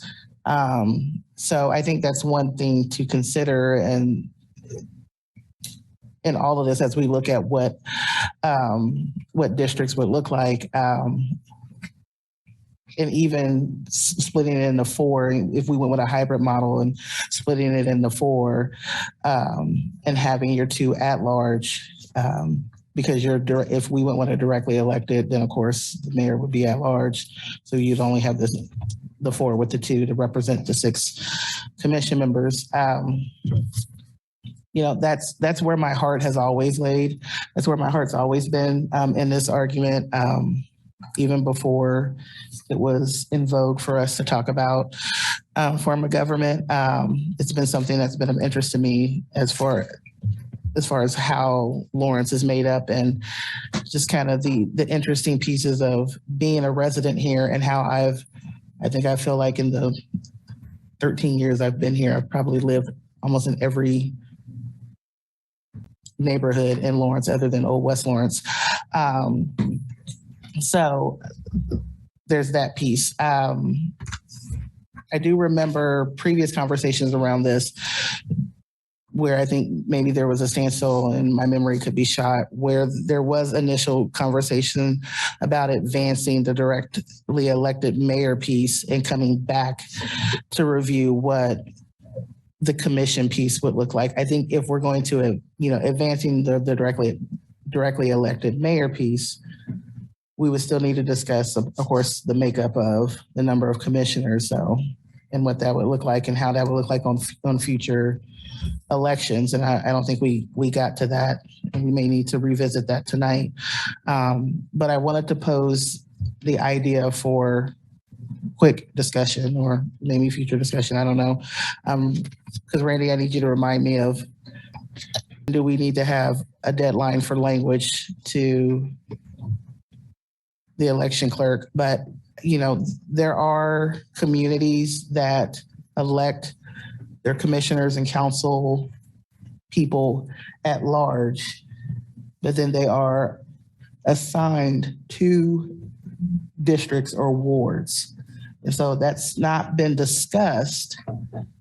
And I hate to introduce a player late in the game, but if the idea is that we're unsettled on the commissioner piece, but we have some direction about the directly mayor piece, then I would interject that for future discussion. But Randy, could you remind me when at the latest we need to have language to the election clerk for this, if we wanted to make it a ballot initiative? This is Randy Larkin, Deputy City Attorney. September 1 is the deadline to get it on the November 8th ballot. And I would point out that if you did this in steps, once you went to a directly elected mayor, then there would be you couldn't do anything for 4 years. The state statute requires the government to be in place for 4 years. So then if you wanted to revisit and do districts or something later, it would be further down the road than if you did it now.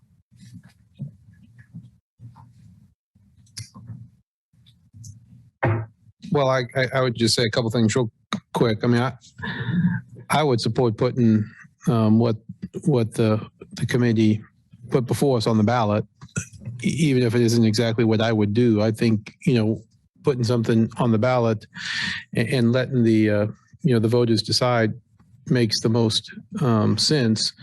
But, I guess, for me, in places I've been, both in Wichita growing up, as well as working in Lenexa doing law school, as well as watching the county commission, I don't see that, people from West Lawrence don't talk to Patrick Kelly because he's not their representative when it comes to county commission issues. And 80, I don't know, pick a number, 75, 80% of what we do has nothing to do with what's going on in a particular precinct. It's how much do we pay our police officers? What do we do with our fire department? How do we, create codes? What I think the advantage of the precincts is that it puts the elected official closer to people who feel comfortable communicating with them about how much should we raise our sewer rate? What about property taxes? It's amazing sometimes to me what if we talk about obviously a neighborhood issue, of course we hear from the neighbors on the zoning issue, but here we are talking about form of government and we have 4 people here.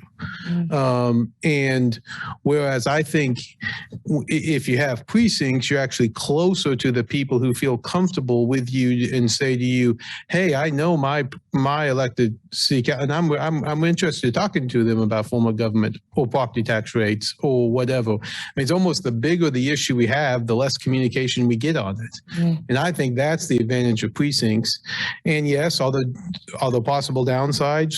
Sure. I mean, no system is perfect, but I think there's a lot of advantages, to a system of precincts where you put the elected official closer. I mean, there's a reason why we don't have 40 state senators elected at large or 120 legislators elected and why county commissions are in precincts. There's distinct advantages to having people broken up by the area they live. Now, are there drawbacks? Sure, there are. But I think if you look across the country and even across the state, that really having people elected at large is not the default. The default is precincts because there's some advantages there. So I personally support precincts. I certainly think it's worth, we put this committee together, putting what they have on the ballot. If they vote it down, fine. That being said, doesn't sound like I'm in the majority here. I do think I do think that a directly elected mayor has lots of advantages for the reasons Dr. Nalbandian said, for reasons in the report. Also, I think, although we've seen it has much greater support, from the, 65% versus 53% or whatever. So I do think I would at least move in the direction of putting that on the ballot and going from there if this commission's not interested in putting the recommendation on the ballot. I have a question. Would these be two separate ballot issues?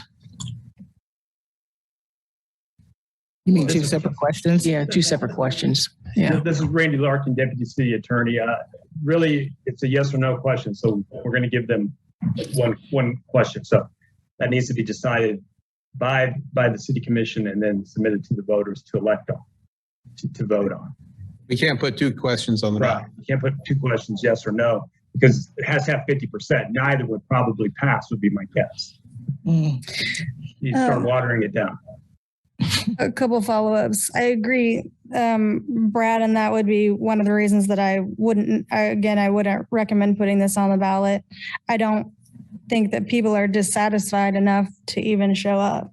They had 7 meetings and only 3 people came to those meetings. They did some more public engagement. That was good to see a lot of that. And I think actually some of those people made a great point that this is kind of a solution in search of a problem.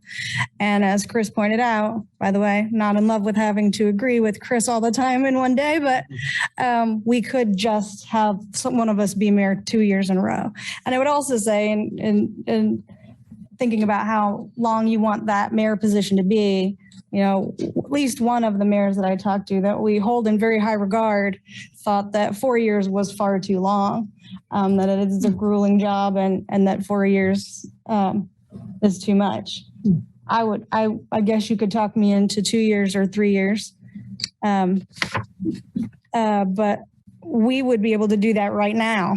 We don't have to put that on the ballot. If we want to have one of us be the mayor for 2 or 3 years, we can do that. And wouldn't necessarily result in the expense or the trouble of a ballot measure, or even necessarily suggest that they would need higher pay. Part of that's one thing I would also like to talk about for a second that the group didn't talk about. Even if Professor is right and we maintain the same equal status that we have right now, it's merely for 2 years or 4 years. What you will have, and I looked up all our peer cities, what you will have is mayoral elections that become so exorbitant as to make it inaccessible. Right now, we have very accessible campaigns. The least number I heard of, wasn't me, was $8,000 to run a campaign to become a city commissioner and ultimately the mayor. That's accessible. By contrast, you could look at Wichita, where they have a mayor that gets paid $94,000, but raised $172,000 to get that job. And so that's not a discussion that group had, is what kind of arms race that will be when people want the influence of something that sounds like an important job or sounds like it has more influence than it really does. And I think one benefit we have here is the accessibility of our municipal elections, and I wouldn't want to see that go. It's already hard enough, as we, noted, to get marginalized voices, if not racially, socioeconomically. So to create a situation where we would suddenly have people running for mayor for $50,000, that does not say accessibility, and that doesn't sound like Lawrence to me. So I'm just suggesting we could solve this problem if that is the problem. By the way, the real problem I saw that they never talked about was us running against each other. That didn't solve that problem. Yeah, I mean, back to one of your points, though. I think the literature is pretty clear that you want a really accessible election with low cost. You have 6 precincts where you're trying to convince, 12,000 people, not even the whole city. You have much more accessible elections with precincts. Again, side note. I hear what you're saying. I think you can. I don't think having us choose who the mayor is. Not that I'm opposed to not having a rotating mayor to get some of the benefits, but you wouldn't have the ability to have that person in that position, for 4 years. I know some people think it's too long, but in some ways it's so short. Lots of the things we're doing, we're just talking about a 5-year CIP here, and 4 years is not very long. I think it makes, when you look at cities that have a mayor that's there for 4 years, that they can help set that direction. I think that's something we have been missing.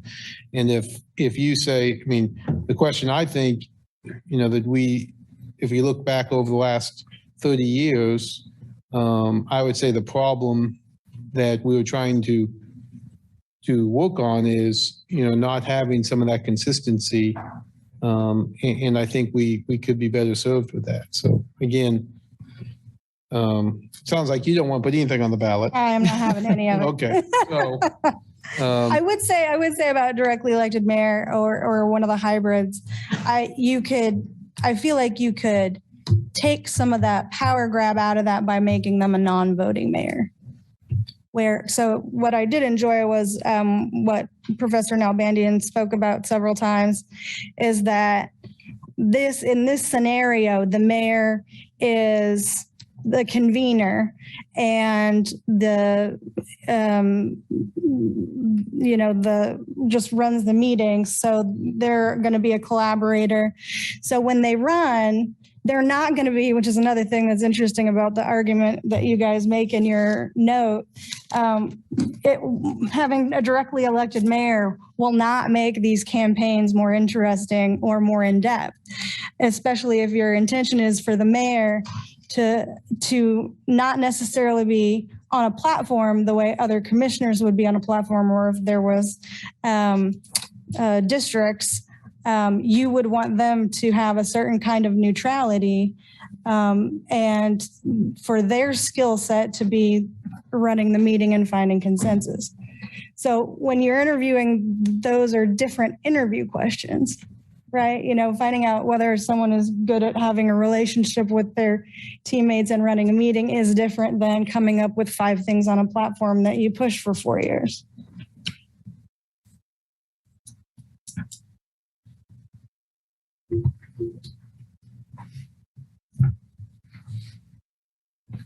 Well, I'm interested in keeping section 3, which is the mayor part, but I'm not interested in keeping section 4, which is the districts at this time.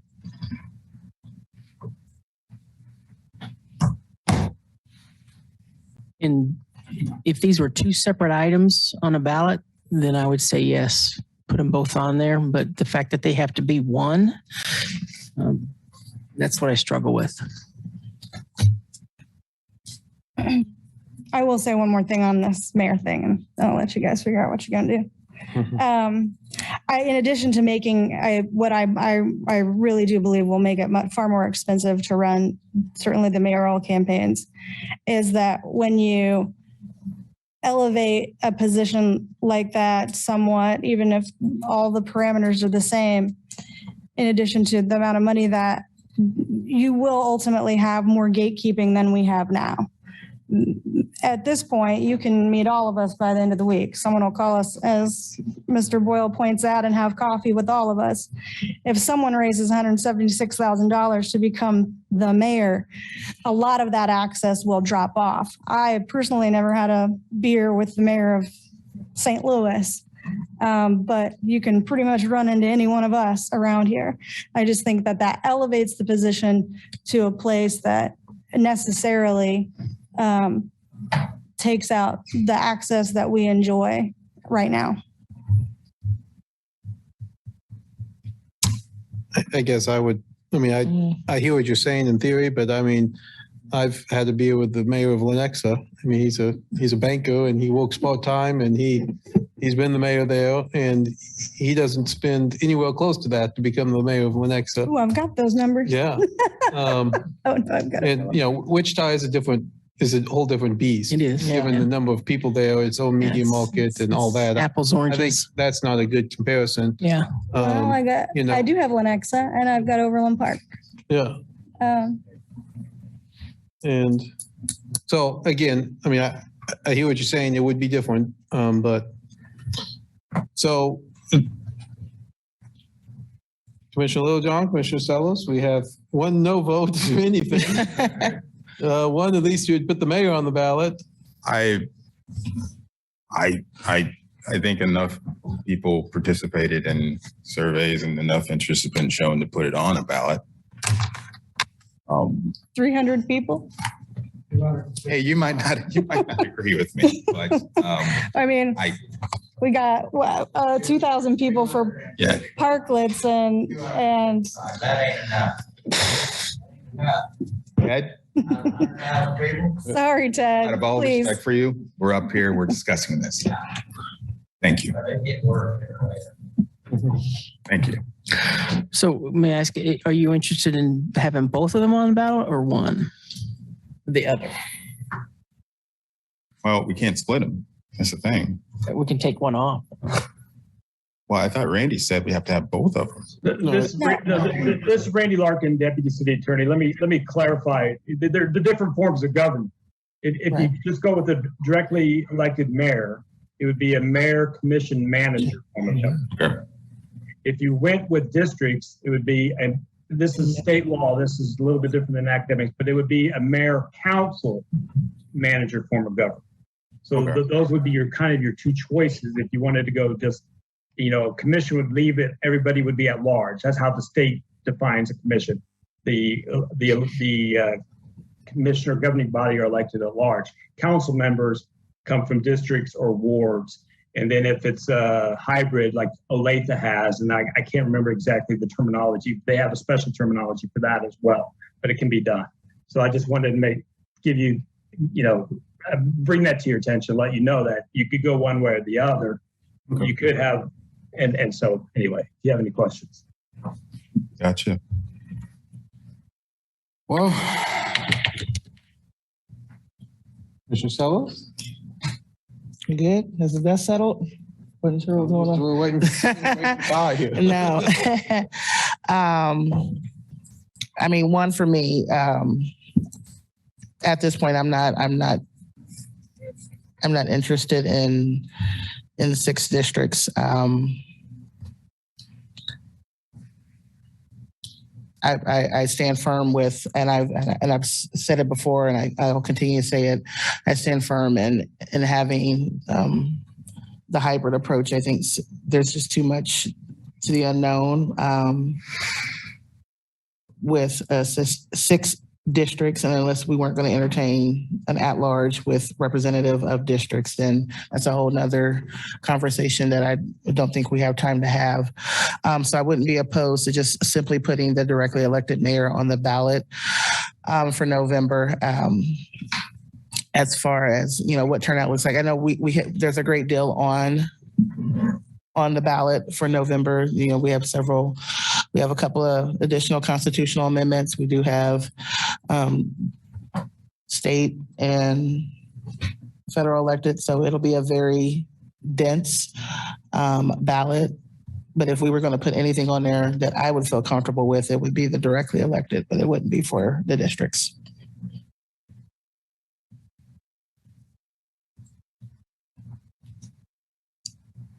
I heard 2 for that. 3. I'd be fine with the directly elected mayor, no districts. So Randy, would that be a motion to put a a mayor Commission. draft an ordinance that created a mayor commission manager form of government? Is that the correct terminology? This is Randy Larkin, Deputy City Attorney. Yes, that would be the designation that the state uses for that form of government.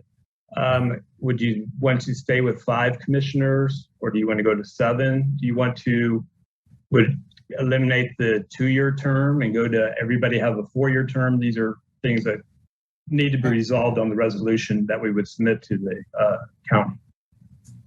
I'll tell you what, I'd get rid of that 2-year term yesterday if I could. I don't understand. Definitely change the 2-year term.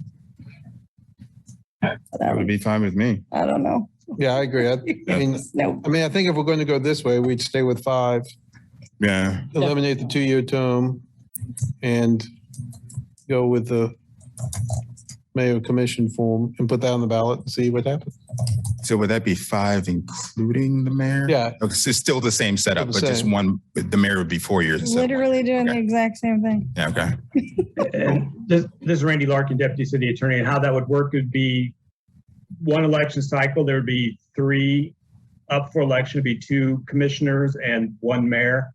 And then the next 2 years would be 2 commissioners, and it would go on a 2-year cycle like that. Wait, so no one's interested in expanding the commission to 6 commissioners and a directly elected mayor for a total of 7? Can that mayor not vote? Then you have an even number of people. Oh, yeah. You can do that. Oh, Yeah, I'd want the mayor to vote. I guess I'm not as interested in going to 7 if we don't have any form of precincts. I think having 7 at large doesn't do you much. I mean, 6 at large and a mayor doesn't do you much good without any precincts. Now, later, if you were considering a hybrid or something, I'd again be interested in that. But I think if we're going to a mayor commission manager form of government, I would stick with the 5. Again, as Randy said, you'd have 4-year terms. You'd have 2 people with 4-year terms, which I think is another advantage of it. Then you'd have a mayor. Yeah.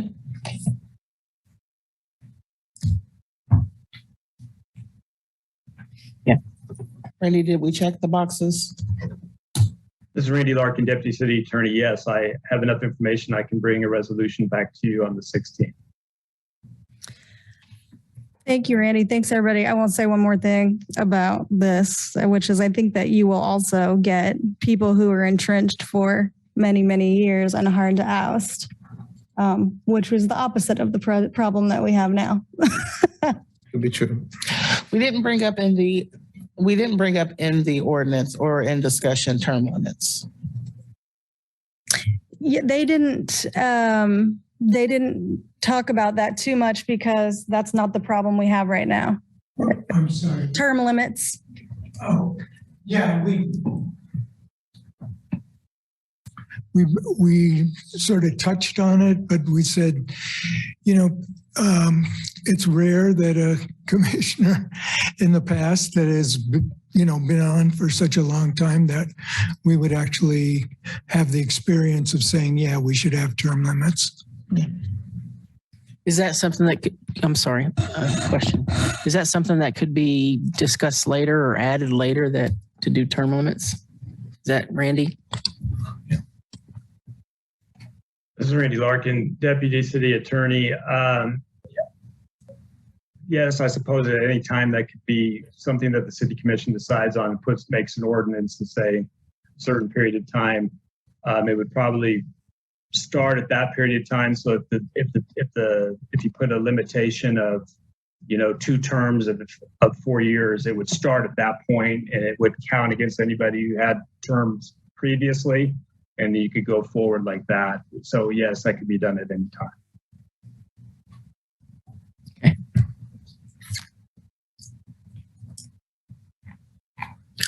Are we good?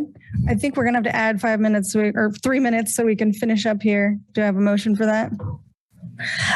Thank you, Professor Nalbandian, for coming and doing all that work with the group. It was great work. They were a very great crew of people to watch. Mhm. I'm more apt to ask for a motion to adjourn. You don't mind city manager's report calendar? I had a Oh, if you got a question? commission item? I had a commission item.